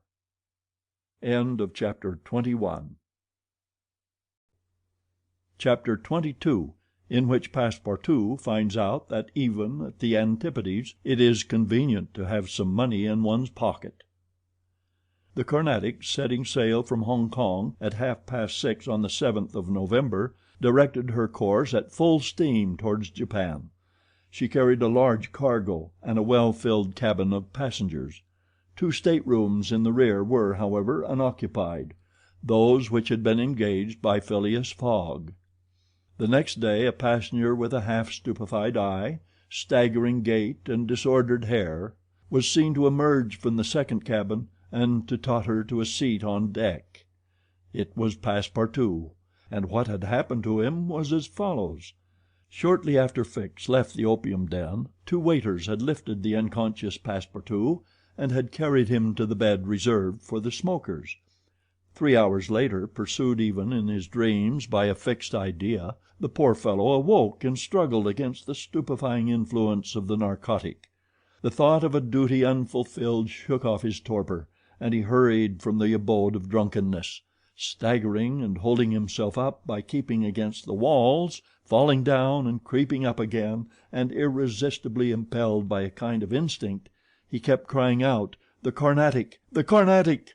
The steamer lay puffing alongside the quay on the point of starting. Passepartout had but few steps to go, and rushing upon the plank he crossed it and fell unconscious on the deck, just as the Carnatic was moving off. Several sailors who were evidently accustomed to this sort of scene carried the poor Frenchman down into the second cabin, and Passepartout did not wake until they were 150 miles away from China. Thus he found himself the next morning on the deck of the Carnatic and eagerly inhaling the exhilarating sea breeze. The pure air sobered him. He began to collect his sense, which he found a difficult task, but at last he recalled the events of the evening before, Fix's revelation, and the opium house. "It is evident," said he to himself, "that I have been abominably drunk. What will Mr. Fogg say? At least I have not missed the steamer, which is the most important thing." Then, as Fix occurred to him, "As for that rascal, I hope we are well rid of him, and that he has not dared, as he proposed, to follow us on board the Carnatic. A detective on the track of Mr. Fogg, accused of robbing the Bank of England! Pshaw! Mr. Fogg is no more a robber than I am a murderer." Should he divulge Fix's real errand to his master? Would it do to tell the part the detective was playing? Would it not be better to wait until Mr. Fogg reached London again, and then impart to him that an agent of the Metropolitan Police had been following him round the world, and have a good laugh over it? No doubt. At least it was worth considering. The first thing to do was to find Mr. Fogg and apologize for his singular behavior. Passepartout got up and proceeded, as well as he could with the rolling of the steamer, to the after deck. He saw no one who resembled either his master or Aouda. "Good," muttered he. "Aouda has not got up yet, and Mr. Fogg has probably found some partners at whist." He descended to the saloon. Mr. Fogg was not there. Passepartout had only, however, to ask the purser the number of his master's stateroom. The purser replied that he did not know any passenger by the name of Fogg. "I beg your pardon," said Passepartout persistently. "He is a tall gentleman, quiet, not very talkative, and has with him a young lady." "There is no young lady on board," interrupted the purser. "Here is a list of the passengers. You may see for yourself." Passepartout scanned the list, but his master's name was not upon it. All at once an idea struck him. "Ah, am I on the Carnatic? "Yes." "On the way to Yokohama?" "Certainly." Passepartout had for an instant feared that he was on the wrong boat; but though he was really on the Carnatic, his master was not there. He fell thunderstruck on a seat. He saw it all now. He remembered that the time of sailing had been changed, that he should have informed his master of that fact, and that he had not done so. It was his fault, then, that Mr. Fogg and Aouda had missed the steamer. Yes, but it was still more the fault of the traitor who, in order to separate him from his master and detain the latter at Hong Kong, had inveigled him into getting drunk. He now saw the detective's trick, and at this moment Mr. Fogg was certainly ruined. His bet was lost, and he himself perhaps arrested and imprisoned. At this thought Passepartout tore his hair. Ah, if Fix ever came within his reach, what a settling of accounts there would be! After his first depression Passepartout became calmer, and began to study his situation. It was certainly not an enviable one. He found himself on the way to Japan, and what should he do when he got there? His pocket was empty. He had not a solitary shilling, not so much as a penny. His passage had fortunately been paid for in advance, and he had 5 or 6 days in which to decide upon his future course. He fell to at meals with an appetite, and ate for Mr. Fogg, Aouda, and himself. He helped himself as generously as if Japan were a dessert, where nothing to eat was to be looked for. At dawn on the 13th the Carnatic entered the port of Yokohama. This is an important port of call in the Pacific, where all the mail steamers and those carrying travelers between North America, China, Japan, and the Oriental Islands put in. It is situated in the Bay of Yedo, and at but a short distance from that second capital of the Japanese Empire, and the residence of the Tycoon, the civil emperor, before the Mikado, the spiritual emperor, absorbed his office in his own. The Carnatic anchored at the quay near the custom house in the midst of a crowd of ships bearing the flags of all nations. Passepartout went timidly ashore on this so curious territory of the Sons of the Sun. He had nothing better to do than, taking chance for his guide, to wander aimlessly through the streets of Yokohama. He found himself at first in a thoroughly European quarter, the houses having low fronts and being adorned with verandas, beneath which he caught glimpses of neat peristyles. This quarter occupied with its streets, squares, docks, and warehouses all the space between the promontory of the treaty and the river. Here, as at Hong Kong and Calcutta, were mixed crowds of all races, Americans and English, Chinamen and Dutchmen, mostly merchants ready to buy or sell anything. The Frenchman felt himself as much alone among them as if he had dropped down in the midst of Hottentots. He had at least one resource to call on, the French and English consuls at Yokohama, for assistance, but he shrank from telling the story of his adventures, intimately connected as it was with that of his master, and before doing so he determined to exhaust all other means of aid. As chance did not favor him in the European quarter, he penetrated that inhabited by the native Japanese, determined, if necessary, to push on to Yedo. The Japanese quarter of Yokohama is called Benton, after the goddess of the sea, who is worshipped on the islands round about. There Passepartout beheld beautiful fir and cedar groves, sacred gates of a singular architecture, bridges half hid in the midst of bamboos and reeds, temples shaded by immense cedar trees, holy retreats where were sheltered Buddhist priests and sectaries of Confucius, and interminable streets, where a perfect harvest of rose-tinted and red-cheeked children, who looked as if they had been cut out of Japanese screens, and who were playing in the midst of short-legged poodles and yellowish cats, might have been gathered. The streets were crowded with people. Priests were passing in processions, beating their dreary tambourines. Police and custom house officers with pointed hats encrusted with lac and carrying 2 sabers hung to their waists. Soldiers clad in blue cotton with white stripes and bearing guns. The Mikado's guards enveloped in silken doubles, hauberks and coats of mail. And numbers of military folk of all ranks, for the military profession is as much respected in Japan as it is despised in China. went hither and thither in groups and pairs. Passepartout saw, too, begging friars, long-robed pilgrims, and simple civilians with their warped and jet-black hair, big heads, long busts, slender legs, short stature, and complexions varying from copper color to a dead white, but never yellow like the Chinese, from whom the Japanese widely differ. He did not fail to observe the curious equipages, carriages, and palanquins, barrows supplied with sails, and litters made of bamboo, nor the women, whom he thought not especially handsome, who took little steps with their little feet, whereon they wore canvas shoes, straw sandals, and clogs of worked wood, and who displayed tight-looking eyes, flat chests, teeth fashionably blackened, and gowns crossed with silken scarves, tied in an enormous knot behind an ornament which the modern Parisian ladies seem to have borrowed from the dames of Japan.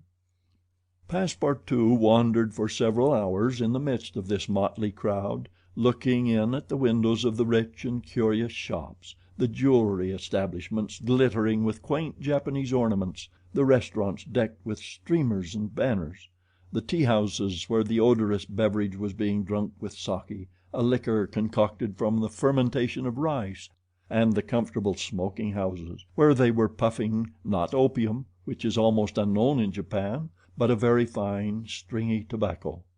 He went on till he found himself in the fields, in the midst of vast rice plantations. There he saw dazzling camellias expanding themselves, with flowers which were giving forth their last colors and perfumes, not on bushes but on trees, and within bamboo enclosures, cherry, plum, and apple trees, which the Japanese cultivate rather for their blossoms than their fruit, and which, queerly fashioned, grinning scarecrows protected from the sparrows, pigeons, ravens, and other voracious birds.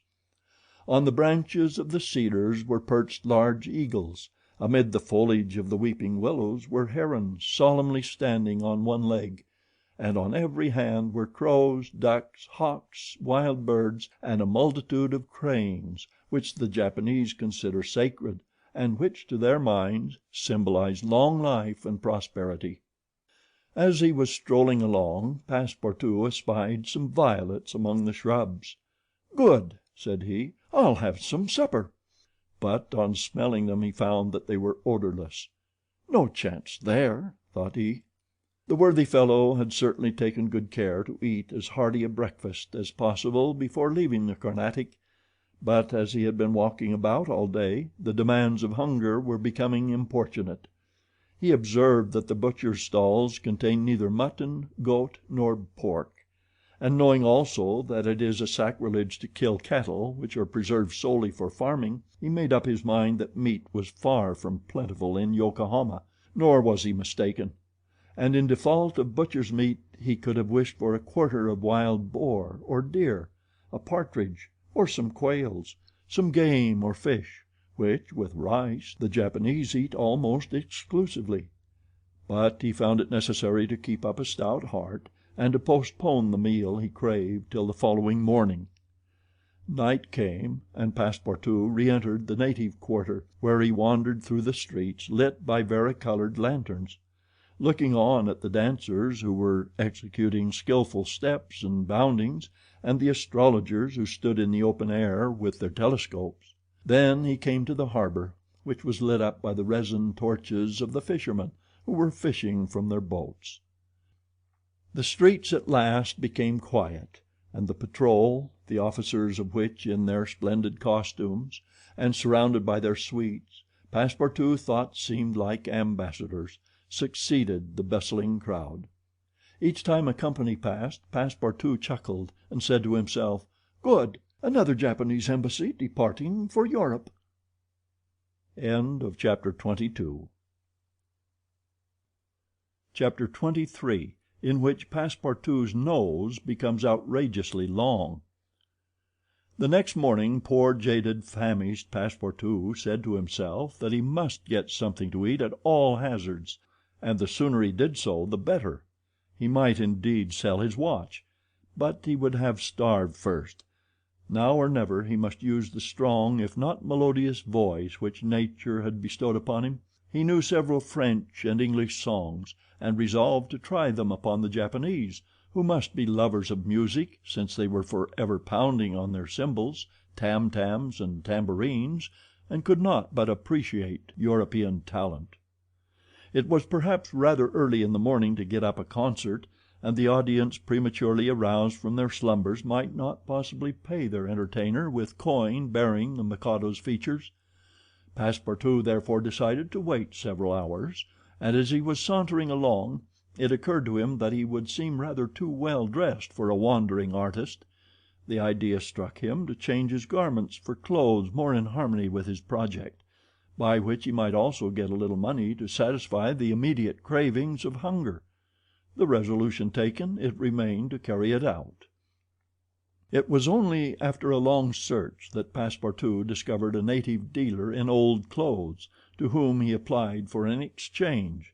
The man liked the European costume, and ere long Passepartout issued from his shop accoutred in an old Japanese coat and a sort of one-sided turban faded with long use. A few small pieces of silver, moreover, jingled in his pocket. "Good," thought he, "I will imagine I am at the carnival." His first care, after being thus Japanesed, was to enter a tea house of modest appearance, and upon half a bird and a little rice, to breakfast like a man for whom dinner was as yet a problem to be solved. "Now," thought he, when he had eaten heartily, "I must use my head. I can't sell this costume again for one still more Japanese. I must consider how to leave this country of the sun, of which I shall not retain the most delightful of memories, as quickly as possible." It occurred to him to visit the steamers which were about to leave for America. He would offer himself as a cook or servant in payment of his passage and meals. Once at San Francisco he would find some means of going on. The difficulty was how to traverse the 4,700 miles of the Pacific which lay between Japan and the New World. Passepartout was not the man to let an idea go begging, and directed his steps towards the docks. But as he approached them his project, which at first had seemed so simple, began to grow more and more formidable to his mind. What need would they have of a cook or servant on an American steamer, and what confidence would they put in him dressed as he was? What references could he give? As he was reflecting in this wise, his eyes fell upon an immense placard which a sort of clown was carrying through the streets. This placard, which was in English, read as follows: "Acrobatic Japanese Troupe, Honorable William Batoukler, Proprietor. Last representations prior to their departure to the United States of the Long Noses. Long Noses. Under the direct patronage of the god Tingao.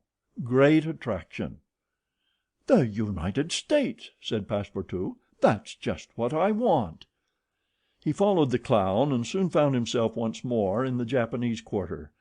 A quarter of an hour later he stopped before a large cabin adorned with several clusters of streamers, the exterior walls of which were designed to represent, in violent colors and without perspective, a company of jugglers. This was the Honorable William Batoukler's establishment. That gentleman was a sort of Barnum, the director of a troupe of mountebanks, jugglers, clowns, acrobats, equilibrists, and gymnasts, who, according to the placard, was giving his last performances before leaving the Empire of the Sun for the States of the Union. Passepartout entered and asked for Mr. Batulcar, who straightway appeared in person. "What do you want?" said he to Passepartout, whom he at first took for a native. "Would you like a servant, sir?" asked Passepartout. "A servant?" cried Mr. Batulcar, caressing the thick gray beard which hung from his chin. "I already have two who are obedient and faithful, have never left me, and serve me for their nourishment, and here they are," added he, holding out his two robust arms, furrowed with veins as large as the strings of a bass viol. "So can I be of no use to you?" "None." "The devil! I should like to cross the Pacific with you." "Ah," said the Honorable Mr. Batulcar, "you're no more a Japanese than I am a monkey. Who are you dressed up in that way?" "A man dresses as he can." "That's true. You are a Frenchman, aren't you?" "Yes, a Parisian of Paris." "Then you ought to know how to make grimaces." "Why," replied Passepartout, a little vexed that his nationality should cause this question, "we Frenchmen know how to make grimaces, it is true, but not any better than the Americans do." "True. Well, if I can't take you as a servant, I can as a clown. You see, my friend, in France they exhibit foreign clowns, and in foreign parts French clowns." "Ah!" "You are pretty strong, eh?" "Especially after a good meal." "And you can sing?" "Yes," returned Passepartout, who had formerly been wont to sing in the streets. "But can you sing standing on your head, with a top spinning on your left foot, and a saber balanced on your right?" "Humph! I think so," replied Passepartout, recalling the exercises of his younger days. "Well, that's enough," said the Hon. William Batulcar. The engagement was concluded there and then. Passepartout had at last found something to do. He was engaged to act in the celebrated Japanese troupe. It was not a very dignified position, but within a week he would be on his way to San Francisco. The performance so noisily announced by the Hon. Mr. Batulcar was to commence at 3 o'clock, and soon the deafening instruments of a Japanese orchestra resounded at the door. Passepartout, though he had not been able to study or rehearse a part, was designated to lend the aid of his sturdy shoulders in the great exhibition of the human pyramid, executed by the long noses of the god Tingao. This great attraction was to close the performance. Before 3 o'clock the large shed was invaded by the spectators, comprising Europeans and natives, Chinese and Japanese, men, women, and children, who precipitated themselves upon the narrow benches and into the boxes opposite the stage. The musicians took up a position inside and were vigorously performing on their gongs, tam-tams, flutes, bones, tambourines, and immense drums. The performance was much like all acrobatic displays, but it must be confessed that the Japanese are the first equilibrists in the world. One, with a fan and some bits of paper, performed the graceful trick of the butterflies and the flowers. Another traced in the air with the odorous smoke of his pipe a series of blue words which composed a compliment to the audience, while a third juggled with some lighted candles, which he extinguished successively as they passed his lips, and relit them again without interrupting for an instant his juggling. Another reproduced the most singular combinations with a spinning top. In his hands the revolving tops seemed to be animated with a life of their own in their interminable whirling. They ran over pipe stems, the edges of sabers, wires, and even hairs stretched across the stage. They turned around on the edges of large glasses, crossed bamboo ladders, dispersed into all the corners, and produced strange musical effects by the combination of their various pitches of tone. The jugglers tossed them in the air, threw them like shuttlecocks with wooden battledores, and yet they kept on spinning. They put them into their pockets and took them out, still whirling as before. It is useless to describe the astonishing performances of the acrobats and gymnasts. The turning on ladders, poles, balls, barrels, and so on, was executed with wonderful precision. But the principal attraction was the exhibition of the long noses, a show to which Europe is as yet a stranger. The long noses form a peculiar company under the direct patronage of the god Tingao. Attired after the fashion of the Middle Ages, they bore upon their shoulders a splendid pair of wings. But what especially distinguished them was the long noses which were fastened to their faces, and the uses which they made of them. These noses were made of bamboo, and were 5, 6, and even 10 feet long, some straight, others curved, some ribboned, and some having imitation warts upon them. It was upon these appendages, fixed tightly on their real noses, that they performed their gymnastic exercises. A dozen of these sectaries of Tingao lay flat upon their backs, while others, dressed to represent lightning rods, came and frolicked on their noses, jumping from one to another and performing the most skillful leapings and somersaults. As a last scene, a human pyramid had been announced in which 50 long noses were to represent the car of Juggernaut; but instead of forming a pyramid by mounting each other's shoulders, the artists were to group themselves on top of the noses.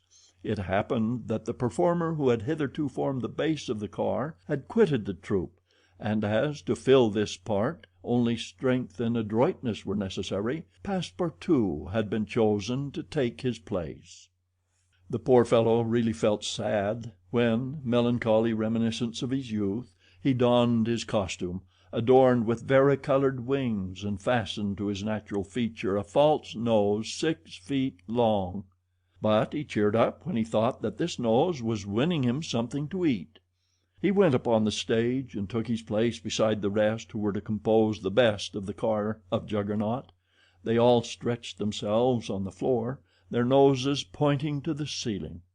A second group of artists disposed themselves on these long appendages, then a third above these, then a fourth, until a human monument reaching to the very cornices of the theater soon arose on top of the noses.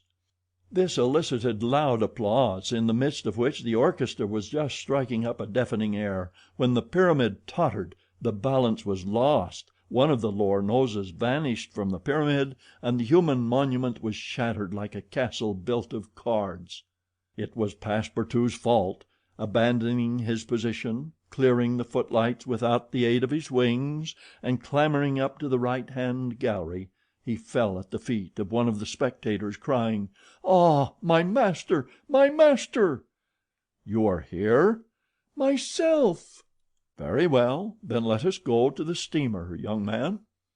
Mr. Fogg, Aouda, and Passepartout passed through the lobby of the theater to the outside, where they encountered the Hon. Mr. Battlecor, furious with rage. He demanded damages for the breakage of the pyramid, and Phileas Fogg appeased him by giving him a handful of banknotes. At 6:30, the very hour of departure, Mr. Fogg and Aouda, followed by Passepartout, who in his hurry had retained his wings and nose 6 feet long, stepped upon the American steamer. Chapter 24, during which Mr. Fogg and party crossed the Pacific Ocean. What happened when the pilot boat came in sight of Shanghai will be easily guessed. The signals made by the Tankadere had been seen by the captain of the Yokohama steamer, who, espying the flag at half-mast, had directed his course towards the little craft. Phileas Fogg, after paying the stipulated price of his passage to John Busby, and rewarding that worthy with the additional sum of £550, ascended the steamer with Aouda and Fix, and they started at once for Nagasaki and Yokohama. They reached their destination on the morning of the 14th of November. Phileas Fogg lost no time in going on board the Carnatic, where he learned, to Aouda's great delight, and perhaps to his own, though he betrayed no emotion, that Passepartout, a Frenchman, had really arrived on her the day before. The San Francisco steamer was announced to leave that very evening, and it became necessary to find Passepartout, if possible, without delay.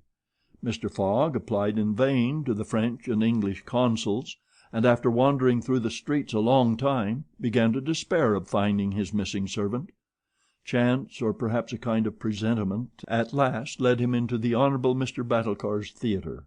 He certainly would not have recognized Passepartout in the eccentric mountebank's costume, but the latter, lying on his back, perceived his master in the gallery. He could not help starting, which so changed the position of his nose as to bring the pyramid pell-mell upon the stage. All this Passepartout learned from Aouda, who recounted to him what had taken place on the voyage from Hong Kong to Shanghai on the Tankadere, in company with one Mr. Fix. Passepartout did not change countenance on hearing this name. He thought that the time had not yet arrived to divulge to his master what had taken place between the detective and himself, and in the account he gave of his absence he simply excused himself for having been overtaken by drunkenness in smoking opium at a tavern in Hong Kong. Mr. Fogg heard this narrative coldly, without a word, and then furnished his man with funds necessary to obtain clothing more in harmony with his position. Within an hour the Frenchman had cut off his nose and parted with his wings, and retained nothing about him which recalled the sectary of the god Tingao. The steamer which was about to depart from Yokohama to San Francisco belonged to the Pacific Mail Steamship Company, and was named the General Grant. She was a large paddle-wheel steamer of 2,500 tons, well equipped and very fast. The massive walking beam rose and fell above the deck. At one end a piston rod worked up and down, and at the other was a connecting rod, which, in changing the rectilinear motion to a circular one, was directly connected with the shaft of the paddles. The General Grant was rigged with 3 masts, giving a large capacity for sails, and thus materially aiding the steam power. By making 12 miles an hour she would cross the ocean in 21 days. Phileas Fogg was therefore justified in hoping that he would reach San Francisco by the 2nd of December, New York by the 11th, and London on the 20th, thus gaining several hours on the fatal date of the 21st of December. There was a full complement of passengers on board, among them English, many Americans, a large number of coolies on their way to California, and several East Indian officers who were spending their vacation in making the tour of the world. Nothing of moment happened on the voyage. The steamer, sustained on its large paddles, rolled but little, and the Pacific almost justified its name. Mr. Fogg was as calm and taciturn as ever. His young companion felt herself more and more attached to him by other ties than gratitude. His silent but generous nature impressed her more than she thought, and it was almost unconsciously that she yielded to emotions which did not seem to have the least effect upon her protector. Aouda took the keenest interest in his plans, and became impatient at any incident which seemed likely to retard his journey.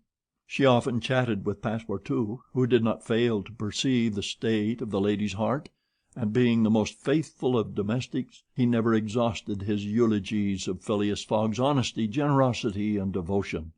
He took pains to calm Aouda's doubts of a successful termination of the journey, telling her that the most difficult part of it had passed, that now they were beyond the fantastic countries of Japan and China, and were fairly on their way to civilized places again.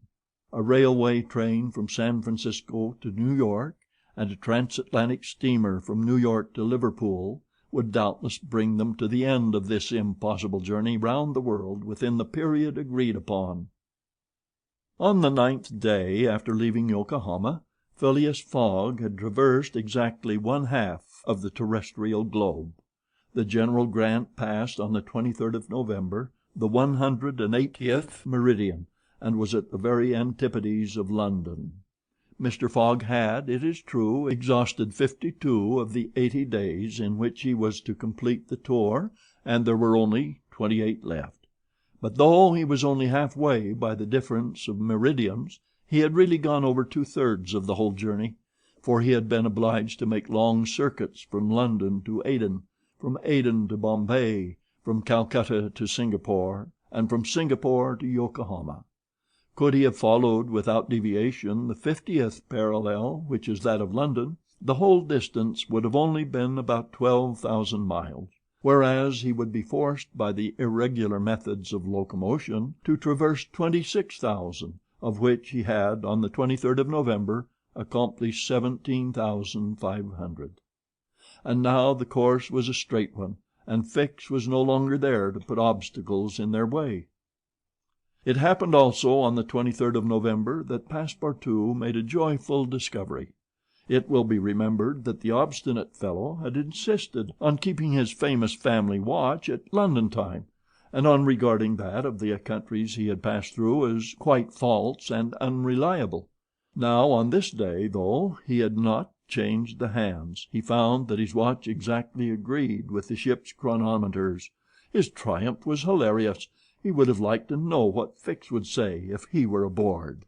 "The rogue told me a lot of stories," repeated Passepartout, "about the meridians, the sun, and the moon. Moon, indeed! Moonshine, more likely. If one listened to that sort of people, a pretty sort of time one would keep. I was sure that the sun would some day regulate itself by my watch." Passepartout was ignorant that if the face of his watch had been divided into 24 hours, like the Italian clocks, he would have had no reason for exultation, for the hands of his watch would then, instead of as now indicating 9 o'clock in the morning, indicate 9 o'clock in the evening, that is, the 21st hour after midnight, precisely the difference between London time and that of the 180th meridian. But if Fix had been able to explain this purely physical effect, Passepartout would not have admitted, even if he had comprehended it. Moreover, if the detective had been on board at that moment, Passepartout would have joined issue with him on a quite different subject, and in an entirely different manner. Where was Fix at that moment? He was actually on board the General Grant. On reaching Yokohama, the detective, leaving Mr. Fogg, whom he expected to meet again during the day, had repaired at once to the English consulate, where he at last found the warrant of arrest. It had followed him from Bombay, and had come by the Carnatic, on which steamer he himself was supposed to be. Fix's disappointment may be imagined when he reflected that the warrant was now useless. Mr. Fogg had left English ground, and it was now necessary to procure his extradition. "Well," thought Fix, after a moment of anger, "my warrant is not good here, but it will be in England. The rogue evidently intends to return to his own country, thinking he has thrown the police off his track. Good, I will follow him across the Atlantic. As for the money, heaven grant there may be some left. But the fellow has already spent in traveling, rewards, trials, bail, elephants, and all sorts of charges, more than £5,000.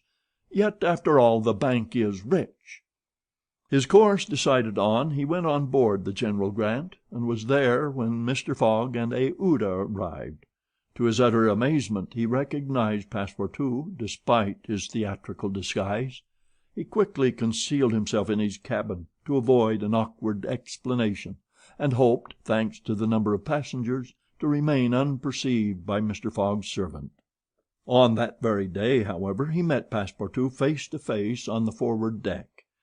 The latter, without a word, made a rush for him, grasped him by the throat, and, much to the amusement of a group of Americans, who immediately began to bet on him, administered to the detective a perfect volley of blows, which proved the great superiority of French over English pugilistic skill. When Passepartout had finished, he found himself relieved and comforted. Fix got up in a somewhat rumpled condition, and looking at his adversary, coldly said, "Have you done?" "For this time, yes." "Then let me have a word with you." "But I—" "In your master's interests." Passepartout seemed to be vanquished by Fix's coolness, for he quietly followed him, and they sat down aside from the rest of the passengers. "You have given me a thrashing," said Fix. "Good, I expected it. Now listen to me. Up to this time I have been Mr. Fogg's adversary. I am now in his game." "Aha!" cried Passepartout. "You are convinced he is an honest man?" "No," replied Fix coldly. "I think him a rascal. Sh! Don't budge, and let me speak. As long as Mr. Fogg was on English ground, it was for my interest to detain him there until my warrant of arrest arrived. I did everything I could to keep him back. I sent the Bombay priests after him. I got you intoxicated at Hong Kong. I separated you from him, and I made him miss the Yokohama steamer." Passepartout listened with closed fists. "Now," resumed Fix, "Mr. Fogg seems to be going back to England. Well, I will follow him there, but hereafter I will do as much to keep obstacles out of his way as I have done up to this time to put them in his path. I've changed my game, you see, and simply because it was for my interest to change it. Your interest is the same as mine, for it is only in England that you will ascertain whether you are in the service of a criminal or an honest man." Passepartout listened very attentively to Fix, and was convinced that he spoke with entire good faith. "Are we friends?" asked the detective. "Friends? No," replied Passepartout, "but allies, perhaps. At the least sign of treason, however, I'll twist your neck for you." "Agreed," said the detective quietly. 11 days later, on the 3rd of December, the General Grant entered the bay of the Golden Gate and reached San Francisco. Mr. Fogg had neither gained nor lost a single day.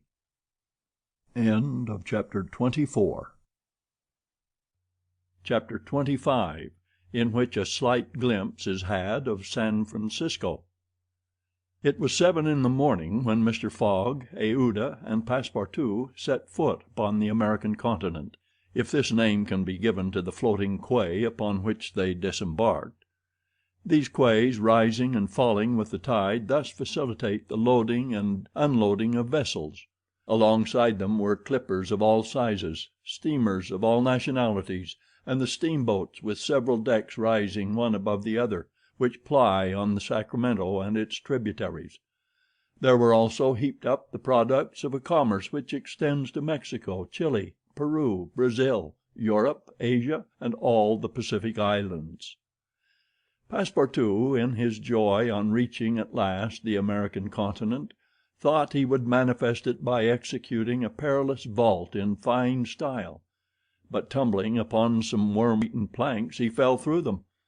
Put out of countenance by the manner in which he thus set foot upon the New World, he uttered a loud cry which so frightened the innumerable cormorants and pelicans that are always perched upon these movable quays that they flew noisily away. Mr. Fogg, on reaching shore, proceeded to find out at what hour the first train left for New York, and learned that this was at 6 o'clock p.m. He had, therefore, an entire day to spend in the Californian capital. Taking a carriage at a charge of $3, he and Aouda entered it, while Passepartout mounted the box beside the driver, and they set out for the International Hotel. From his exalted position, Passepartout observed with much curiosity the wide streets, the low, evenly ranged houses, the Anglo-Saxon Gothic churches, the great docks, the palatial wooden and brick wire houses, the numerous conveyances, omnibuses, horse cars, and upon the sidewalks not only Americans and Europeans, but Chinese and Indians. Passepartout was surprised at all he saw. San Francisco was no longer the legendary city of 1849, a city of banditti, assassins, and incendiaries, who had flocked hither in crowds in pursuit of plunder, a paradise of outlaws where they gambled with gold dust, a revolver in one hand and a bowie knife in the other. It was now a great commercial emporium. The lofty tower of its city hall overlooked the whole panorama of the streets and avenues which cut each other at right angles, and in the midst of which appeared pleasant verdant squares, while beyond appeared the Chinese quarter, seemingly imported from the Celestial Empire in a toy box. Sombreros and red shirts and plumed Indians were rarely to be seen, but there were silk hats and black coats everywhere worn by a multitude of nervously active, gentlemanly-looking men. Some of the streets, especially Montgomery Street, which is to San Francisco what Regent Street is to London, the Boulevard des Italiens to Paris, and Broadway to New York, were lined with splendid and spacious stores, which exposed in their windows the products of the entire world. When Passepartout reached the International Hotel, it did not seem to him as if he had left England at all. The ground floor of the hotel was occupied by a large bar, a sort of restaurant freely open to all passers-by, who might partake of dried beef, oyster soup, biscuits, and cheese without taking out their purses. Payment was made only for the ale, porter, or sherry which was drunk. This seemed very American to Passepartout. The hotel refreshment rooms were comfortable, and Mr. Fogg and Aouda, installing themselves at a table, were abundantly served on diminutive plates by negroes of darkest hue. After breakfast, Mr. Fogg, accompanied by Aouda, started for the English consulate to have his passport viséd. As he was going out he met Passepartout, who asked him if it would not be well, before taking the train, to purchase some dozens of Enfield rifles and Colt's revolvers. He had been listening to stories of attacks upon the trains by the Sioux and Pawnees. Mr. Fogg thought it a useless precaution, but told him to do as he thought best, and went on to the consulate. He had not proceeded 200 steps, however, when, by the greatest chance in the world, he met Fix. The detective seemed wholly taken by surprise. What! Had Mr. Fogg and himself crossed the Pacific together, and not met on the steamer? At least Fix felt honored to behold once more the gentleman to whom he owed so much, and as his business recalled him to Europe, he should be delighted to continue the journey in such pleasant company. Mr. Fogg replied that the honor would be his, and the detective, who was determined not to lose sight of him, begged permission to accompany them in their walk about San Francisco, a request which Mr. Fogg readily granted. They soon found themselves in Montgomery Street, where a great crowd was collected. The sidewalks, street, horse-car rails, the shop doors, the windows of the houses, and even the roofs were full of people. Men were going about carrying large posters, and flags and streamers were floating in the wind, while loud cries were heard on every hand. "Hurrah for Cammerfield! Hurrah for Mandaboy!" It was a political meeting, at least so Fix conjectured, who said to Mr. Fogg, "Perhaps we had better not mingle with the crowd. There may be danger in it." "Yes," returned Mr. Fogg, "and blows, even if they are political, are still blows." Fix smiled at this remark, and, in order to be able to see without being jostled about, the party took a position on the top of a flight of steps situated at the upper end of Montgomery Street. Opposite them, on the other side of the street, between a coal wharf and a petroleum warehouse, a large platform had been erected in the open air, towards which the current of the crowd seemed to be directed. For what purpose was this meeting? What was the occasion of this excited assemblage? Phileas Fogg could not imagine. Was it to nominate some high official, a governor or member of Congress? It was not improbable, so agitated was the multitude before them.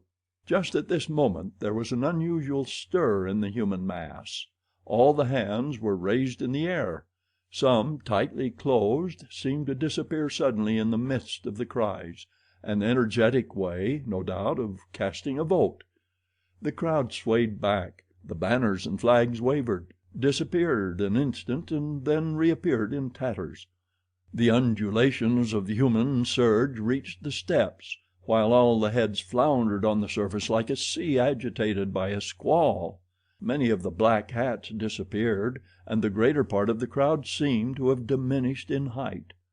"It is evidently a meeting," said Fix, "and its object must be an exciting one. I should not wonder if it were about the Alabama, despite the fact that the question is settled." "Perhaps," replied Mr. Fogg simply. "At least there are two champions in presence of each other, the Honorable Mr. Cammerfield and the Honorable Mr. Mandaboy." Aouda, leaning upon Mr. Fogg's arm, observed the tumultuous scene with surprise, while Fix asked the man near him what the cause of it all was. Before the man could reply, a fresh agitation arose. Hurrahs and excited shouts were heard. The staffs of the banners began to be used as offensive weapons, and fists flew about in every direction. Thumps were exchanged from the tops of the carriages and omnibuses which had been blocked up in the crowd. Boots and shoes went whirling through the air, and Mr. Fogg thought he even heard the crack of revolvers mingling in the din. The rout approaching the stairway and flowed over the lower step. One of the parties had evidently been repulsed, but the mere lookers-on could not tell whether Mandaboy or Cammerfield had gained the upper hand. "It would be prudent for us to retire," said Fix, who was anxious that Mr. Fogg should not receive any injury, at least until they got back to London. "If there is any question about England in all this, and we were recognized, I fear it would go hard with us." "An English subject," began Mr. Fogg. He did not finish his sentence, for a terrific hubbub now arose on the terrace behind the flight of steps where they stood, and there were frantic shouts of "Hurrah for Mandaboy! Hip, hip, hurrah!" It was a band of voters coming to the rescue of their allies and taking the Cammerfield forces in flank. Mr. Fogg, Aouda, and Fix found themselves between two fires. It was too late to escape. The torrent of men armed with loaded canes and sticks was irresistible. Phileas Fogg and Fix were roughly hustled in their attempts to protect their fair companion. The former, as cool as ever, tried to defend himself with the weapons which nature has placed at the end of every Englishman's arm, but in vain. A big, brawny fellow with a red beard, flushed face, and broad shoulders, who seemed to be the chief of the band, raised his clenched fist to strike Fogg, whom he would have given a crushing blow, had not Fix rushed in and received it in his stead. An enormous bruise immediately made its appearance under the detective's silk hat, which was completely smashed in. "Yankee!" exclaimed Mr. Fogg, darting a contemptuous look at the ruffian. "Englishman," returned the other. "We will meet again." "When you please. What is your name?" "Phileas Fogg. And yours?" "Colonel Stamp Proctor." The human tide now swept by after overturning Fix, who speedily got upon his feet again, though with tattered clothes. Happily he was not seriously hurt. His traveling overcoat was divided into two unequal parts, and his trousers resembled those of certain Indians, which fit less compactly than they are easy to put on. Aouda had escaped unharmed, and Fix alone bore marks of the fray in his black and blue bruise. "Thanks," said Mr. Fogg to the detective as soon as they were out of the crowd. "No thanks are necessary," replied Fix, "but let us go." "Where?" "To a tailor's." Such a visit was indeed opportune. The clothing of both Mr. Fogg and Fix was in rags, as if they had themselves been actively engaged in the contest between Cammerfield and Mandaboy. An hour after they were once more suitably attired, and with Aouda returned to the International Hotel. Passepartout was waiting for his master, armed with half a dozen six-barreled revolvers. When he perceived Fix he knit his brows, but Aouda having in a few words told him of their adventure, his countenance resumed its placid expression. Fix evidently was no longer an enemy, but an ally. He was faithfully keeping his word. Dinner over, the coach which was to convey the passengers and their luggage to the station drew up to the door.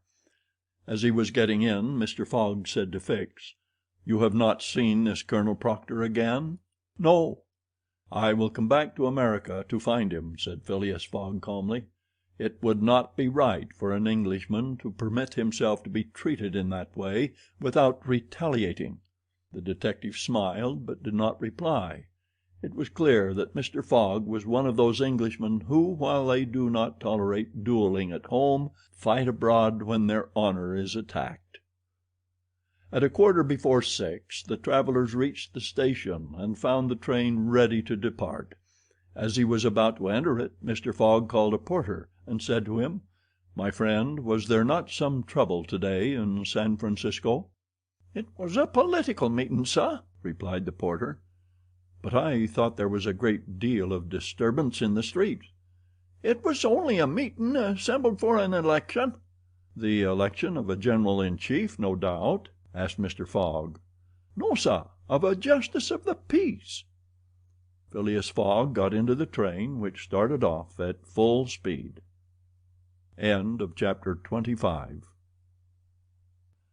Chapter 26, in which Phileas Fogg and party travel by the Pacific Railroad. From ocean to ocean, so say the Americans, and these four words compose the general designation of the great trunk line which crosses the entire width of the United States. The Pacific Railroad is, however, really divided into two distinct lines: the Central Pacific, between San Francisco and Ogden, and the Union Pacific, between Ogden and Omaha. 5 main lines connect Omaha with New York. New York and San Francisco are thus united by an uninterrupted metal ribbon, which measures no less than 3,786 miles.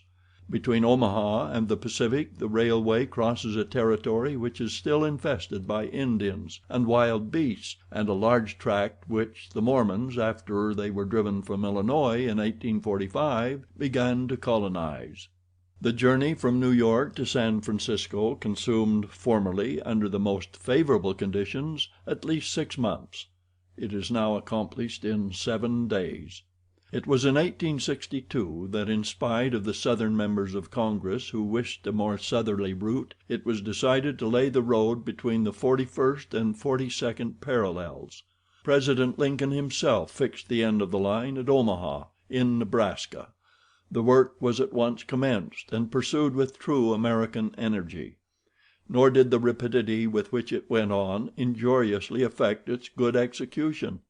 The road grew on the prairies 1.5 miles a day. A locomotive running on the rails laid down the evening before brought the rails to be laid on the morrow, and advanced upon them as fast as they were put in position. The Pacific Railroad is joined by several branches in Iowa, Kansas, Colorado, and Oregon. On leaving Omaha, it passes along the left bank of the Platte River as far as the junction of its northern branch, follows its southern branch, crosses the Laramie Territory and the Wasatch Mountains, turns the Great Salt Lake and reaches Salt Lake City, the Mormon capital, plunges into the Tooele Valley, across the American Desert, Cedar and Humboldt Mountains, the Sierra Nevada, and descends via Sacramento to the Pacific, its grade even on the Rocky Mountains never exceeding 112 feet to the mile. Such was the road to be traversed in 7 days, which would enable Phileas Fogg, at least, so he hoped, to take the Atlantic steamer at New York on the 11th for Liverpool. The car which he occupied was a sort of long omnibus on 8 wheels, and with no compartments in the interior. It was supplied with 2 rows of seats perpendicular to the direction of the train on either side of an aisle which conducted to the front and rear platforms. These platforms were found throughout the train, and the passengers were able to pass from one end of the train to the other. It was supplied with saloon cars, balcony cars, restaurants, and smoking cars. Theater cars alone were wanting, and they will have these some day. Book and news dealers, sellers of edibles, drinkables, and cigars, who seemed to have plenty of customers, were continually circulating in the aisles. The train left Oakland station at 6 o'clock. It was already night, cold and cheerless, the heavens being overcast with clouds which seemed to threaten snow. The train did not proceed rapidly. Counting the stoppages, it did not run more than 20 miles an hour, which was a sufficient speed, however, to enable it to reach Omaha within its designated time. There was but little conversation in the car, and soon many of the passengers were overcome with sleep. Passepartout found himself beside the detective, but he did not talk to him. After recent events, their relations with each other had grown somewhat cold. There could no longer be mutual sympathy or intimacy between them. Fix's manner had not changed, but Passepartout was very reserved and ready to strangle his former friend on the slightest provocation. Snow began to fall an hour after they started. A fine snow, however, which happily could not obstruct the train. Nothing could be seen from the windows but a vast white sheet, against which the smoke of the locomotive had a grayish aspect.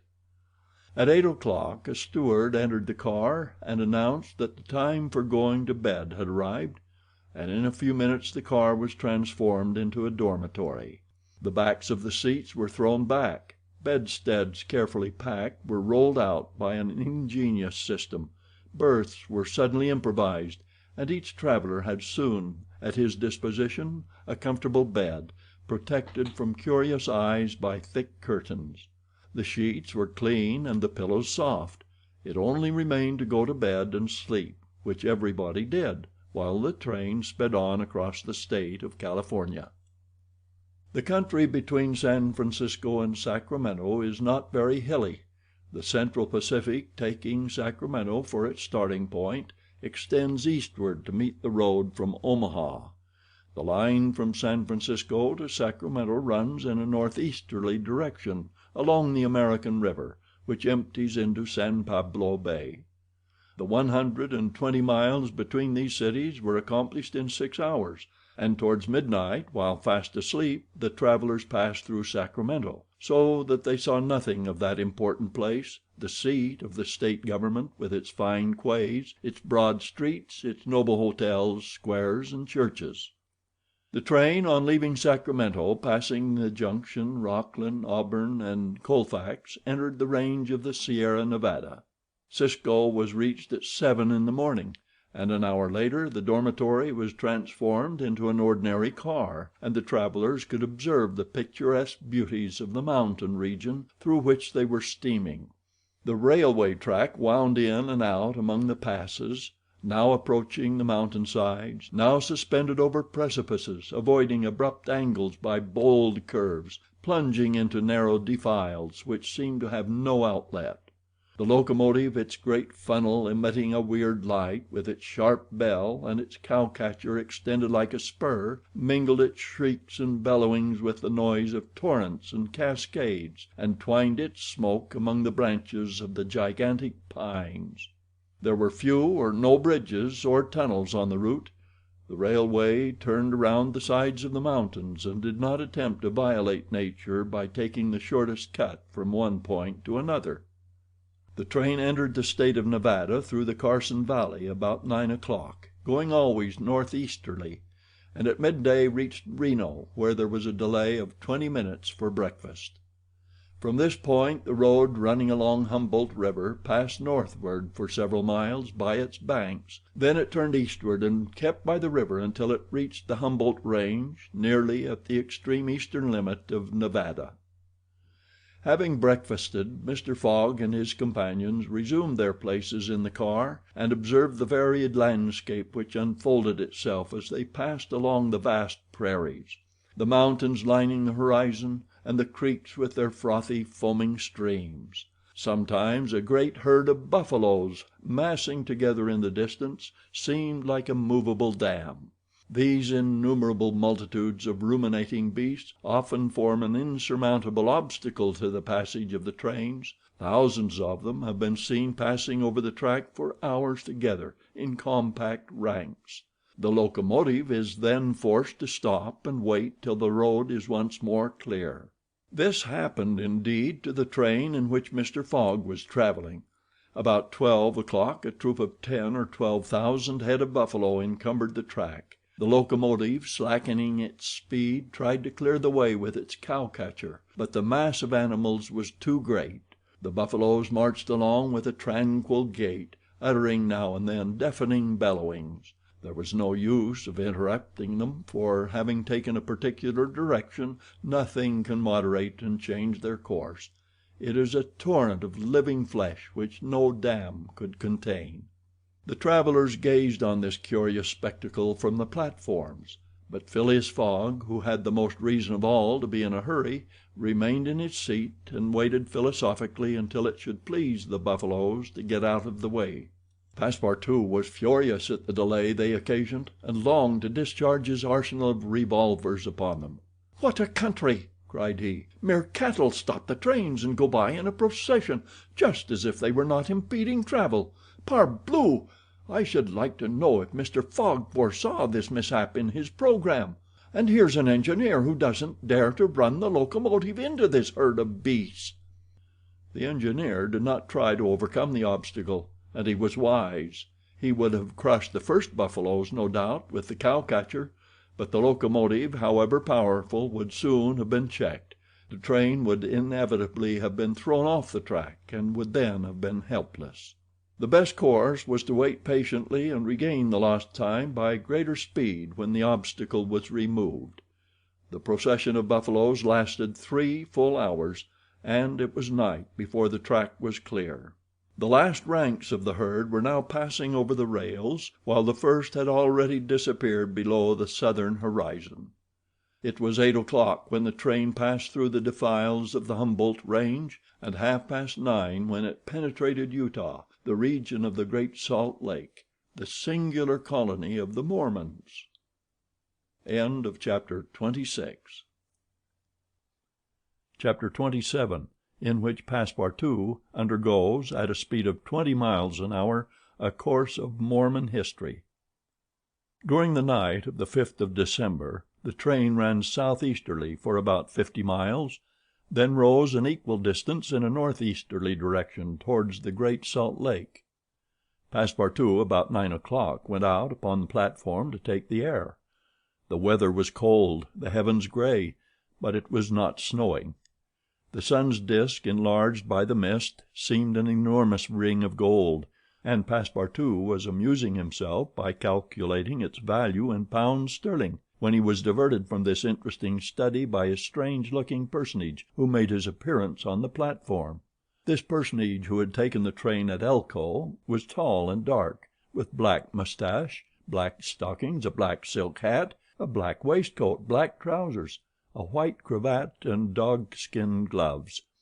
He might have been taken for a clergyman. He went from one end of the train to the other, and affixed to the door of each car a notice written in manuscript. Passepartout approached and read one of these notices, which stated that Elder William Hitch, Mormon missionary, taking advantage of his presence on train number 48, would deliver a lecture on Mormonism in car number 117 from 11 to 12 o'clock, and that he invited all who were desirous of being instructed concerning the mysteries of the religion of the Latter-day Saints to attend. "I'll go," said Passepartout to himself. He knew nothing of Mormonism except the custom of polygamy, which is its foundation. The news quickly spread through the train, which contained about 100 passengers, 30 of whom, at most, attracted by the notice, ensconced themselves in car number 117. Passepartout took one of the front seats. Neither Mr. Fogg nor Fix cared to attend. At the appointed hour Elder William Hitch rose, and in an irritated voice, as if he had already been contradicted, said, "I'll tell you that Joe Smith is a martyr, that his brother Hiram is a martyr, and that the persecutions of the United States government against the prophets will also make a martyr of Brigham Young. Who dares to say the contrary?" No one ventured to gainsay the missionary, whose excited tone contrasted curiously with his naturally calm visage. No doubt his anger arose from the hardships to which the Mormons were actually subjected. The government had just succeeded with some difficulty in reducing these independent fanatics to its rule. It had made itself master of Utah, and subjected that territory to the laws of the Union, after imprisoning Brigham Young on a charge of rebellion and polygamy. The disciples of the prophet had since redoubled their efforts, and resisted by words at least the authority of Congress. Elder Hitch, as is seen, was trying to make proselytes on the very railway trains. Then, emphasizing his words with his loud voice and frequent gestures, he related the history of the Mormons from biblical times, how that in Israel a Mormon prophet of the tribe of Joseph published the annals of the new religion and bequeathed them to his son Mormon, how many centuries later a translation of this precious book, which was written in Egyptian, was made by Joseph Smith, Jr., a Vermont farmer, who revealed himself as a mystical prophet in 1825, and how, in short, the celestial messenger appeared to him in an illuminated forest and gave him the annals of the Lord. Several of the audience, not being much interested in the missionary's narrative, here left the car, but Elder Hitch, continuing his lecture, related how Smith, Jr., with his father, 2 brothers, and a few disciples, founded the Church of the Latter-day Saints, which adopted, not only in America, but in England, Norway, and Sweden and Germany, counts many artisans as well as men engaged in the liberal professions among its members; how a colony was established in Ohio, a temple erected there at a cost of $200,000, and a town built at Kirtland; how Smith became an enterprising banker, and received from a simple mummy showman a papyrus scroll written by Abraham and several famous Egyptians. The elder's story became somewhat wearisome, and his audience grew gradually less, until it was reduced to 20 passengers, but this did not disconcert the enthusiast, who proceeded with the story of Joseph Smith's bankruptcy in 1837, and how his ruined creditors gave him a coat of tar and feathers. His reappearance some years afterwards, more honorable and honored than ever, at Independence, Missouri, the chief of a flourishing colony of 3,000 disciples, and his pursuit thence by outraged Gentiles and retirement into the far West. 10 hearers only were now left, among them honest Passepartout, who was listening with all his ears. Thus he learned that after long persecutions Smith reappeared in Illinois, and in 1839 founded a community at Nauvoo, on the Mississippi, numbering 25,000 souls, of which he became mayor, chief justice, and general in chief; that he announced himself in 1843 as a candidate for the presidency of the United States, and that finally, being drawn into the ambuscade at Carthage, he was thrown into prison and assassinated by a band of men disguised in masks. Passepartout was now the only person left in the car, and the elder, looking him full in the face, reminded him that 2 years after the assassination of Joseph Smith, the inspired prophet, Brigham Young, his successor, left Nauvoo for the banks of the Great Salt Lake, where, in the midst of that fertile region, directly on the route of the emigrants who crossed Utah on their way to California, the new colony, thanks to the polygamy practiced by the Mormons, had flourished beyond expectations. "And this," added Elder William Hitch, "this is why the jealousy of Congress has been aroused against us. Why have the soldiers of the Union invaded the soil of Utah? Why has Brigham Young, our chief, been imprisoned in contempt of all justice? Shall we yield to force? Never! Driven from Vermont, driven from Illinois, driven from Ohio, driven from Missouri, driven from Utah, we shall yet find some independent territory on which to plant our tents. And you, my brother," continued the elder, fixing his angry eyes upon his single auditor, "will you not plant yours there too, under the shadow of our flag?" "No," replied Passepartout courageously, in his turn retiring from the car and leaving the elder to preach to vacancy. During the lecture the train had been making good progress, and towards half past 12 it reached the northwest border of the Great Salt Lake. Thence the passengers could observe the vast extent of this interior sea, which is also called the Dead Sea, and into which flows an American Jordan. It is a picturesque expanse, framed in lofty crags in large strata, encrusted with white salt, a superb sheet of water which was formerly of larger extent than now, its shores having encroached with the lapse of time and thus at once reduced its breadth and increased its depth. The Salt Lake, 70 miles long and 35 wide, is situated 3 miles 800 feet above the sea. Quite different from Lake Asphaltite, whose depression is 1,200 feet below the sea, it contains considerable salt, and 1/4 of the weight of its water is solid matter, its specific weight being 1,170, and after being distilled 1,000. Fishes are of course unable to live in it, and those which descend through the Jordan, the Weber, and other streams soon perish. The country around the lake was well cultivated, for the Mormons are mostly farmers, while ranches and pens for domesticated animals, fields of wheat, corn, and other cereals, luxuriant prairies, hedges of wild rose, clumps of acacias, and milkwort, would have been seen 6 months later. Now the ground was covered with a thin powdering of snow. The train reached Ogden at 2 o'clock, where it rested for 6 hours. Mr. Fogg and his party had time to pay a visit to Salt Lake City, connected with Ogden by a branch road, and they spent 2 hours in this strikingly American town, built on the pattern of other cities of the Union, like a checkerboard, with the somber sadness of right angles, as Victor Hugo expresses it. The founder of the City of the Saints could not escape from the taste for symmetry which distinguishes the Anglo-Saxons. In this strange country, where the people are certainly not up to the level of their institutions, everything is done squarely: cities, houses, and follies. The travelers, then, were promenading at 3 o'clock about the streets of the town built between the banks of the Jordan and the spurs of the Wasatch Range. They saw few or no churches, but the prophet's mansion, the courthouse, and the arsenal, blue brick houses with verandas and porches, surrounded by gardens bordered with acacias, palms, and locusts. A clay and pebble wall, built in 1853, surrounded the town, and in the principal street were the market and several hotels adorned with pavilions. The place did not seem thickly populated. The streets were almost deserted, except in the vicinity of the temple, which they only reached after having traversed several quarters surrounded by palisades. There were many women, which was easily accounted for by the peculiar institution of the Mormons, but it must not be supposed that all the Mormons are polygamous.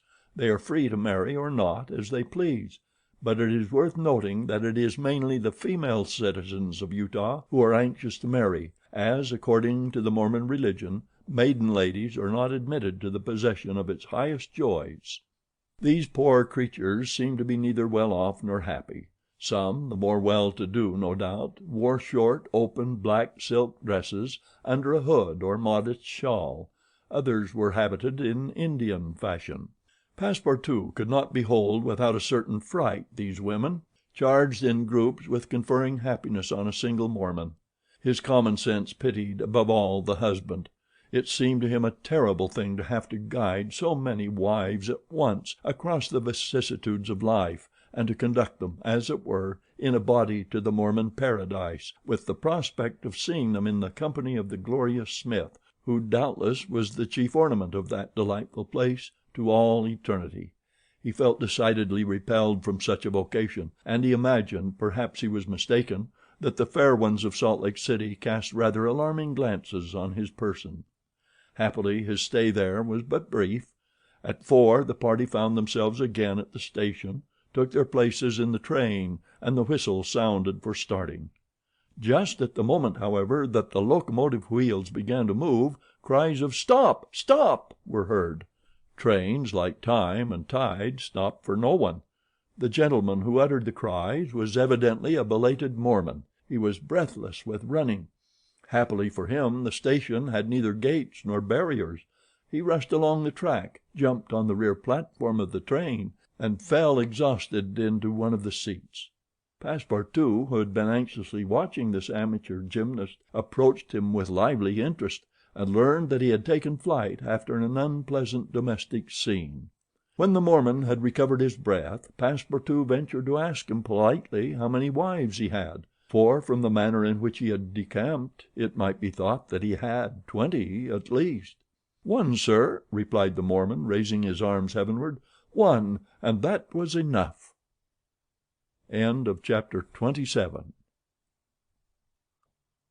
Chapter 28, in which Passepartout does not succeed in making anybody listen to reason. The train, on leaving Great Salt Lake at Ogden, passed northward for an hour as far as Weber River, having completed nearly 900 miles from San Francisco. From this point it took an easterly direction towards the jagged Wasatch Mountains. It was in the section included between this range and the Rocky Mountains that the American engineers found the most formidable difficulties in laying the road, and that the government granted a subsidy of $48,000 per mile instead of $16,000 allowed for the work done on the plains. But the engineers, instead of violating nature, avoided its difficulties by winding around instead of penetrating the rocks. One tunnel only, 14,000 feet in length, was pierced in order to arrive at the Great Basin. The track up to this time had reached its highest elevation at the Great Salt Lake. From this point it described a long curve descending towards Bitter Creek Valley, to rise again to the dividing ridge of the waters between the Atlantic and the Pacific. There were many creeks in this mountainous region, and it was necessary to cross Muddy Creek, Green Creek, and others upon culverts. Passepartout grew more and more impatient as they went on, while Fix longed to get out of this difficult region, and was more anxious than Phileas Fogg himself to be beyond the dangers of delays and accidents, and set foot on English soil. At 10 o'clock at night the train stopped at Fort Bridger Station, and 20 minutes later entered Wyoming territory, following the valley of Bitter Creek throughout.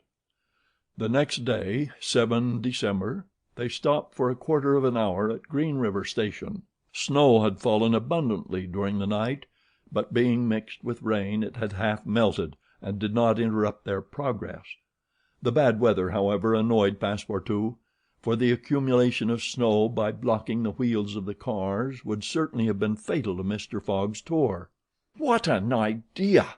he said to himself. "Why did my master make this journey in winter? Couldn't he have waited for the good season to increase his chances? While the worthy Frenchman was absorbed in the state of the sky and the depression of the temperature, Aouda was experiencing fears from a totally different cause. Several passengers had got off at Green River and were walking up and down the platforms, and among these Aouda recognized Colonel Stamp Proctor, the same who had so grossly insulted Phileas Fogg at the San Francisco meeting. Not wishing to be recognized, the young woman drew back from the window, feeling much alarm at her discovery. She was attached to the man who, however coldly, gave her daily evidences of the most absolute devotion. She did not comprehend, perhaps, the depth of the sentiment with which her protector inspired her, which she called gratitude, but which, though she was unconscious of it, was really more than that. Her heart sank within her when she recognized the man whom Mr. Fogg desired, sooner or later, to call to account for his conduct. Chance alone, it was clear, had brought Colonel Proctor on this train, but there he was, and it was necessary at all hazards that Phileas Fogg should not perceive his adversary. Aouda seized a moment when Mr. Fogg was asleep to tell Fix and Passepartout whom she had seen. "That Proctor on this train?" cried Fix. "Well, reassure yourself, madam. Before he settles with Mr. Fogg he has got to deal with me. It seems to me that I was the more insulted of the two. And besides," added Passepartout, "I'll take charge of him, colonel as he is." "Mr. Fix," resumed Aouda, "Mr. Fogg will allow no one to avenge him. He said that he would come back to America to find this man. Should he perceive Colonel Proctor, we could not prevent a collision which might have terrible results. He must not see him." "You are right, madam," replied Fix. "A meeting between them might ruin all. Whether he were victorious or beaten, Mr. Fogg would be delayed and—" "And," added Passepartout, "that would play the game of the gentlemen of the Reform Club. In 4 days we shall be in New York. Well, if my master does not leave this car during those 4 days, we may hope that chance will not bring him face to face with this confounded American. We must, if possible, prevent his stirring out of it." The conversation dropped. Mr. Fogg had just woke up and was looking out of the window. Soon after, Passepartout, without being heard by his master or Aouda, whispered to the detective: "Would you really fight for him?" "I would do anything," replied Fix in a tone which betrayed determined will, "to get him back living to Europe." Passepartout felt something like a shudder shoot through his frame, but his confidence in his master remained unbroken. Was there any means of detaining Mr. Fogg in the car to avoid a meeting between him and the colonel? It ought not to be a difficult task, since that gentleman was naturally sedentary and little curious. The detective at least seemed to have found a way, for after a few moments he said to Mr. Fogg: "These are long and slow hours, sir, that we are passing on the railway." "Yes," replied Mr. Fogg, "but they pass." "You were in the habit of playing whist," resumed Fix, "on the steamers." "Yes, but it would be difficult to do so here. I have neither cards nor partners." "Oh, but we can easily buy some cards, for they are sold on all the American trains. And as for partners, if madam plays—" "Certainly, sir," Aouda quickly replied. "I understand whist. It is part of an English education. I myself have some pretensions to playing a good game. Well, here are 3 of us, and a dummy." "As you please, sir," replied Phileas Fogg, heartily glad to resume his favorite pastime even on the railway. Passepartout was dispatched in search of the steward, and soon returned with 2 packs of cards, some pins, counters, and a shelf covered with cloth.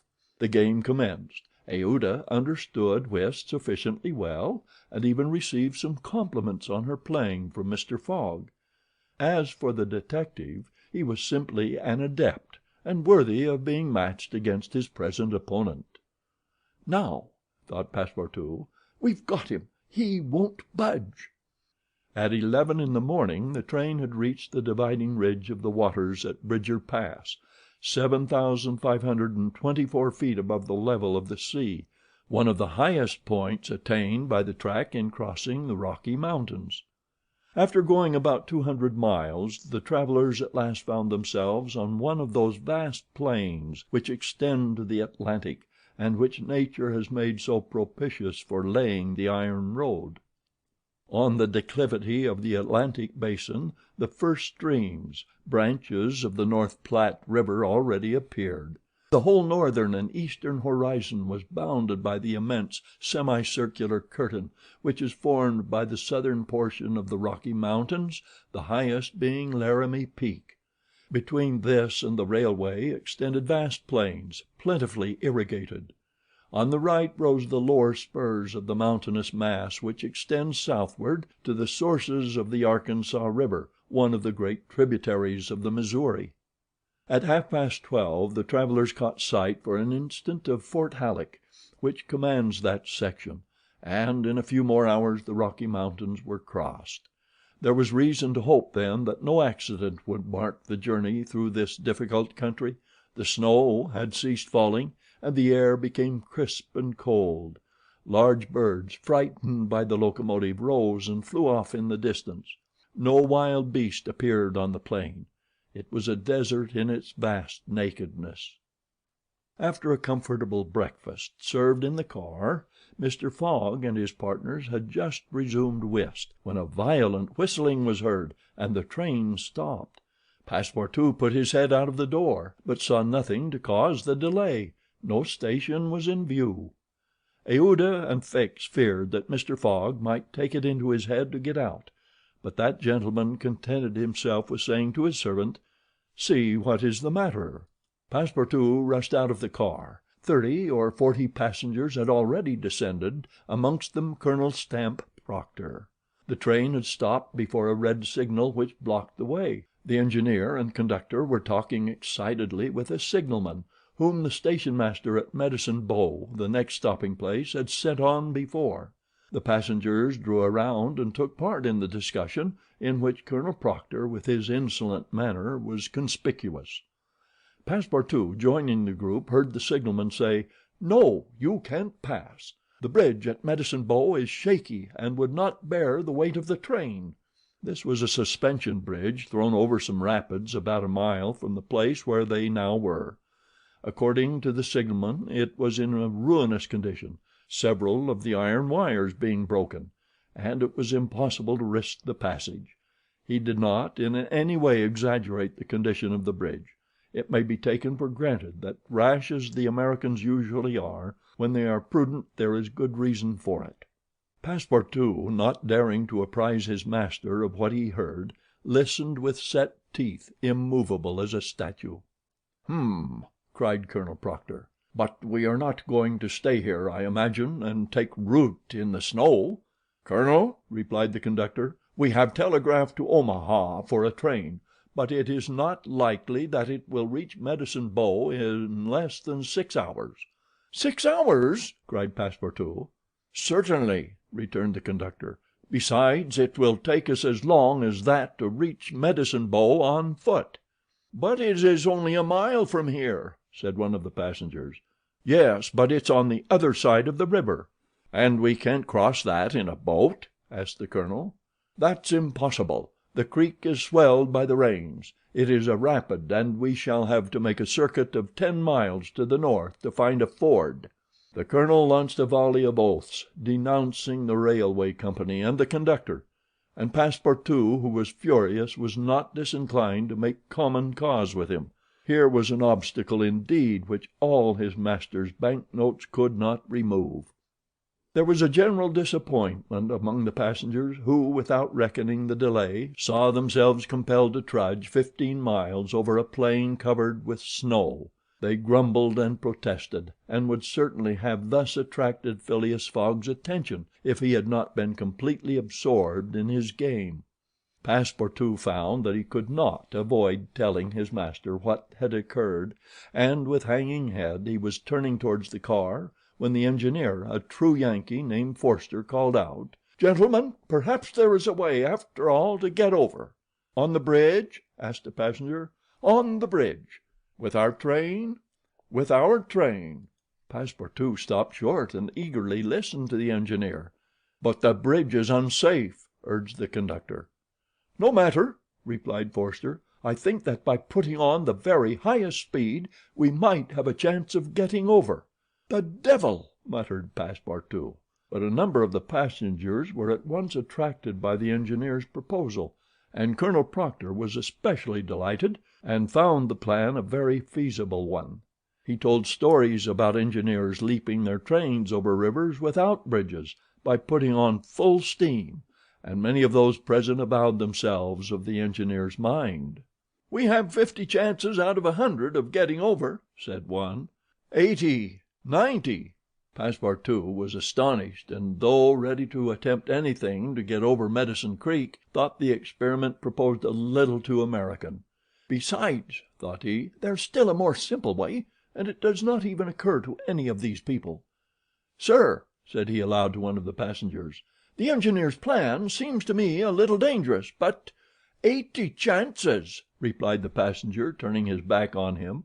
"I know it," said Passepartout, turning to another passenger, "but a simple idea—" "Ideas are no use," returned the American, shrugging his shoulders, "as the engineer assures us that we can pass." "Doubtless," urged Passepartout, "we can pass, but perhaps it would be more prudent—" "What, prudent?" cried Colonel Proctor, whom this word seemed to excite prodigiously. "At full speed, don't you see, at full speed?" "I know, I see," repeated Passepartout, "but it would be, if not more prudent, since that word displeases you, at least more natural—" "Who? What's the matter with this fellow?" cried several. The poor fellow did not know to whom to address himself. "Are you afraid?" asked Colonel Proctor. "I afraid? Very well, I will show these people that a Frenchman can be as American as they." "All aboard!" cried the conductor.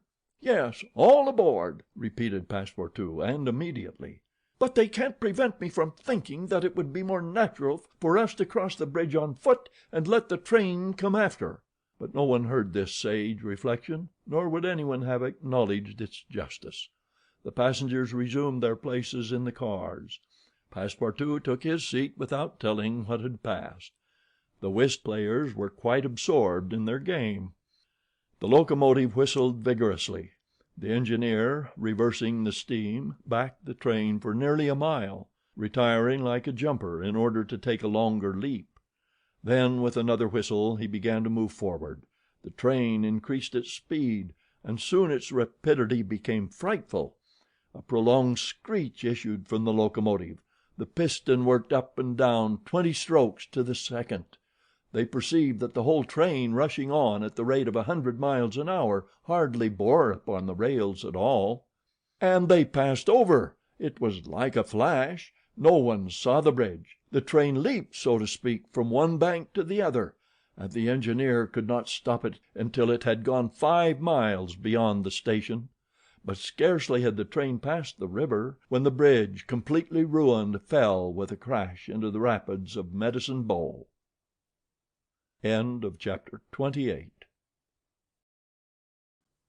Chapter 29, in which certain incidents are narrated which are only to be met with on American railroads.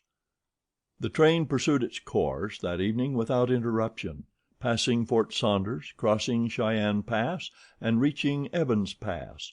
The road here attained the highest elevation of the journey, 8,092 feet above the level of the sea.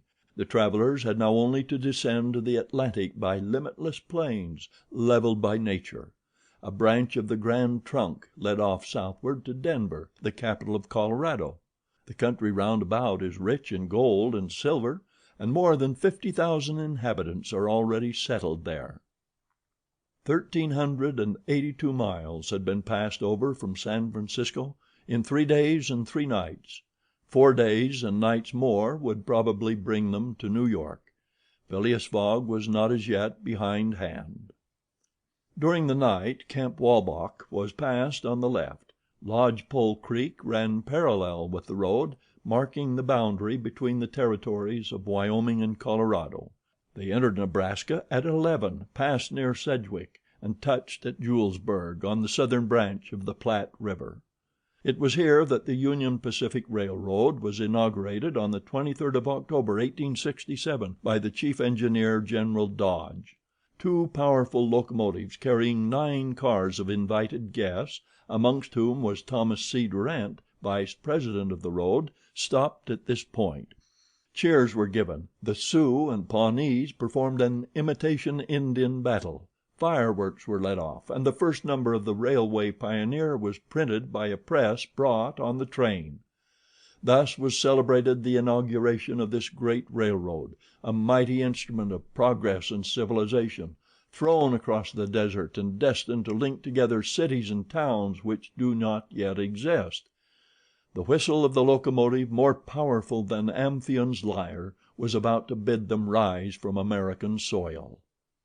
Fort McPherson was left behind at 8 in the morning, and 357 miles had yet to be traversed before reaching Omaha.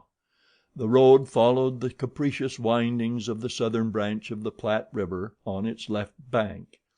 At 9 the train stopped at the important town of North Platte, built between the two arms of the river, which rejoin each other around it and form a single artery, a large tributary whose waters empty into the Missouri a little above Omaha. The 101st meridian was passed. Mr. Fogg and his partners had resumed their game. No one, not even the dummy, complained of the length of the trip. Fix had begun by winning several guineas, which he seemed likely to lose, but he showed himself a not less eager whist player than Mr. Fogg. During the morning chance distinctly favored that gentleman. Trumps and honors were showered upon his hands. Once, having resolved on a bold stroke, he was on the point of playing a spade when a voice behind him said, "I should play a diamond." Mr. Fogg, Aouda, and Fix raised their heads and beheld Colonel Proctor. Stamp Proctor and Phileas Fogg recognized each other at once. "Ah, it's you, is it, Englishman?" cried the colonel. "It's you who are going to play a spade." "And who plays it?" replies Phileas Fogg coolly, throwing down the 10 of spades. "Well, it pleases me to have it diamonds," replied Colonel Proctor in an insolent tone. He made a movement as if to seize the card which had just been played, adding, "You don't understand anything about whist." "Perhaps I do as well as another," said Phileas Fogg, rising. "You have only to try, son of John Bull," replied the colonel. Aouda turned pale and her blood ran cold. She seized Mr. Fogg's arm and gently pulled him back. Passepartout was ready to pounce upon the American, who was staring insolently at his opponent. But Fix got up and going to Colonel Proctor said, "You forget that it is I with whom you have to deal, sir, for it was I whom you not only insulted but struck." "Mr. Fix," said Mr. Fogg, "pardon me, but this affair is mine and mine only. The colonel has again insulted me by insisting that I should not play a spade, and he shall give me satisfaction for it." "When and where you will," replied the American, "and with whatever weapon you choose." Aouda in vain attempted to retain Mr. Fogg, as vainly did the detective endeavor to make the quarrel his. Passepartout wished to throw the colonel out of the window, but a sign from his master checked him. Phileas Fogg left the car, and the American followed him upon the platform. "Sir," said Mr. Fogg to his adversary, "I am in a great hurry to get back to Europe, and any delay whatever will be greatly to my disadvantage." "Well, what's that to me?" replied Colonel Proctor. "Sir," said Mr. Fogg very politely, "after our meeting in San Francisco I determined to return to America and find you as soon as I had completed the business which called me to England." "Really?"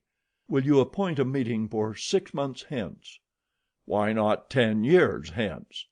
"I say 6 months," returned Phileas Fogg, "and I shall be at the place of meeting promptly." "All this is an evasion," cried Stamp Proctor. "Now or never." "Very good. You are going to New York?" "No." "To Chicago?" "No." "To Omaha?" "What difference is it to you? Do you know Plum Creek?" "No," replied Mr. Fogg. "It's the next station. The train will be there in an hour, and we will stop there 10 minutes. In 10 minutes several revolver shots could be exchanged." "Very well," said Mr. Fogg. "I will stop at Plum Creek." "And I guess you'll stay there, too," added the American insolently. "Who knows?" replied Mr. Fogg, returning to the car as coolly as usual. He began to reassure Aouda, telling her that blusterers were never to be feared, and begged Fix to be his second at the approaching duel, a request which the detective could not refuse. Mr. Fogg resumed the interrupted game with perfect calmness. At 11 o'clock the locomotive's whistle announced that they were approaching Plum Creek Station. Mr. Fogg rose and, followed by Fix, went out upon the platform. Passepartout accompanied him, carrying a pair of revolvers. Aouda remained in the car, as pale as death. The door of the next car opened, and Colonel Proctor appeared on the platform, attended by a Yankee of his own stamp as his second. But just as the combatants were about to step from the train, the conductor hurried up and shouted, "You can't get off, gentlemen." "Why not?" asked the colonel. "We are 20 minutes late and we shall not stop." "But I am going to fight a duel with this gentleman."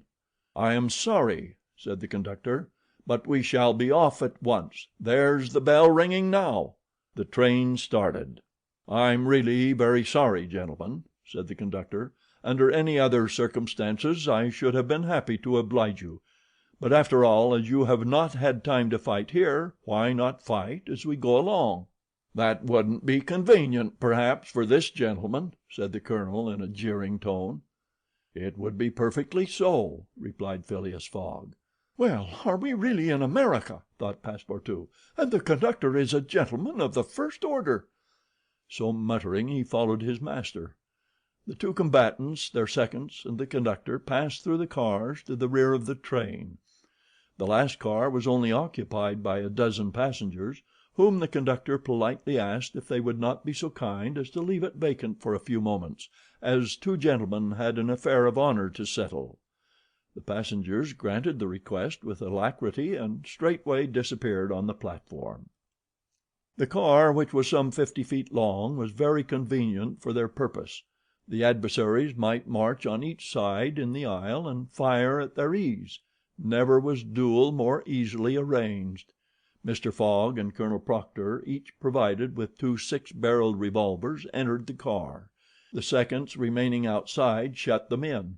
They were to begin firing at the first whistle of the locomotive. After an interval of 2 minutes what remained of the two gentlemen would be taken from the car.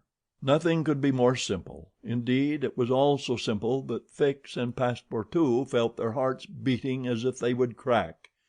They were listening for the whistle agreed upon, when suddenly savage cries resounded in the air, accompanied by reports which certainly did not issue from the car where the duelists were. The reports continued in front and the whole length of the car. Cries of terror proceeded from the interior of the cars. Colonel Proctor and Mr. Fogg, revolvers in hand, hastily quitted their prison and rushed forward where the noise was most clamorous. They then perceived that the train was attacked by a band of Sioux. This was not the first attempt of these daring Indians, for more than once they had waylaid trains on the road. 100 of them had, according to their habit, jumped upon the steps without stopping the train, with the ease of a clown mounting a horse at full gallop. The Sioux were armed with guns, from which came the reports, to which the passengers, who were almost all armed, responded by revolver shots. The Indians had first mounted the engine, and half stunned the engineer and stoker with blows from their muskets. A Sioux chief, wishing to stop the train but not knowing how to work the regulator, had opened wide instead of closing the steam valve, and the locomotive was plunging forward with terrific velocity. The Sioux had at the same time invaded the cars, skipping like enraged monkeys over the roofs, thrusting open the doors and fighting hand to hand with the passengers. Penetrating the baggage car, they pillaged it, throwing the trunks out of the train. The cries and shots were constant. The travelers defended themselves bravely. Some of the cars were barricaded and sustained a siege like moving forts, carried along at a speed of 100 miles an hour. Aouda behaved courageously from the first. She defended herself like a true heroine with a revolver, which she shot through the broken windows whenever a savage made his appearance. 20 Sioux had fallen mortally wounded to the ground, and the wheels crushed those who fell upon the rails as if they had been worms. Several passengers, shot or stunned, lay on the seats. It was necessary to put an end to the struggle, which had lasted for 10 minutes, and which would result in the triumph of the Sioux if the train was not stopped. Fort Kearny station, where there was a garrison, was only 2 miles distant, but that once passed, the Sioux would be masters of the train between Fort Kearny and the station beyond. The conductor was fighting beside Mr. Fogg when he was shot and fell. At the same moment he cried, "Unless the train is stopped in 5 minutes we are lost." "It shall be stopped," said Phileas Fogg, preparing to rush from the car. "Stay, monsieur," cried Passepartout. "I will go." Mr. Fogg had not time to stop the brave fellow, who, opening a door, unperceived by the Indians, succeeded in slipping under the car, and while the struggle continued and the balls whizzed across each other over his head, he made use of his old acrobatic experience, and with amazing agility worked his way under the cars, holding on to the chains, aiding himself by the breaks and edges of the sashes, creeping from one car to another with marvelous skill, and thus gaining the forward end of the train. There, suspended by one hand between the baggage car and the tender, with the other he loosened the safety chains, but owing to the traction he would never have succeeded in unscrewing the yoking bar had not a violent concussion jolted this bar out. The train, now detached from the engine, remained a little behind, whilst the locomotive rushed forward with increased speed. Carried on by the force already acquired, the train still moved for several minutes, but the brakes were worked and at last they stopped, less than 100 feet from Kearny station. The soldiers of the fort, attracted by the shots, hurried up. The Sioux had not expected them, and decamped in a body before the train entirely stopped. But when the passengers counted each other on the station platform, several were found missing, among others the courageous Frenchman, whose devotion had just saved them.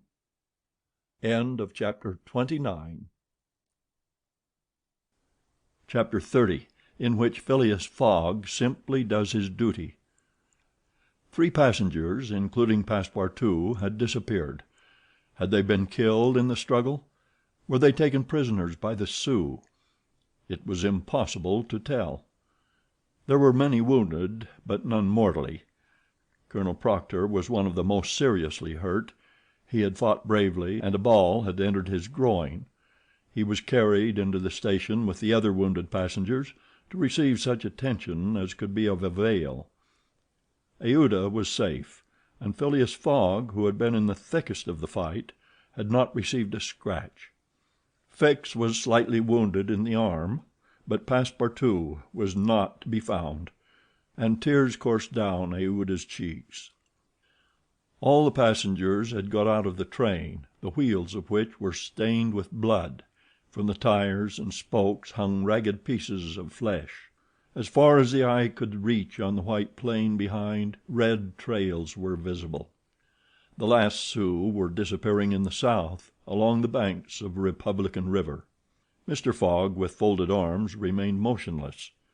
He had a serious decision to make. Aouda, standing near him, looked at him without speaking, and he understood her look. If his servant was a prisoner, ought he not to risk everything to rescue him from the Indians? "I will find him living or dead," said he quietly to Aouda. "Ah, Mr. Fogg," cried she, clasping his hands and covering them with tears. "Living," added Mr. Fogg, "if we do not lose a moment." Phileas Fogg, by this resolution, inevitably sacrificed himself. He pronounced his own doom. The delay of a single day would make him lose the steamer at New York, and his bet would be certainly lost. But, as he thought, "It is my duty," he did not hesitate. The commanding officer of Fort Kearny was there. 100 of his soldiers had placed themselves in a position to defend the station should the Sioux attack it. "Sir," said Mr. Fogg to the captain, "3 passengers have disappeared." "Dead?" asked the captain. "Dead or prisoners. That is the uncertainty which must be solved. Do you propose to pursue the Sioux?" "That's a serious thing to do, sir," returned the captain. "These Indians may retreat beyond the Arkansas, and I cannot leave the fort unprotected." "The lives of 3 men are in question, sir," said Phileas Fogg. "Doubtless, but Can I risk the lives of 50 men to save 3? I don't know whether you can, sir, but you ought to do so." "Nobody here," returned the other, "has a right to teach me my duty." "Very well," said Mr. Fogg coldly. "I will go alone." "You, sir?" cried Fix, coming up. "You go alone in pursuit of the Indians?" "Would you have me leave this poor fellow to perish, him to whom every one present owes his life? I shall go." "No, sir, you shall not go alone," cried the captain, touched in spite of himself. "No, you are a brave man. 30 volunteers," he added, turning to the soldiers. The whole company started forward at once. The captain had only to pick his men. 30 were chosen, and an old sergeant placed at their head. "Thanks, Captain," said Mr. Fogg. "Will you let me go with you?" asked Fix. "Do as you please, sir; but if you wish to do me a favor you will remain with Aouda. In case anything should happen to me—" A sudden pallor overspread the detective's face. Separate himself from the man whom he had so persistently followed step by step, leave him to wander about in this desert? Fix gazed attentively at Mr. Fogg, and despite his suspicions and of the struggle which was going on within him, he lowered his eyes before that calm and frank look. "I will stay," said he. A few moments after, Mr. Fogg pressed the young woman's hand, and having confided to her his precious carpet bag, went off with the sergeant and his little squad. But before going he had said to the soldiers: "My friends, I will divide $5,000 among you if we save the prisoners." It was then a little past noon.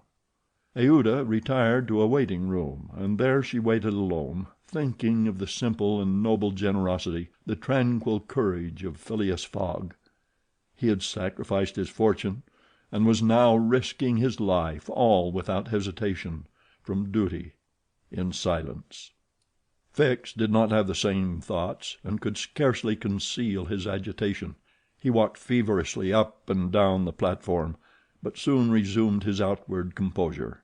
He now saw the folly of which he had been guilty in letting Fogg go alone. What! This man whom he had just followed around the world was permitted now to separate himself from him. He began to accuse and abuse himself, and, as if he were director of police, administered to himself a sound lecture for his greenness. "I have been an idiot," he thought, "and this man will see it. He is gone, and won't come back. But how is it that I, Fix, who have in my pocket a warrant for his arrest, have been so fascinated by him? Decidedly I am nothing but an ass." So reasoned the detective, while the hours crept by all too slowly. He did not know what to do. Sometimes he was tempted to tell Aouda all, but he could not doubt how the young woman would receive his confidences. What course should he take? He thought of pursuing Fogg across the vast white plains. It did not seem impossible that he might overtake him. Footsteps were easily printed in the snow. But soon, under a new sheet, every imprint would be effaced. Fix became discouraged. He felt a sort of insurmountable longing to abandon the game altogether. He could now leave Fort Kearney station and pursue his journey homeward in peace. Towards 2 o'clock in the afternoon, while it was snowing hard, long whistles were heard approaching from the east. A great shadow, preceded by a wild light, slowly advanced, appearing still larger through the mist, which gave it a fantastic aspect. No train was expected from the east, neither had there been time for the succor asked for by telegraph to arrive. The train from Omaha to San Francisco was not due till the next day. The mystery was soon explained.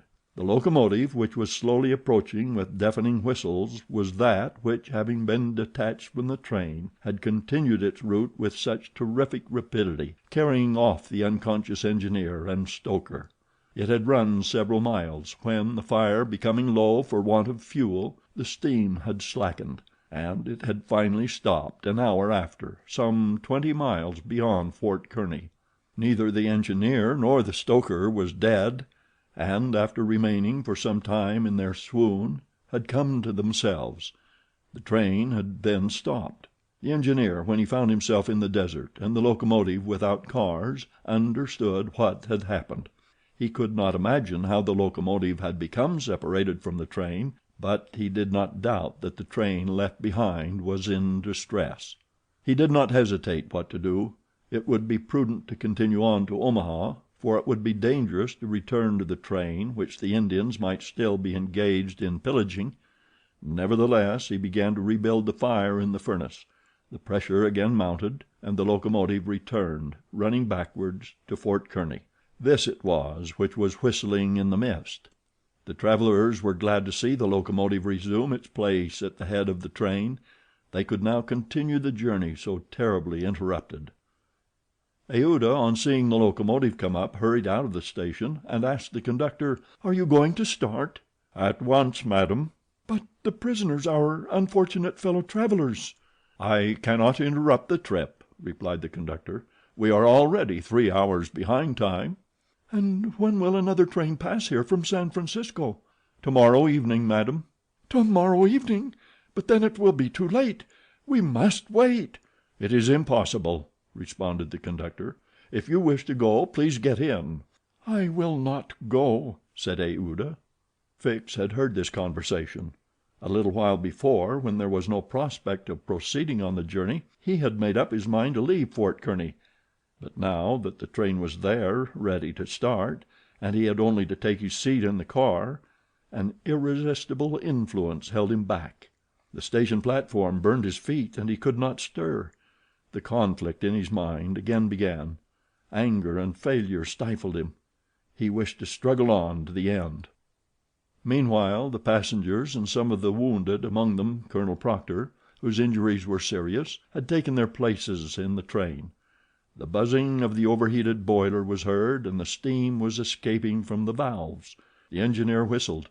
The train started, and soon disappeared, mingling its white smoke with the eddies of the densely falling snow.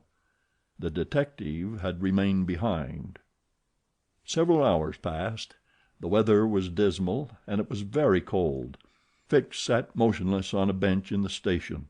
He might have been thought asleep.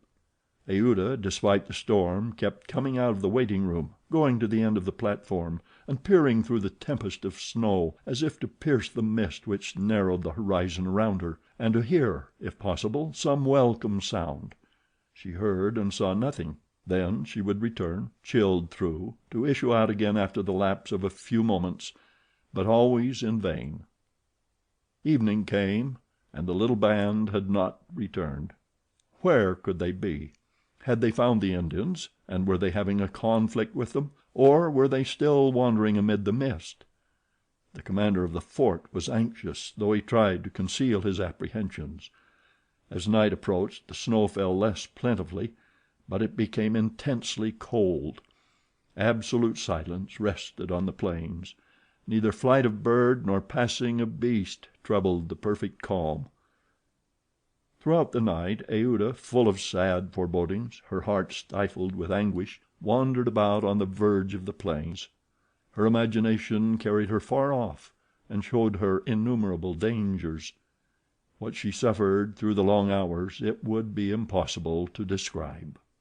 Fix remained stationary in the same place, but did not sleep. Once a man approached and spoke to him, and the detective merely replied by shaking his head. Thus the night passed. At dawn the half-extinguished disk of the sun rose above a misty horizon, but it was now possible to recognize objects 2 miles off. Phileas Fogg and the squad had gone southward. In the south all was still vacancy. It was then 7 o'clock. The captain, who was really alarmed, did not know what course to take. Should he send another detachment to the rescue of the first? Should he sacrifice more men with so few chances of saving those already sacrificed? His hesitation did not last long, however. Calling one of his lieutenants, he was on the point of ordering a reconnaissance when gunshots were heard. Was it a signal? The soldiers rushed out of the fort, and half a mile off they perceived a little band returning in good order. Mr. Fogg was marching at their head, and just behind him were Passepartout and the other 2 travelers, rescued from the Sioux. They had met and fought the Indians 10 miles south of Fort Kearny. Shortly before the detachment arrived, Passepartout and his companions had begun to struggle with their captors, three of whom the Frenchman had felled with his fists, when his master and the soldiers hastened up to their relief. All were welcomed with joyful cries. Phileas Fogg distributed the reward he had promised to the soldiers, while Passepartout, not without reason, muttered to himself, "It must certainly be confessed that I cost my master dear." Fix, without saying a word, looked at Mr. Fogg, and it would have been difficult to analyze the thoughts which struggled within him. As for Aouda, she took her protector's hand and pressed it in her own, too much moved to speak. Meanwhile, Passepartout was looking about for the train. He thought he should find it there, ready to start for Omaha, and he hoped that the time lost might be regained. "The train! The train!" cried he. "Gone," replied Fix. "And when does the next train pass here?" said Phileas Fogg. "Not till this evening." "Ah," returned the impassible gentleman quietly.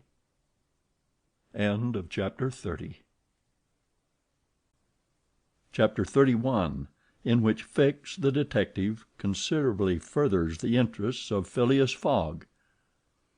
Phileas Fogg found himself 20 hours behind time. Passepartout, the involuntary cause of this delay, was desperate. He had ruined his master. At this moment the detective approached Mr. Fogg, and, looking him intently in the face, said, "Seriously, sir, are you in great haste?" "Quite seriously." "I have a purpose in asking," resumed Fix. "It is absolutely necessary that you should be in New York on the 11th, before 9 o'clock in the evening, the time that the steamer leaves for Liverpool?" "It is absolutely necessary." "And if your journey had not been interrupted by these Indians, you would have reached New York on the morning of the 11th?"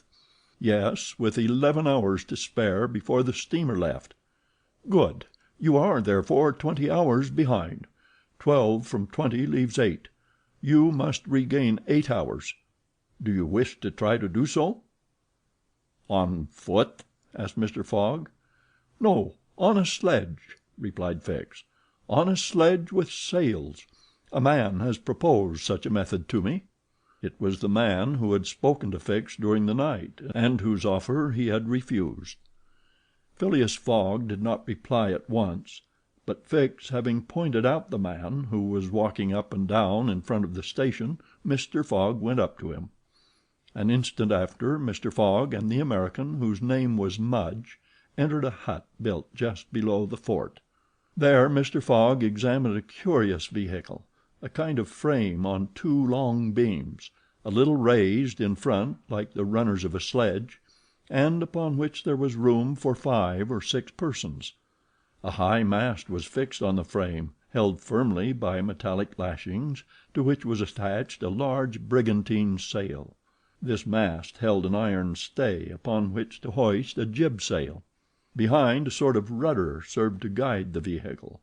It was, in short, a sledge rigged like a sloop. During the winter, when the trains are blocked up by the snow, these sledges make extremely rapid journeys across the frozen plains from one station to another. Provided with more sails than a cutter, and with the wind behind them, they slip over the surface of the prairies with a speed equal, if not superior, to that of the express trains. Mr. Fogg readily made a bargain with the owner of this land craft. The wind was favorable, being fresh and blowing from the west. The snow had hardened, and Mudge was very confident of being able to transport Mr. Fogg in a few hours to Omaha. Thence the trains eastward run frequently to Chicago and New York. It was not impossible that the lost time might yet be recovered, and such an opportunity was not to be rejected. Not wishing to expose Aouda to the discomforts of traveling in the open air, Mr. Fogg proposed to leave her with Passepartout at Fort Kearny, the servant taking upon himself to escort her to Europe by a better route and under more favorable conditions. But Aouda refused to separate from Mr. Fogg, and Passepartout was delighted with her decision, for nothing could induce him to leave his master while Fix was with him. It would be difficult to guess the detective's thoughts. Was this conviction shaken by Phileas Fogg's return, or did he still regard him as an exceedingly shrewd rascal, who, his journey around the world completed, would think himself absolutely safe in England?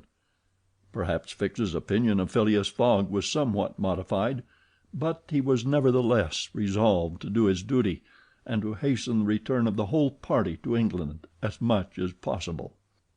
At 8 o'clock the sledge was ready to start. The passengers took their places on it and wrapped themselves up closely in their traveling cloaks. The two great sails were hoisted, and under the pressure of the wind the sledge slid over the hardened snow with a velocity of 40 miles an hour. The distance between Fort Kearny and Omaha, as the birds fly, is at most 200 miles. If the wind held good, the distance might be traversed in 5 hours. If no accident happened, the sledge might reach Omaha by 1 o'clock. What a journey! The travelers, huddled close together, could not speak for the cold, intensified by the rapidity at which they were going. The sledge sped on as lightly as a boat over the waves. When the breeze came skimming the earth, the sledge seemed to be lifted off the ground by its sails. Mudge, who was at the rudder, kept in a straight line, and by a turn of his hand checked the lurches which the vehicle had a tendency to make. All the sails were up, and the jib was so arranged as not to screen the brigantine. A topmast was hoisted, and another jib, held out to the wind, added its force to the other sails. Although the speed could not be exactly estimated, the sledge could not be going at less than 40 miles an hour. "If nothing breaks," said Mudge, "we shall get there." Mr. Fogg had made it for Mudge's interest to reach Omaha within the time agreed on by the offer of a handsome reward. The prairie, across which the sledge was moving in a straight line, was as flat as a sea. It seemed like a vast, frozen lake. The railroad which ran through this section ascended from the southwest to the northwest by Great Island, Columbus, an important Nebraska town, Schuyler, and Fremont, to Omaha. It followed throughout the right bank of the Platte River. The sledge, shortening this route, took a chord of the arc described by the railway. Mudge was not afraid of being stopped by the Platte River, because it was frozen. The road, then, was quite clear of obstacles, and Phileas Fogg had but two things to fear: an accident to the sledge, and a change or calm in the wind. But the breeze, far from lessening its force, blew as if to bend the mast, which, however, the metallic lashings held firmly. These lashings, like the chords of a stringed instrument, resounded as if vibrated by a violin bow. The sledge slid along in the midst of a plaintively intense melody. "Those chords give the fifth and the octave," said Mr. Fogg. These were the only words he uttered during the journey. Aouda, cozily packed in furs and cloaks, was sheltered as much as possible from the attacks of the freezing wind. As for Passepartout, his face was as red as the sun's disk when it sets in the mist, and he laboriously inhaled the biting air. With his natural buoyancy of spirits, he began to hope again. They would reach New York on the evening, if not on the morning of the 11th. And there was still some chances that it would be before the steamer sailed for Liverpool. Passepartout even felt a strong desire to grasp his ally Fix by the hand. He remembered that it was the detective who procured the sledge, the only means of reaching Omaha in time, but, checked by some presentiment, he kept his usual reserve. One thing, however, Passepartout would never forget, and that was the sacrifice which Mr. Fogg had made without hesitation to rescue him from the Sioux. Mr. Fogg had risked his fortune and his life. No, his servant would never forget that. While each of the party was absorbed in reflections so different, the sledge flew over the vast carpet of snow. The creeks it passed over were not perceived. Fields and streams disappeared under the uniform whiteness. The plain was absolutely deserted. Between the Union Pacific Road and the branch which unites Kearny with St. Joseph, it formed a great uninhabited island. Neither village, station, nor fort appeared. From time to time they sped by some phantom-like tree, whose white skeleton twisted and rattled in the wind. Sometimes flocks of wild birds rose, or bands of gaunt, famished, ferocious prairie wolves ran howling after the sledge. Passepartout, revolver in hand, held himself ready to fire on those which came too near. Had an accident then happened to the sledge, the travelers attacked by these beasts would have been in the most terrible danger; but it held on its even course, soon gained on the wolves, and ere long left the howling band at a safe distance behind. About noon Mudge perceived by certain landmarks that he was crossing the Platte River. He said nothing, but he felt certain that he was now within 20 miles of Omaha. In less than an hour he left the rudder and furled his sails, whilst the sledge, carried forward by the great impetus the wind had given it, went on half a mile further with its sails unspread. It stopped at last, and Mudge, pointing to a mass of roofs white with snow, said: "We have got there. Arrived at the station which is in daily communication by numerous trains with the Atlantic seaboard." Passepartout and Fix jumped off, stretched their stiffened limbs, and aided Mr. Fogg and the young woman to descend from the sledge. Phileas Fogg generously rewarded Mudge, whose hand Passepartout warmly grasped, and the party directed their steps to the Omaha railway station. The Pacific Railroad proper finds its terminus at this important Nebraska town. Omaha is connected with Chicago by the Chicago and Rock Island Railroad, which runs directly east, and passes 50 stations. A train was ready to start when Mr. Fogg and his party reached the station, and they only had time to get into the cars. They had seen nothing of Omaha, but Passepartout confessed to himself that this was not to be regretted, as they were not traveling to see the sights. The train passed rapidly across the state of Iowa, by Council Bluffs, Des Moines, and Iowa City. During the night it crossed the Mississippi at Davenport, and by Rock Island entered Illinois. The next day, which was the 10th, at 4 o'clock in the evening, it reached Chicago, already risen from its ruins and more proudly seated than ever on the borders of its beautiful Lake Michigan. 900 miles separated Chicago from New York, but trains are not wanting at Chicago. Mr. Fogg passed at once from one to the other, and the locomotive of the Pittsburgh, Fort Wayne and Chicago Railway left at full speed, as if it fully comprehended that that gentleman had no time to lose. It traversed Indiana, Ohio, Pennsylvania, and New Jersey like a flash, rushing through towns with antique names, some of which had streets and car tracks, but as yet no houses. At last the Hudson came into view, and at 11:15 in the evening of the 11th the train stopped in the station on the right bank of the river, before the very pier of the Cunard line. The China for Liverpool had started 3/4 of an hour before. Chapter 31. Chapter 32, in which Phileas Fogg engages in a direct struggle with bad fortune. The China, in leaving, seemed to have carried off Phileas Fogg's last hope. None of the other steamers were able to serve his projects. The Perrier of the French Transatlantic Company, whose admirable steamers are equal to any in speed and comfort, did not leave until the 14th.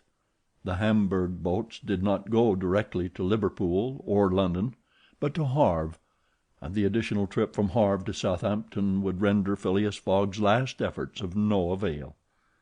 The Inman steamer did not depart till the next day, and could not cross the Atlantic in time to save the wager. Mr. Fogg learned all this in consulting his Bradshaw, which gave him the daily movements of the transatlantic steamers. Passepartout was crushed. It overwhelmed him to lose the boat by 3/4 of an hour. It was his fault, for instead of helping his master he had not ceased putting obstacles in his path, and when he recalled all the incidents of the tour, when he counted up the sums expended in pure loss and on his own account, when he thought that the immense stake added to the heavy charges of this useless journey would completely ruin Mr. Fogg, he overwhelmed himself with bitter self-accusations. Mr. Fogg, however, did not reproach him, and on leaving the Cunard pier only said, We will consult about what is best tomorrow. Come." The party crossed the Hudson in the Jersey City ferry boat and drove in a carriage to the St. Nicholas Hotel on Broadway. Rooms were engaged, and the night passed briefly to Phileas Fogg, who slept profoundly, but very long to Aouda and the others, whose agitation did not permit them to rest. The next day was the 12th of December. From 7 in the morning of the 12th to a quarter before 9 in the evening of the 21st there were 9 days, 13 hours, and 45 minutes. If Phileas Fogg had left in the China, one of the fastest steamers on the Atlantic, he would have reached Liverpool and then London within the period agreed upon. Mr. Fogg left the hotel alone after giving Passepartout instructions to await his return and inform Aouda to be ready at an instant's notice. He proceeded to the banks of the Hudson and looked about among the vessels moored or anchored in the river, for any that were about to depart. Several had departure signals and were preparing to put to sea at morning tide, for in this immense and admirable port there is not one day in 100 that vessels do not set out for every quarter of the globe. But they were mostly sailing vessels, of which, of course, Phileas Fogg could make no use. He seemed about to give up all hope, when he espied, anchored at the battery, a cable's length off at most, a trading vessel with a screw well shaped, whose funnel, puffing a cloud of smoke, indicated that she was getting ready for departure. Phileas Fogg hailed a boat, got into it, and soon found himself on board the Henrietta, iron-hulled, wood-built above. He ascended to the deck and asked for the captain, who forthwith presented himself. He was a man of 50, a sort of sea-wolf, with big eyes, a complexion of oxidized copper, red hair and thick neck, and a growling voice. "The captain?" asked Mr. Fogg. "I am the captain." "I am Phileas Fogg of London." "And I am Andrew Speedy of Cardiff." "You are going to put to sea?" "In an hour." "You are bound for—" "Bordeaux." "And your cargo?" "No freight. Going in ballast." "Have you any passengers?" "No passengers. Never had passengers. Too much in the way." "Is your vessel a swift one?" "Between 11 and 12 knots. The Henrietta, well known." "Will you carry me and 3 other persons to Liverpool?" "To Liverpool? Why not to China?" "I said Liverpool." "No." "No?" "No, I am setting out for Bordeaux and shall go to Bordeaux." "Money is no object?" "None." The captain spoke in a tone which did not admit of a reply. "But the owners of the Henrietta?" resumed Phileas Fogg. "The owners are myself," replied the captain. "The vessel belongs to me." "I will freight it for you." "No." "I will buy it of you." "No." Phileas Fogg did not betray the least disappointment, but the situation was a grave one. It was not at New York as at Hong Kong, nor with the captain of the Henrietta as with the captain of the Tankadere. Up to this time money had smoothed away every obstacle. Now money failed. Still, some means must be found to cross the Atlantic on a boat, unless by balloon, which would have been venturesome, besides not being capable of being put in practice. It seemed that Phileas Fogg had an idea, for he said to the captain, "Well, will you carry me to Bordeaux?" "No, not if you paid me $200." "I offer you 2,000." "A piece?" "A piece." "And there are 4 of you?" "4?" Captain Speedy began to scratch his head. There were $8,000 to gain without changing his route, for which it was well worth conquering the repugnance he had for all kinds of passengers. Besides, passengers at $2,000 are no longer passengers, but valuable merchandise.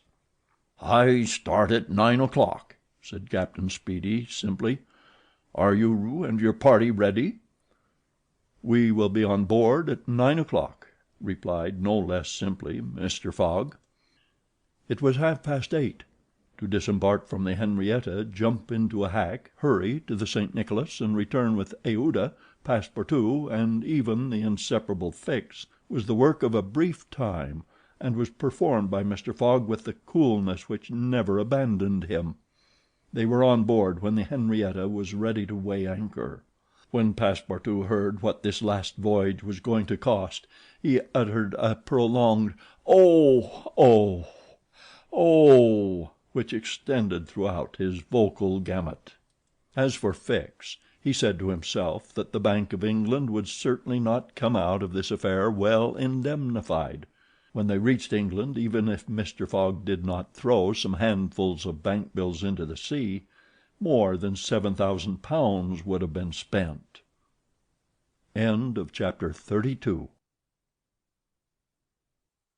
Chapter 33, in which Phileas Fogg shows himself equal to the occasion. An hour after, the Henrietta passed the lighthouse which marks the entrance of the Hudson, turned the point of Sandy Hook, and put to sea. During the day she skirted Long Island, passed Fire Island, and directed her course rapidly eastward. At noon the next day a man mounted the bridge to ascertain the vessel's position. It might be thought that this was Captain Speedy. Not the least in the world. It was Phileas Fogg, Esquire. As for Captain Speedy, he was shut up in his cabin under lock and key, and was uttering loud cries which signified an anger at once pardonable and excessive. What had happened was very simple. Phileas Fogg wished to go to Liverpool, but the captain would not carry him there. Then Phileas Fogg had taken passage for Bordeaux, and during the 30 hours he had been on board had so shrewdly managed with his bank notes that the sailors and stokers, who were only an occasional crew, and were not on the best terms with the captain, went over to him in a body. This was why Phileas Fogg was in command instead of Captain Speedy, why the captain was a prisoner in his cabin, and why, in short, the Henrietta was directing her course towards Liverpool. It was very clear, to see Mr. Fogg manage the craft, that he had been a sailor. How the adventure ended will be seen anon. Aouda was anxious, though she said nothing. As for Passepartout, he thought Mr. Fogg's maneuver simply glorious. The captain had said between 11 and 12 knots, and the Henrietta confirmed his prediction. If then, for there were ifs still, the sea did not become too boisterous, if the wind did not veer round to the east, if no accident happened to the boat or its machinery, the Henrietta might cross the 3,000 miles from New York to Liverpool in the 9 days between the 12th and the 21st of December. It is true that once arrived, the affair on board the Henrietta, added to that of the Bank of England, might create more difficulties for Mr. Fogg than he imagined or could desire. During the first days they went along smoothly enough. The sea was not very unpropitious. The wind seemed stationary in the northeast. The sails were hoisted, and the Henrietta plowed across the waves like a real transatlantic steamer. Passepartout was delighted. His master's last exploit, the consequences of which he ignored, enchanted him. Never had the crew seemed so jolly and dexterous a fellow. He formed warm friendships with the sailors, and amazed them with his acrobatic feats. He thought they managed the vessel like gentlemen, and that the stokers fired up like heroes. His loquacious good humor infected everyone. He had forgotten the past, its vexations and delays. He only thought of the end, so nearly accomplished, and sometimes he boiled over with impatience, as if heated by the furnaces of the Henrietta.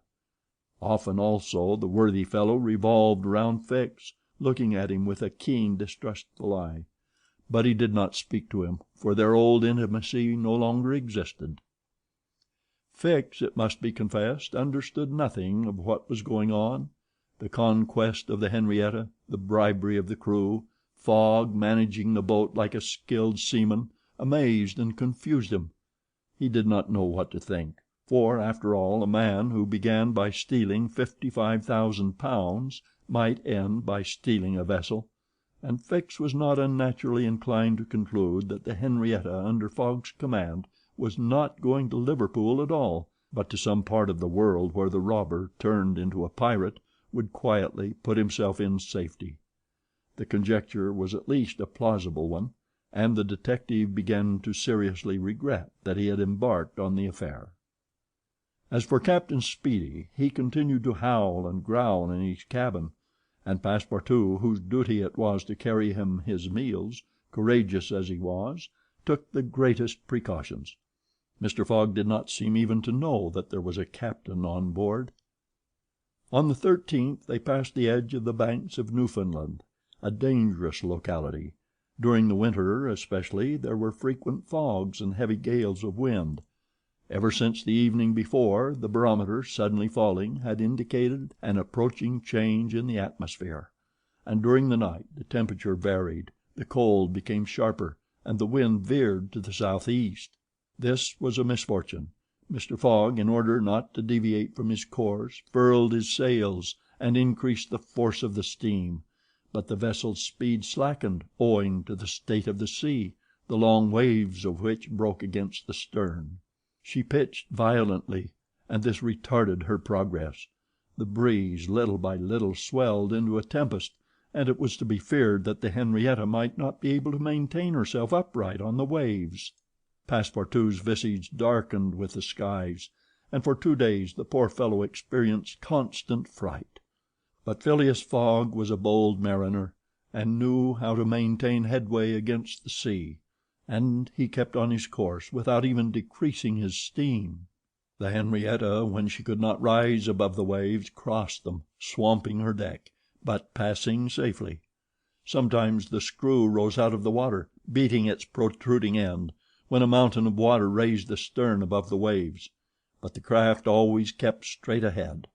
The wind, however, did not grow as boisterous as might have been feared.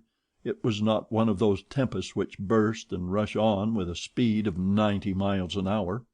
It continued fresh, but unhappily it remained obstinately in the southeast, rendering the sails useless. The 16th of December was the 75th day since Phileas Fogg's departure from London, and the Henrietta had not yet been seriously delayed.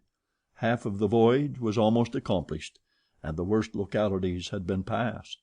In summer success would have been well nigh certain. In winter they were at the mercy of the bad season. Passepartout said nothing, but he cherished hope in secret, and comforted himself with the reflection that if the wind failed them they might still count on the steam. On this day the engineer came on deck, went up to Mr. Fogg, and began to speak earnestly with him. Without knowing why it was a presentiment, perhaps, Passepartout became vaguely uneasy. He would have given one of his ears to hear with the other what the engineer was saying.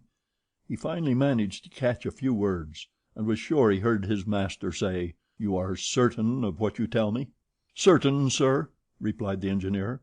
"You must remember that since we started we have kept up hot fires in all our furnaces, and though we had coal enough to go on short steam from New York to Bordeaux, we haven't enough to go with all steam from New York to Liverpool." "I will consider," replied Mr. Fogg. Passepartout understood it all. He was seized with mortal anxiety. The coal was giving out. "Ah, if my master can get over that," muttered he, "he'll be a famous man." He could not help imparting to Fix what he had overheard. "Then you believe that we really are going to Liverpool?" "Of course." "Ass," replied the detective, shrugging his shoulders and turning on his heel. Passepartout was on the point of vigorously resenting the epithet, the reason of which he could not for the life of him comprehend, but he reflected that the unfortunate Fix was probably very much disappointed and humiliated in his self-esteem after having so awkwardly followed a false scent around the world, and refrained. And now what course would Phileas Fogg adopt? It was difficult to imagine. Nevertheless, he seemed to have decided upon one, for that evening he sent for the engineer and said to him, "Feed all the fires until the coal is exhausted." A few moments after, the funnel of the Henrietta vomited forth torrents of smoke. The vessel continued to proceed with all steam on. But on the 18th the engineer, as he had predicted, announced that the coal would give out in the course of the day. "Do not let the fires go down," replied Mr. Fogg. "Keep them up to the last. Let the valves be filled." Towards noon, Phileas Fogg, having ascertained their position, called Passepartout and ordered him to go for Captain Speedy. It was as if the honest fellow had been commanded to unchain a tiger. He went to the poop, saying to himself, "He will be like a madman." In a few moments, with cries and oaths, a bomb appeared on the poop deck. The bomb was Captain Speedy. It was clear that he was on the point of bursting. "Where are we?" were the first words his anger permitted him to utter. Had the poor man been an apoplectic, he could never have recovered from his paroxysm of wrath. "Where are we?" he repeated with purple face. 707 miles from Liverpool," replied Mr. Fogg with imperturbable calmness. "Pirate!" cried Captain Speedy. "I have sent for you, sir." "Pickeroon!" "Sir," continued Mr. Fogg, "to ask you to sell me your vessel." "No, by all devils, no." "But I shall be obliged to burn her." "Burn the Henrietta?" "Yes, at least the upper part of her. The coal has given out." "Burn my vessel!" cried Captain Speedy, who could scarcely pronounce the words. "A vessel worth $50,000?" "Here are 60,000," replied Phileas Fogg, handing the captain a roll of bank bills. This had a prodigious effect on Andrew Speedy. An American can scarcely remain unmoved at the sight of $60,000. The captain forgot in an instant his anger, his imprisonment, and all his grudges against his passenger. The Henrietta was 20 years old. It was a great bargain. The bomb would not go off after all. Mr. Fogg had taken away the match. "And I shall still have the iron hull," said the captain in a softer tone. "The iron hull and the engine. Is it agreed?" "Agreed." And Andrew Speedy, seizing the bank notes, counted them and consigned them to his pocket. During this colloquy Passepartout was as white as a sheet, and Fix seemed on the point of having an apoplectic fit. Nearly £20,000 had been expended, and Fogg left the hull and engine to the captain—that is, near the whole value of the craft. It was true, however, that £55,000 had been stolen from the bank. When Andrew Speedy had pocketed the money, Mr. Fogg said to him, "Don't let this astonish you, sir. You must know that I shall lose £20,000 unless I arrive in London by a quarter before 9 on the evening of the 21st of December. I missed the steamer at New York, and as you refused to take me to Liverpool—" "And I did well," cried Andrew Speedy, "for I have gained at least $40,000 by it." He added more sedately, "Do you know one thing, Captain Fogg? Captain Fogg, you've got something of the Yankee about you."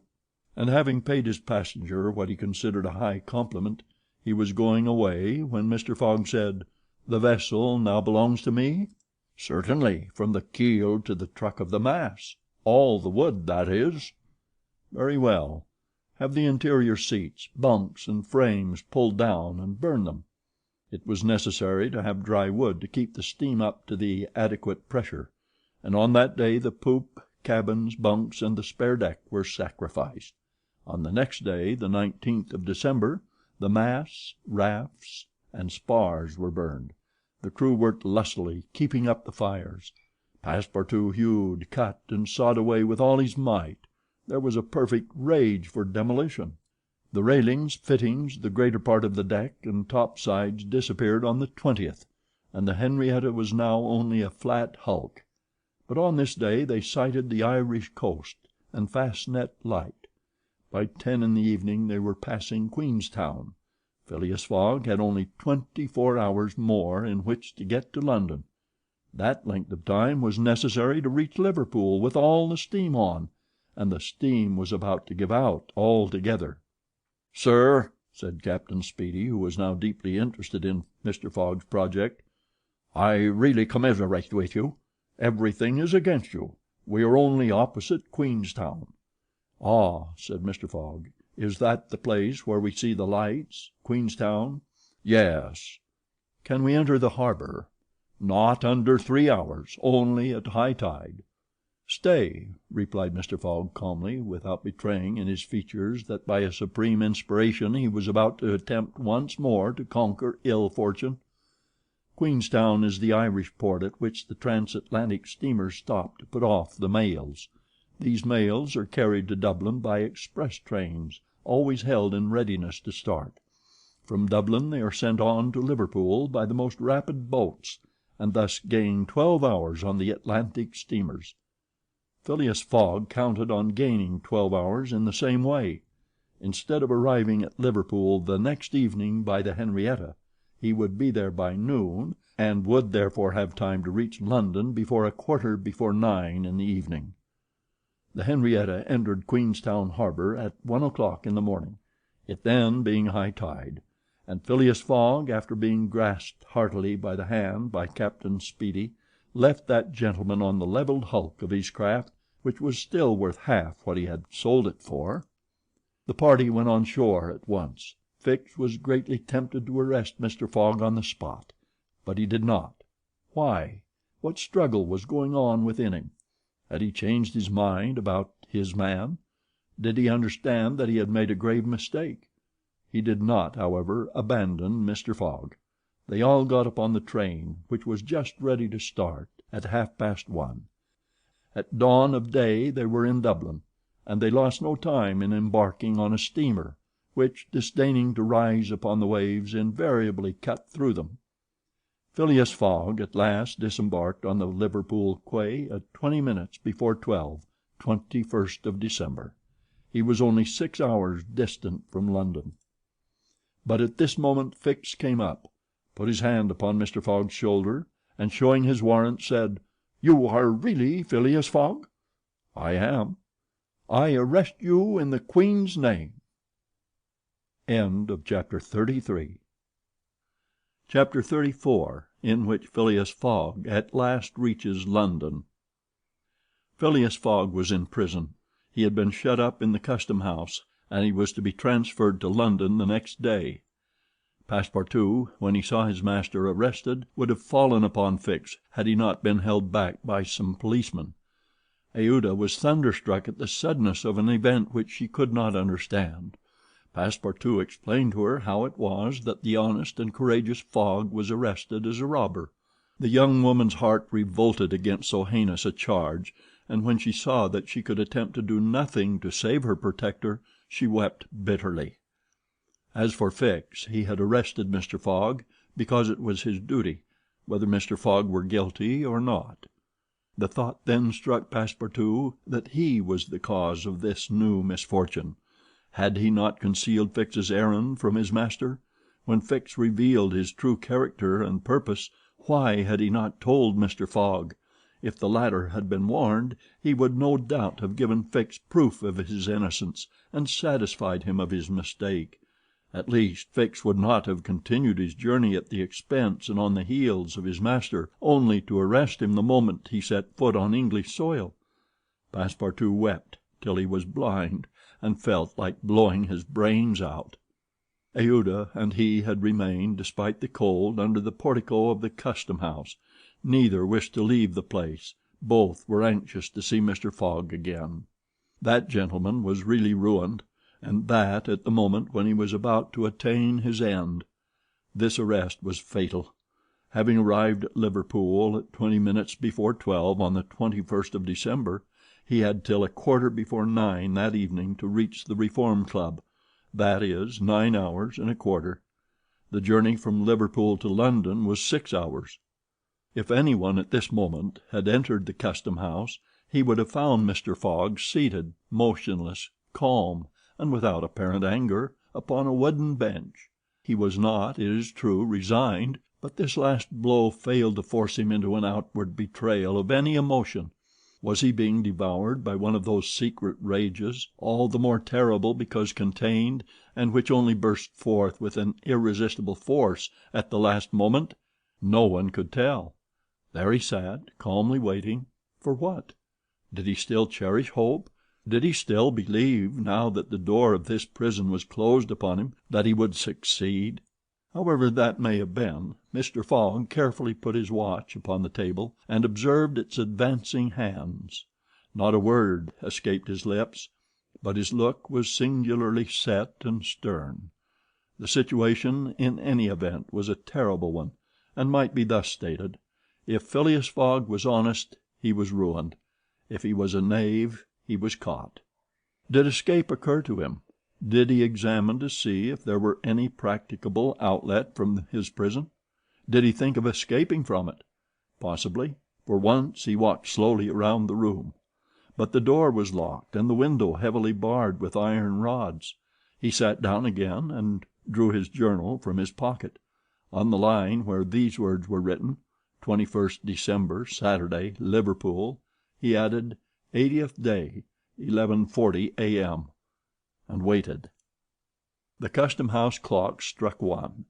Mr. Fogg observed that his watch was 2 hours too fast. 2 hours! Admitting that he was at this moment taking an express train, he could reach London and the Reform Club by a quarter before 9 p.m. His forehead slightly wrinkled. At 33 minutes past 2 he heard a singular noise outside, then a hasty opening of doors. Passepartout's voice was audible, and immediately after that of Fix. Phileas Fogg's eyes brightened for an instant. The door swung open, and he saw Passepartout, Aouda, and Fix, who hurried towards him. Fix was out of breath, and his hair was in disorder. He could not speak. "Sir," he stammered, "sir, forgive me. Most unfortunate resemblance. Robber arrested 3 days ago. You are free." Phileas Fogg was free. He walked to the detective, looked him steadily in the face, and with the only rapid motion he had ever made in his life, or which he ever would make, drew back his arms and with the precision of a machine knocked Fix down. "Well hit!" cried Passepartout. "Parbleu! That's what you might call a good application of English fists." Fix, who found himself on the floor, did not utter a word. He had only received his deserts. Mr. Fogg, Aouda, and Passepartout left the custom house without delay, got into a cab, and in a few moments descended at the station. Phileas Fogg asked if there was an express train about to leave for London. It was 40 minutes past 2. The express train had left 35 minutes before. Phileas Fogg then ordered a special train. There were several rapid locomotives on hand, but the railway arrangements did not permit the special train to leave until 3 o'clock. At that hour Phileas Fogg, having stimulated the engineer by the offer of a generous reward, at last set out towards London with Aouda and his faithful servant. It was necessary to make the journey in 5 hours and a half, and this would have been easy on a clear road throughout, but there were forced delays, and when Mr. Fogg stepped from the train at the terminus all the clocks in London were striking 10 minutes before 9. Having made the tour of the world, he was behindhand 5 minutes. He had lost the wager. Chapter 34. Chapter 35, in which Phileas Fogg does not have to repeat his orders to Passepartout twice. The dwellers in Savile Row would have been surprised the next day if they had been told that Phileas Fogg had returned home. His doors and windows were still closed. No appearance of change was visible. After leaving the station, Mr. Fogg gave Passepartout instructions to purchase some provisions, and quietly went to his domicile.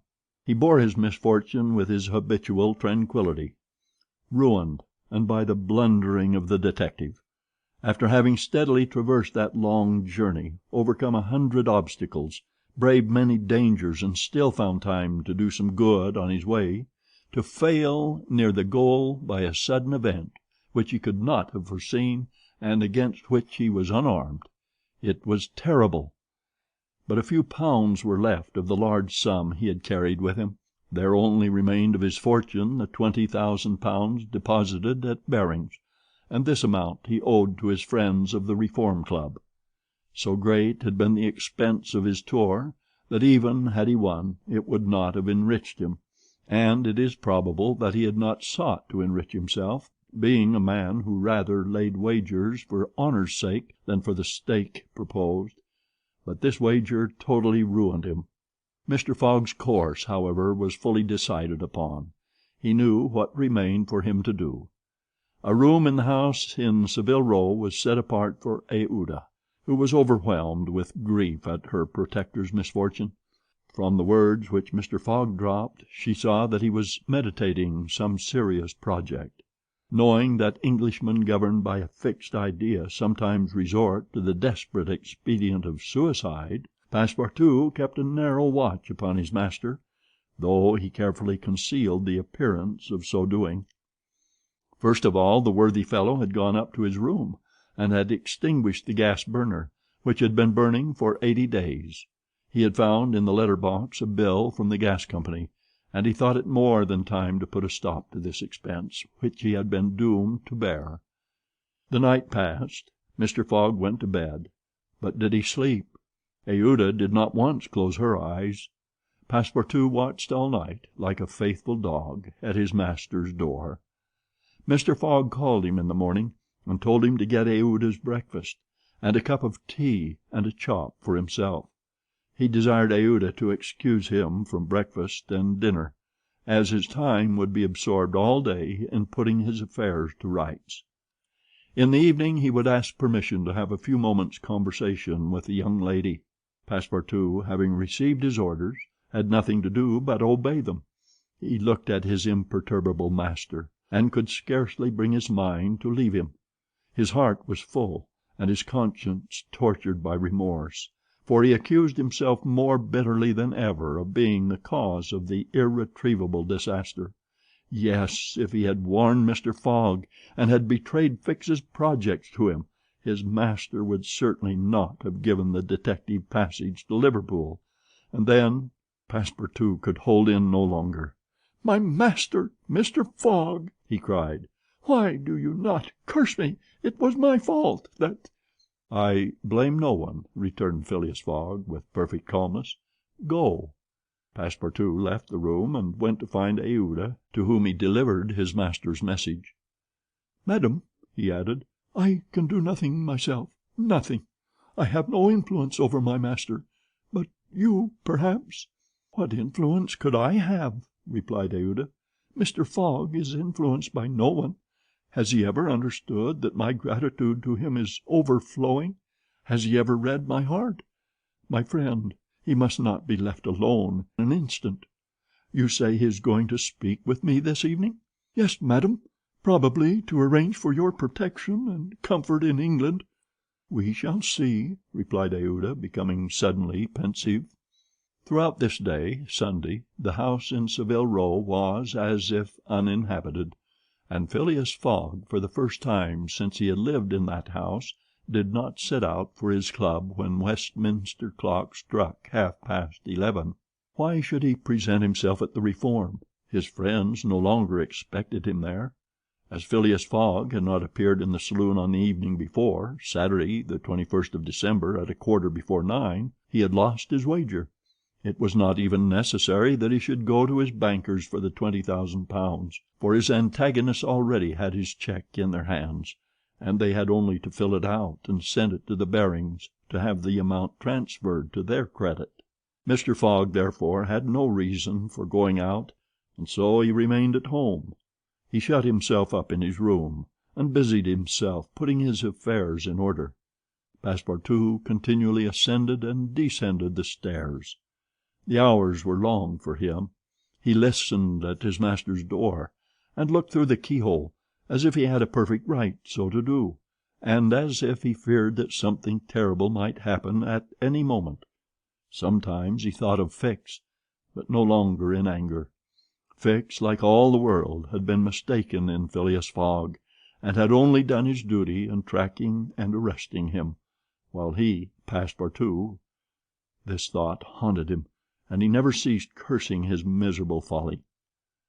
Finding himself too wretched to remain alone, he knocked at Aouda's door, went into her room, seated himself without speaking in a corner, and looked ruefully at the young woman. Aouda was still pensive.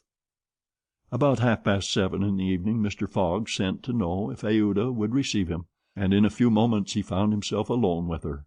Phileas Fogg took a chair, and sat down near the fireplace, opposite Aouda.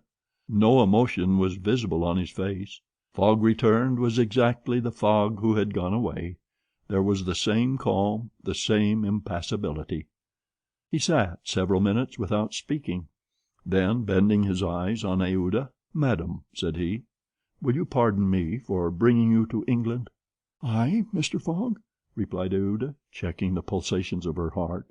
"Please let me finish," returned Mr. Fogg. "When I decided to bring you far away from the country which was so unsafe for you, I was rich, and counted on putting a portion of my fortune at your disposal. Then your existence would have been free and happy. But now I am ruined." "I know it, Mr. Fogg," replied Aouda, "and I ask you in my turn, will you forgive me for having followed you, and, who knows, for having perhaps delayed you, and thus contributed to your ruin?" "Madam, you could not remain in India, and your safety could only be assured by bringing you to such a distance that your persecutors could not take you." "So, Mr. Fogg," resumed Aouda, "not content with rescuing me from a terrible death, you thought yourself bound to secure my comfort in a foreign land?" "Yes, madam, but circumstances have been against me. Still, I beg to place the little I have left at your service." "But what will become of you, Mr. Fogg?" "As for me, madam," replied the gentleman coldly, "I have need of nothing." "But how do you look upon the fate, sir, which awaits you?" "As I am in the habit of doing." "At least," said Aouda, "want should not overtake a man like you.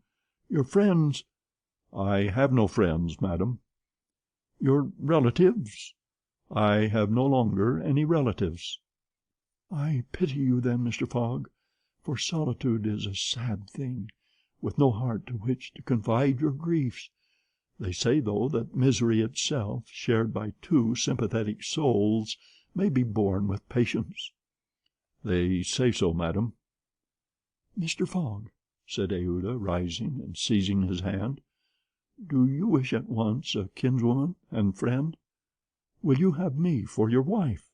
Mr. Fogg, at this, rose in his turn. There was an unwonted light in his eyes, and a slight trembling of his lips. Aouda looked into his face. The sincerity, rectitude, firmness, and sweetness of this soft glance of a noble woman, who could dare all to save him to whom she owed all, at first astonished and then penetrated him. He shut his eyes for an instant, as if to avoid her look. When he opened them again, "I love you," he said, simply. "Yes, by all that is holiest, I love you, and I am entirely yours." "Ah!" cried Aouda, pressing his hand to her heart. Passepartout was summoned, and appeared immediately. Mr. Fogg still held Aouda's hand in his own. Passepartout understood, and his big round face became as radiant as the tropical sun at its zenith. Mr. Fogg asked him if it was not too late to notify the Reverend Samuel Wilson, of Marylebone Parish, that evening. Passepartout smiled his most genial smile, and said, "Never too late." It was 5 minutes past 8. "Will it be for tomorrow, Monday?" "For tomorrow, Monday," said Mr. Fogg, turning to Aouda. "Yes, for tomorrow, Monday," she replied. Passepartout hurried off as fast as his legs would carry him.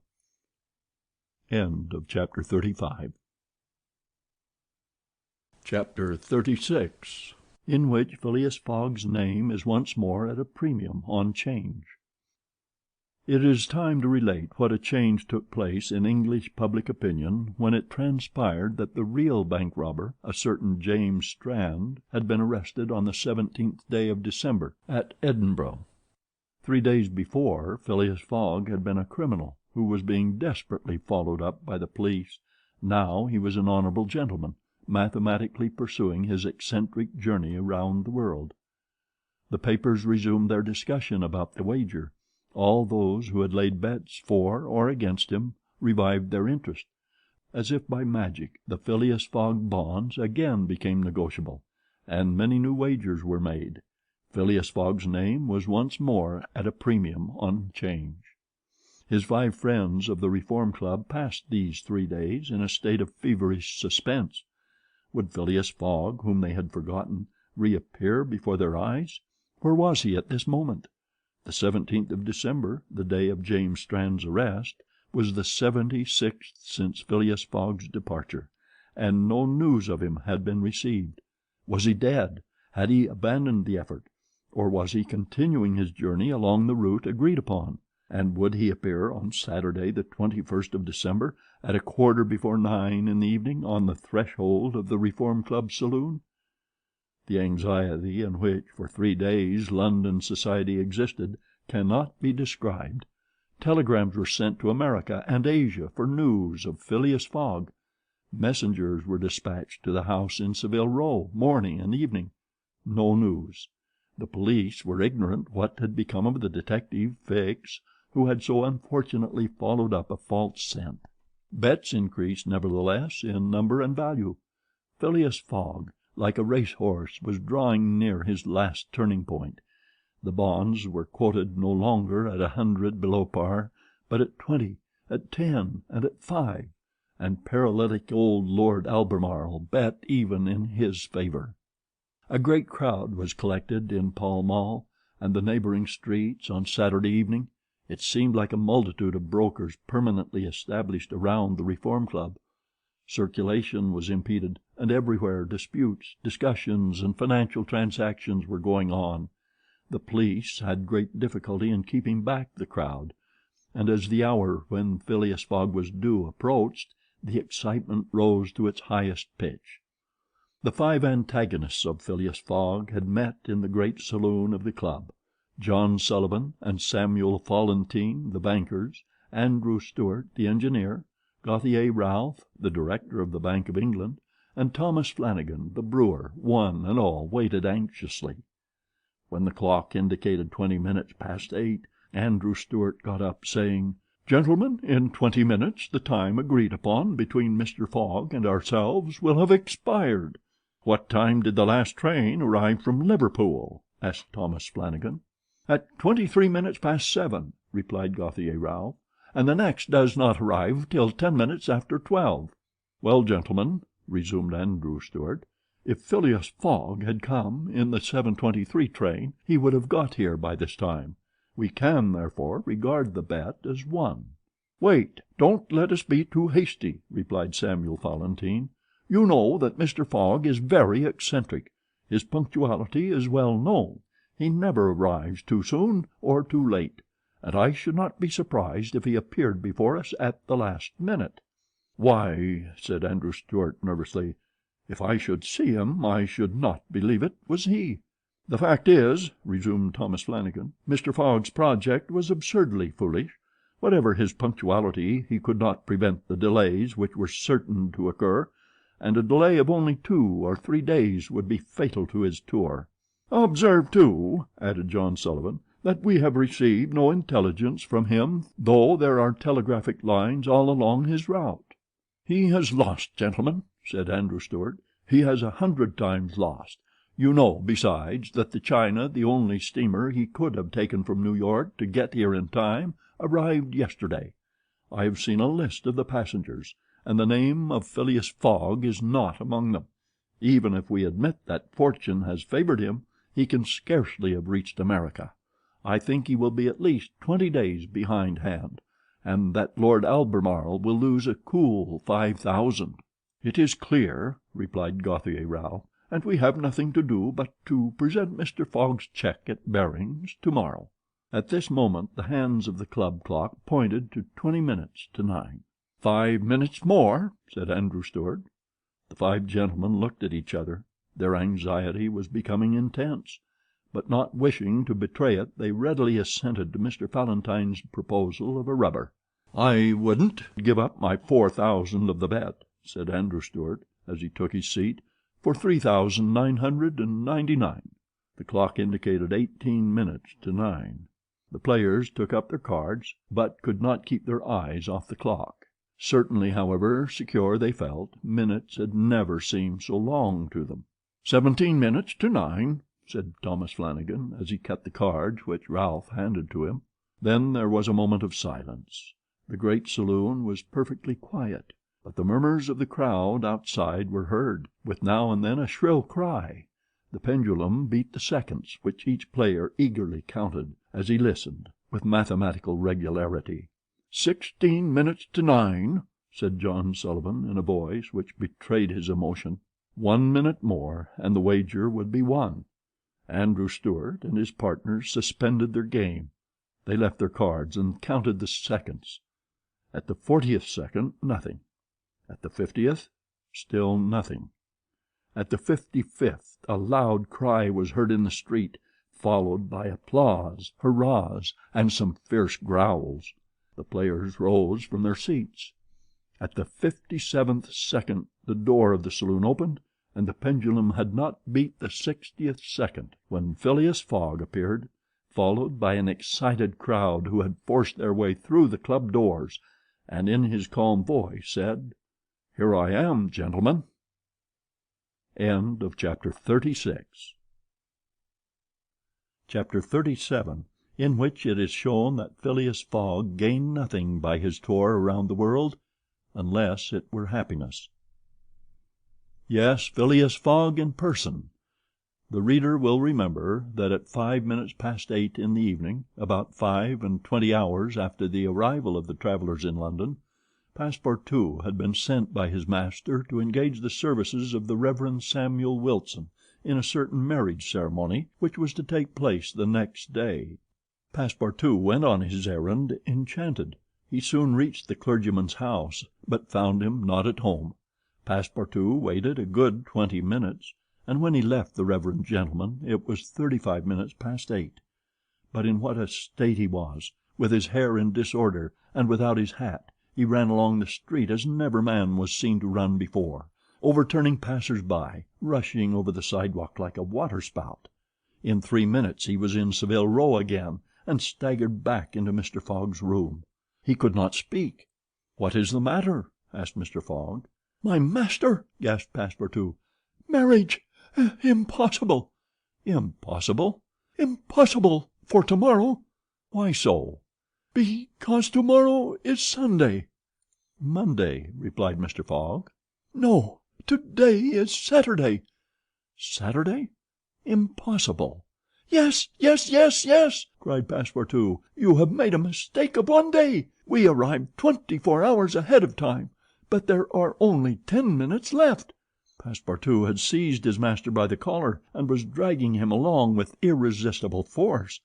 Phileas Fogg, thus kidnapped without having time to think, left his house, jumped into a cab, promised £100 to the cabman, and having run over 2 dogs and overturned 5 carriages, reached the Reform Club.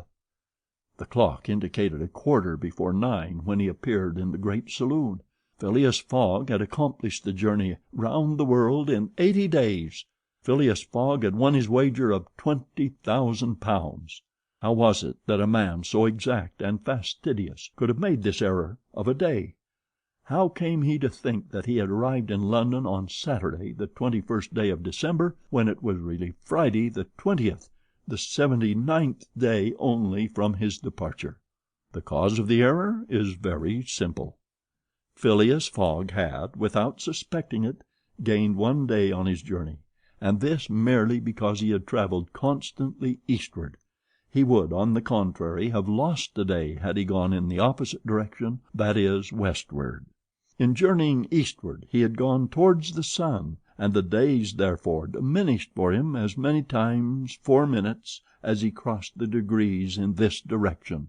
There are 360 degrees on the circumference of the earth, and these 360 degrees multiplied by 4 minutes gives precisely 24 hours. That is the day unconsciously gained.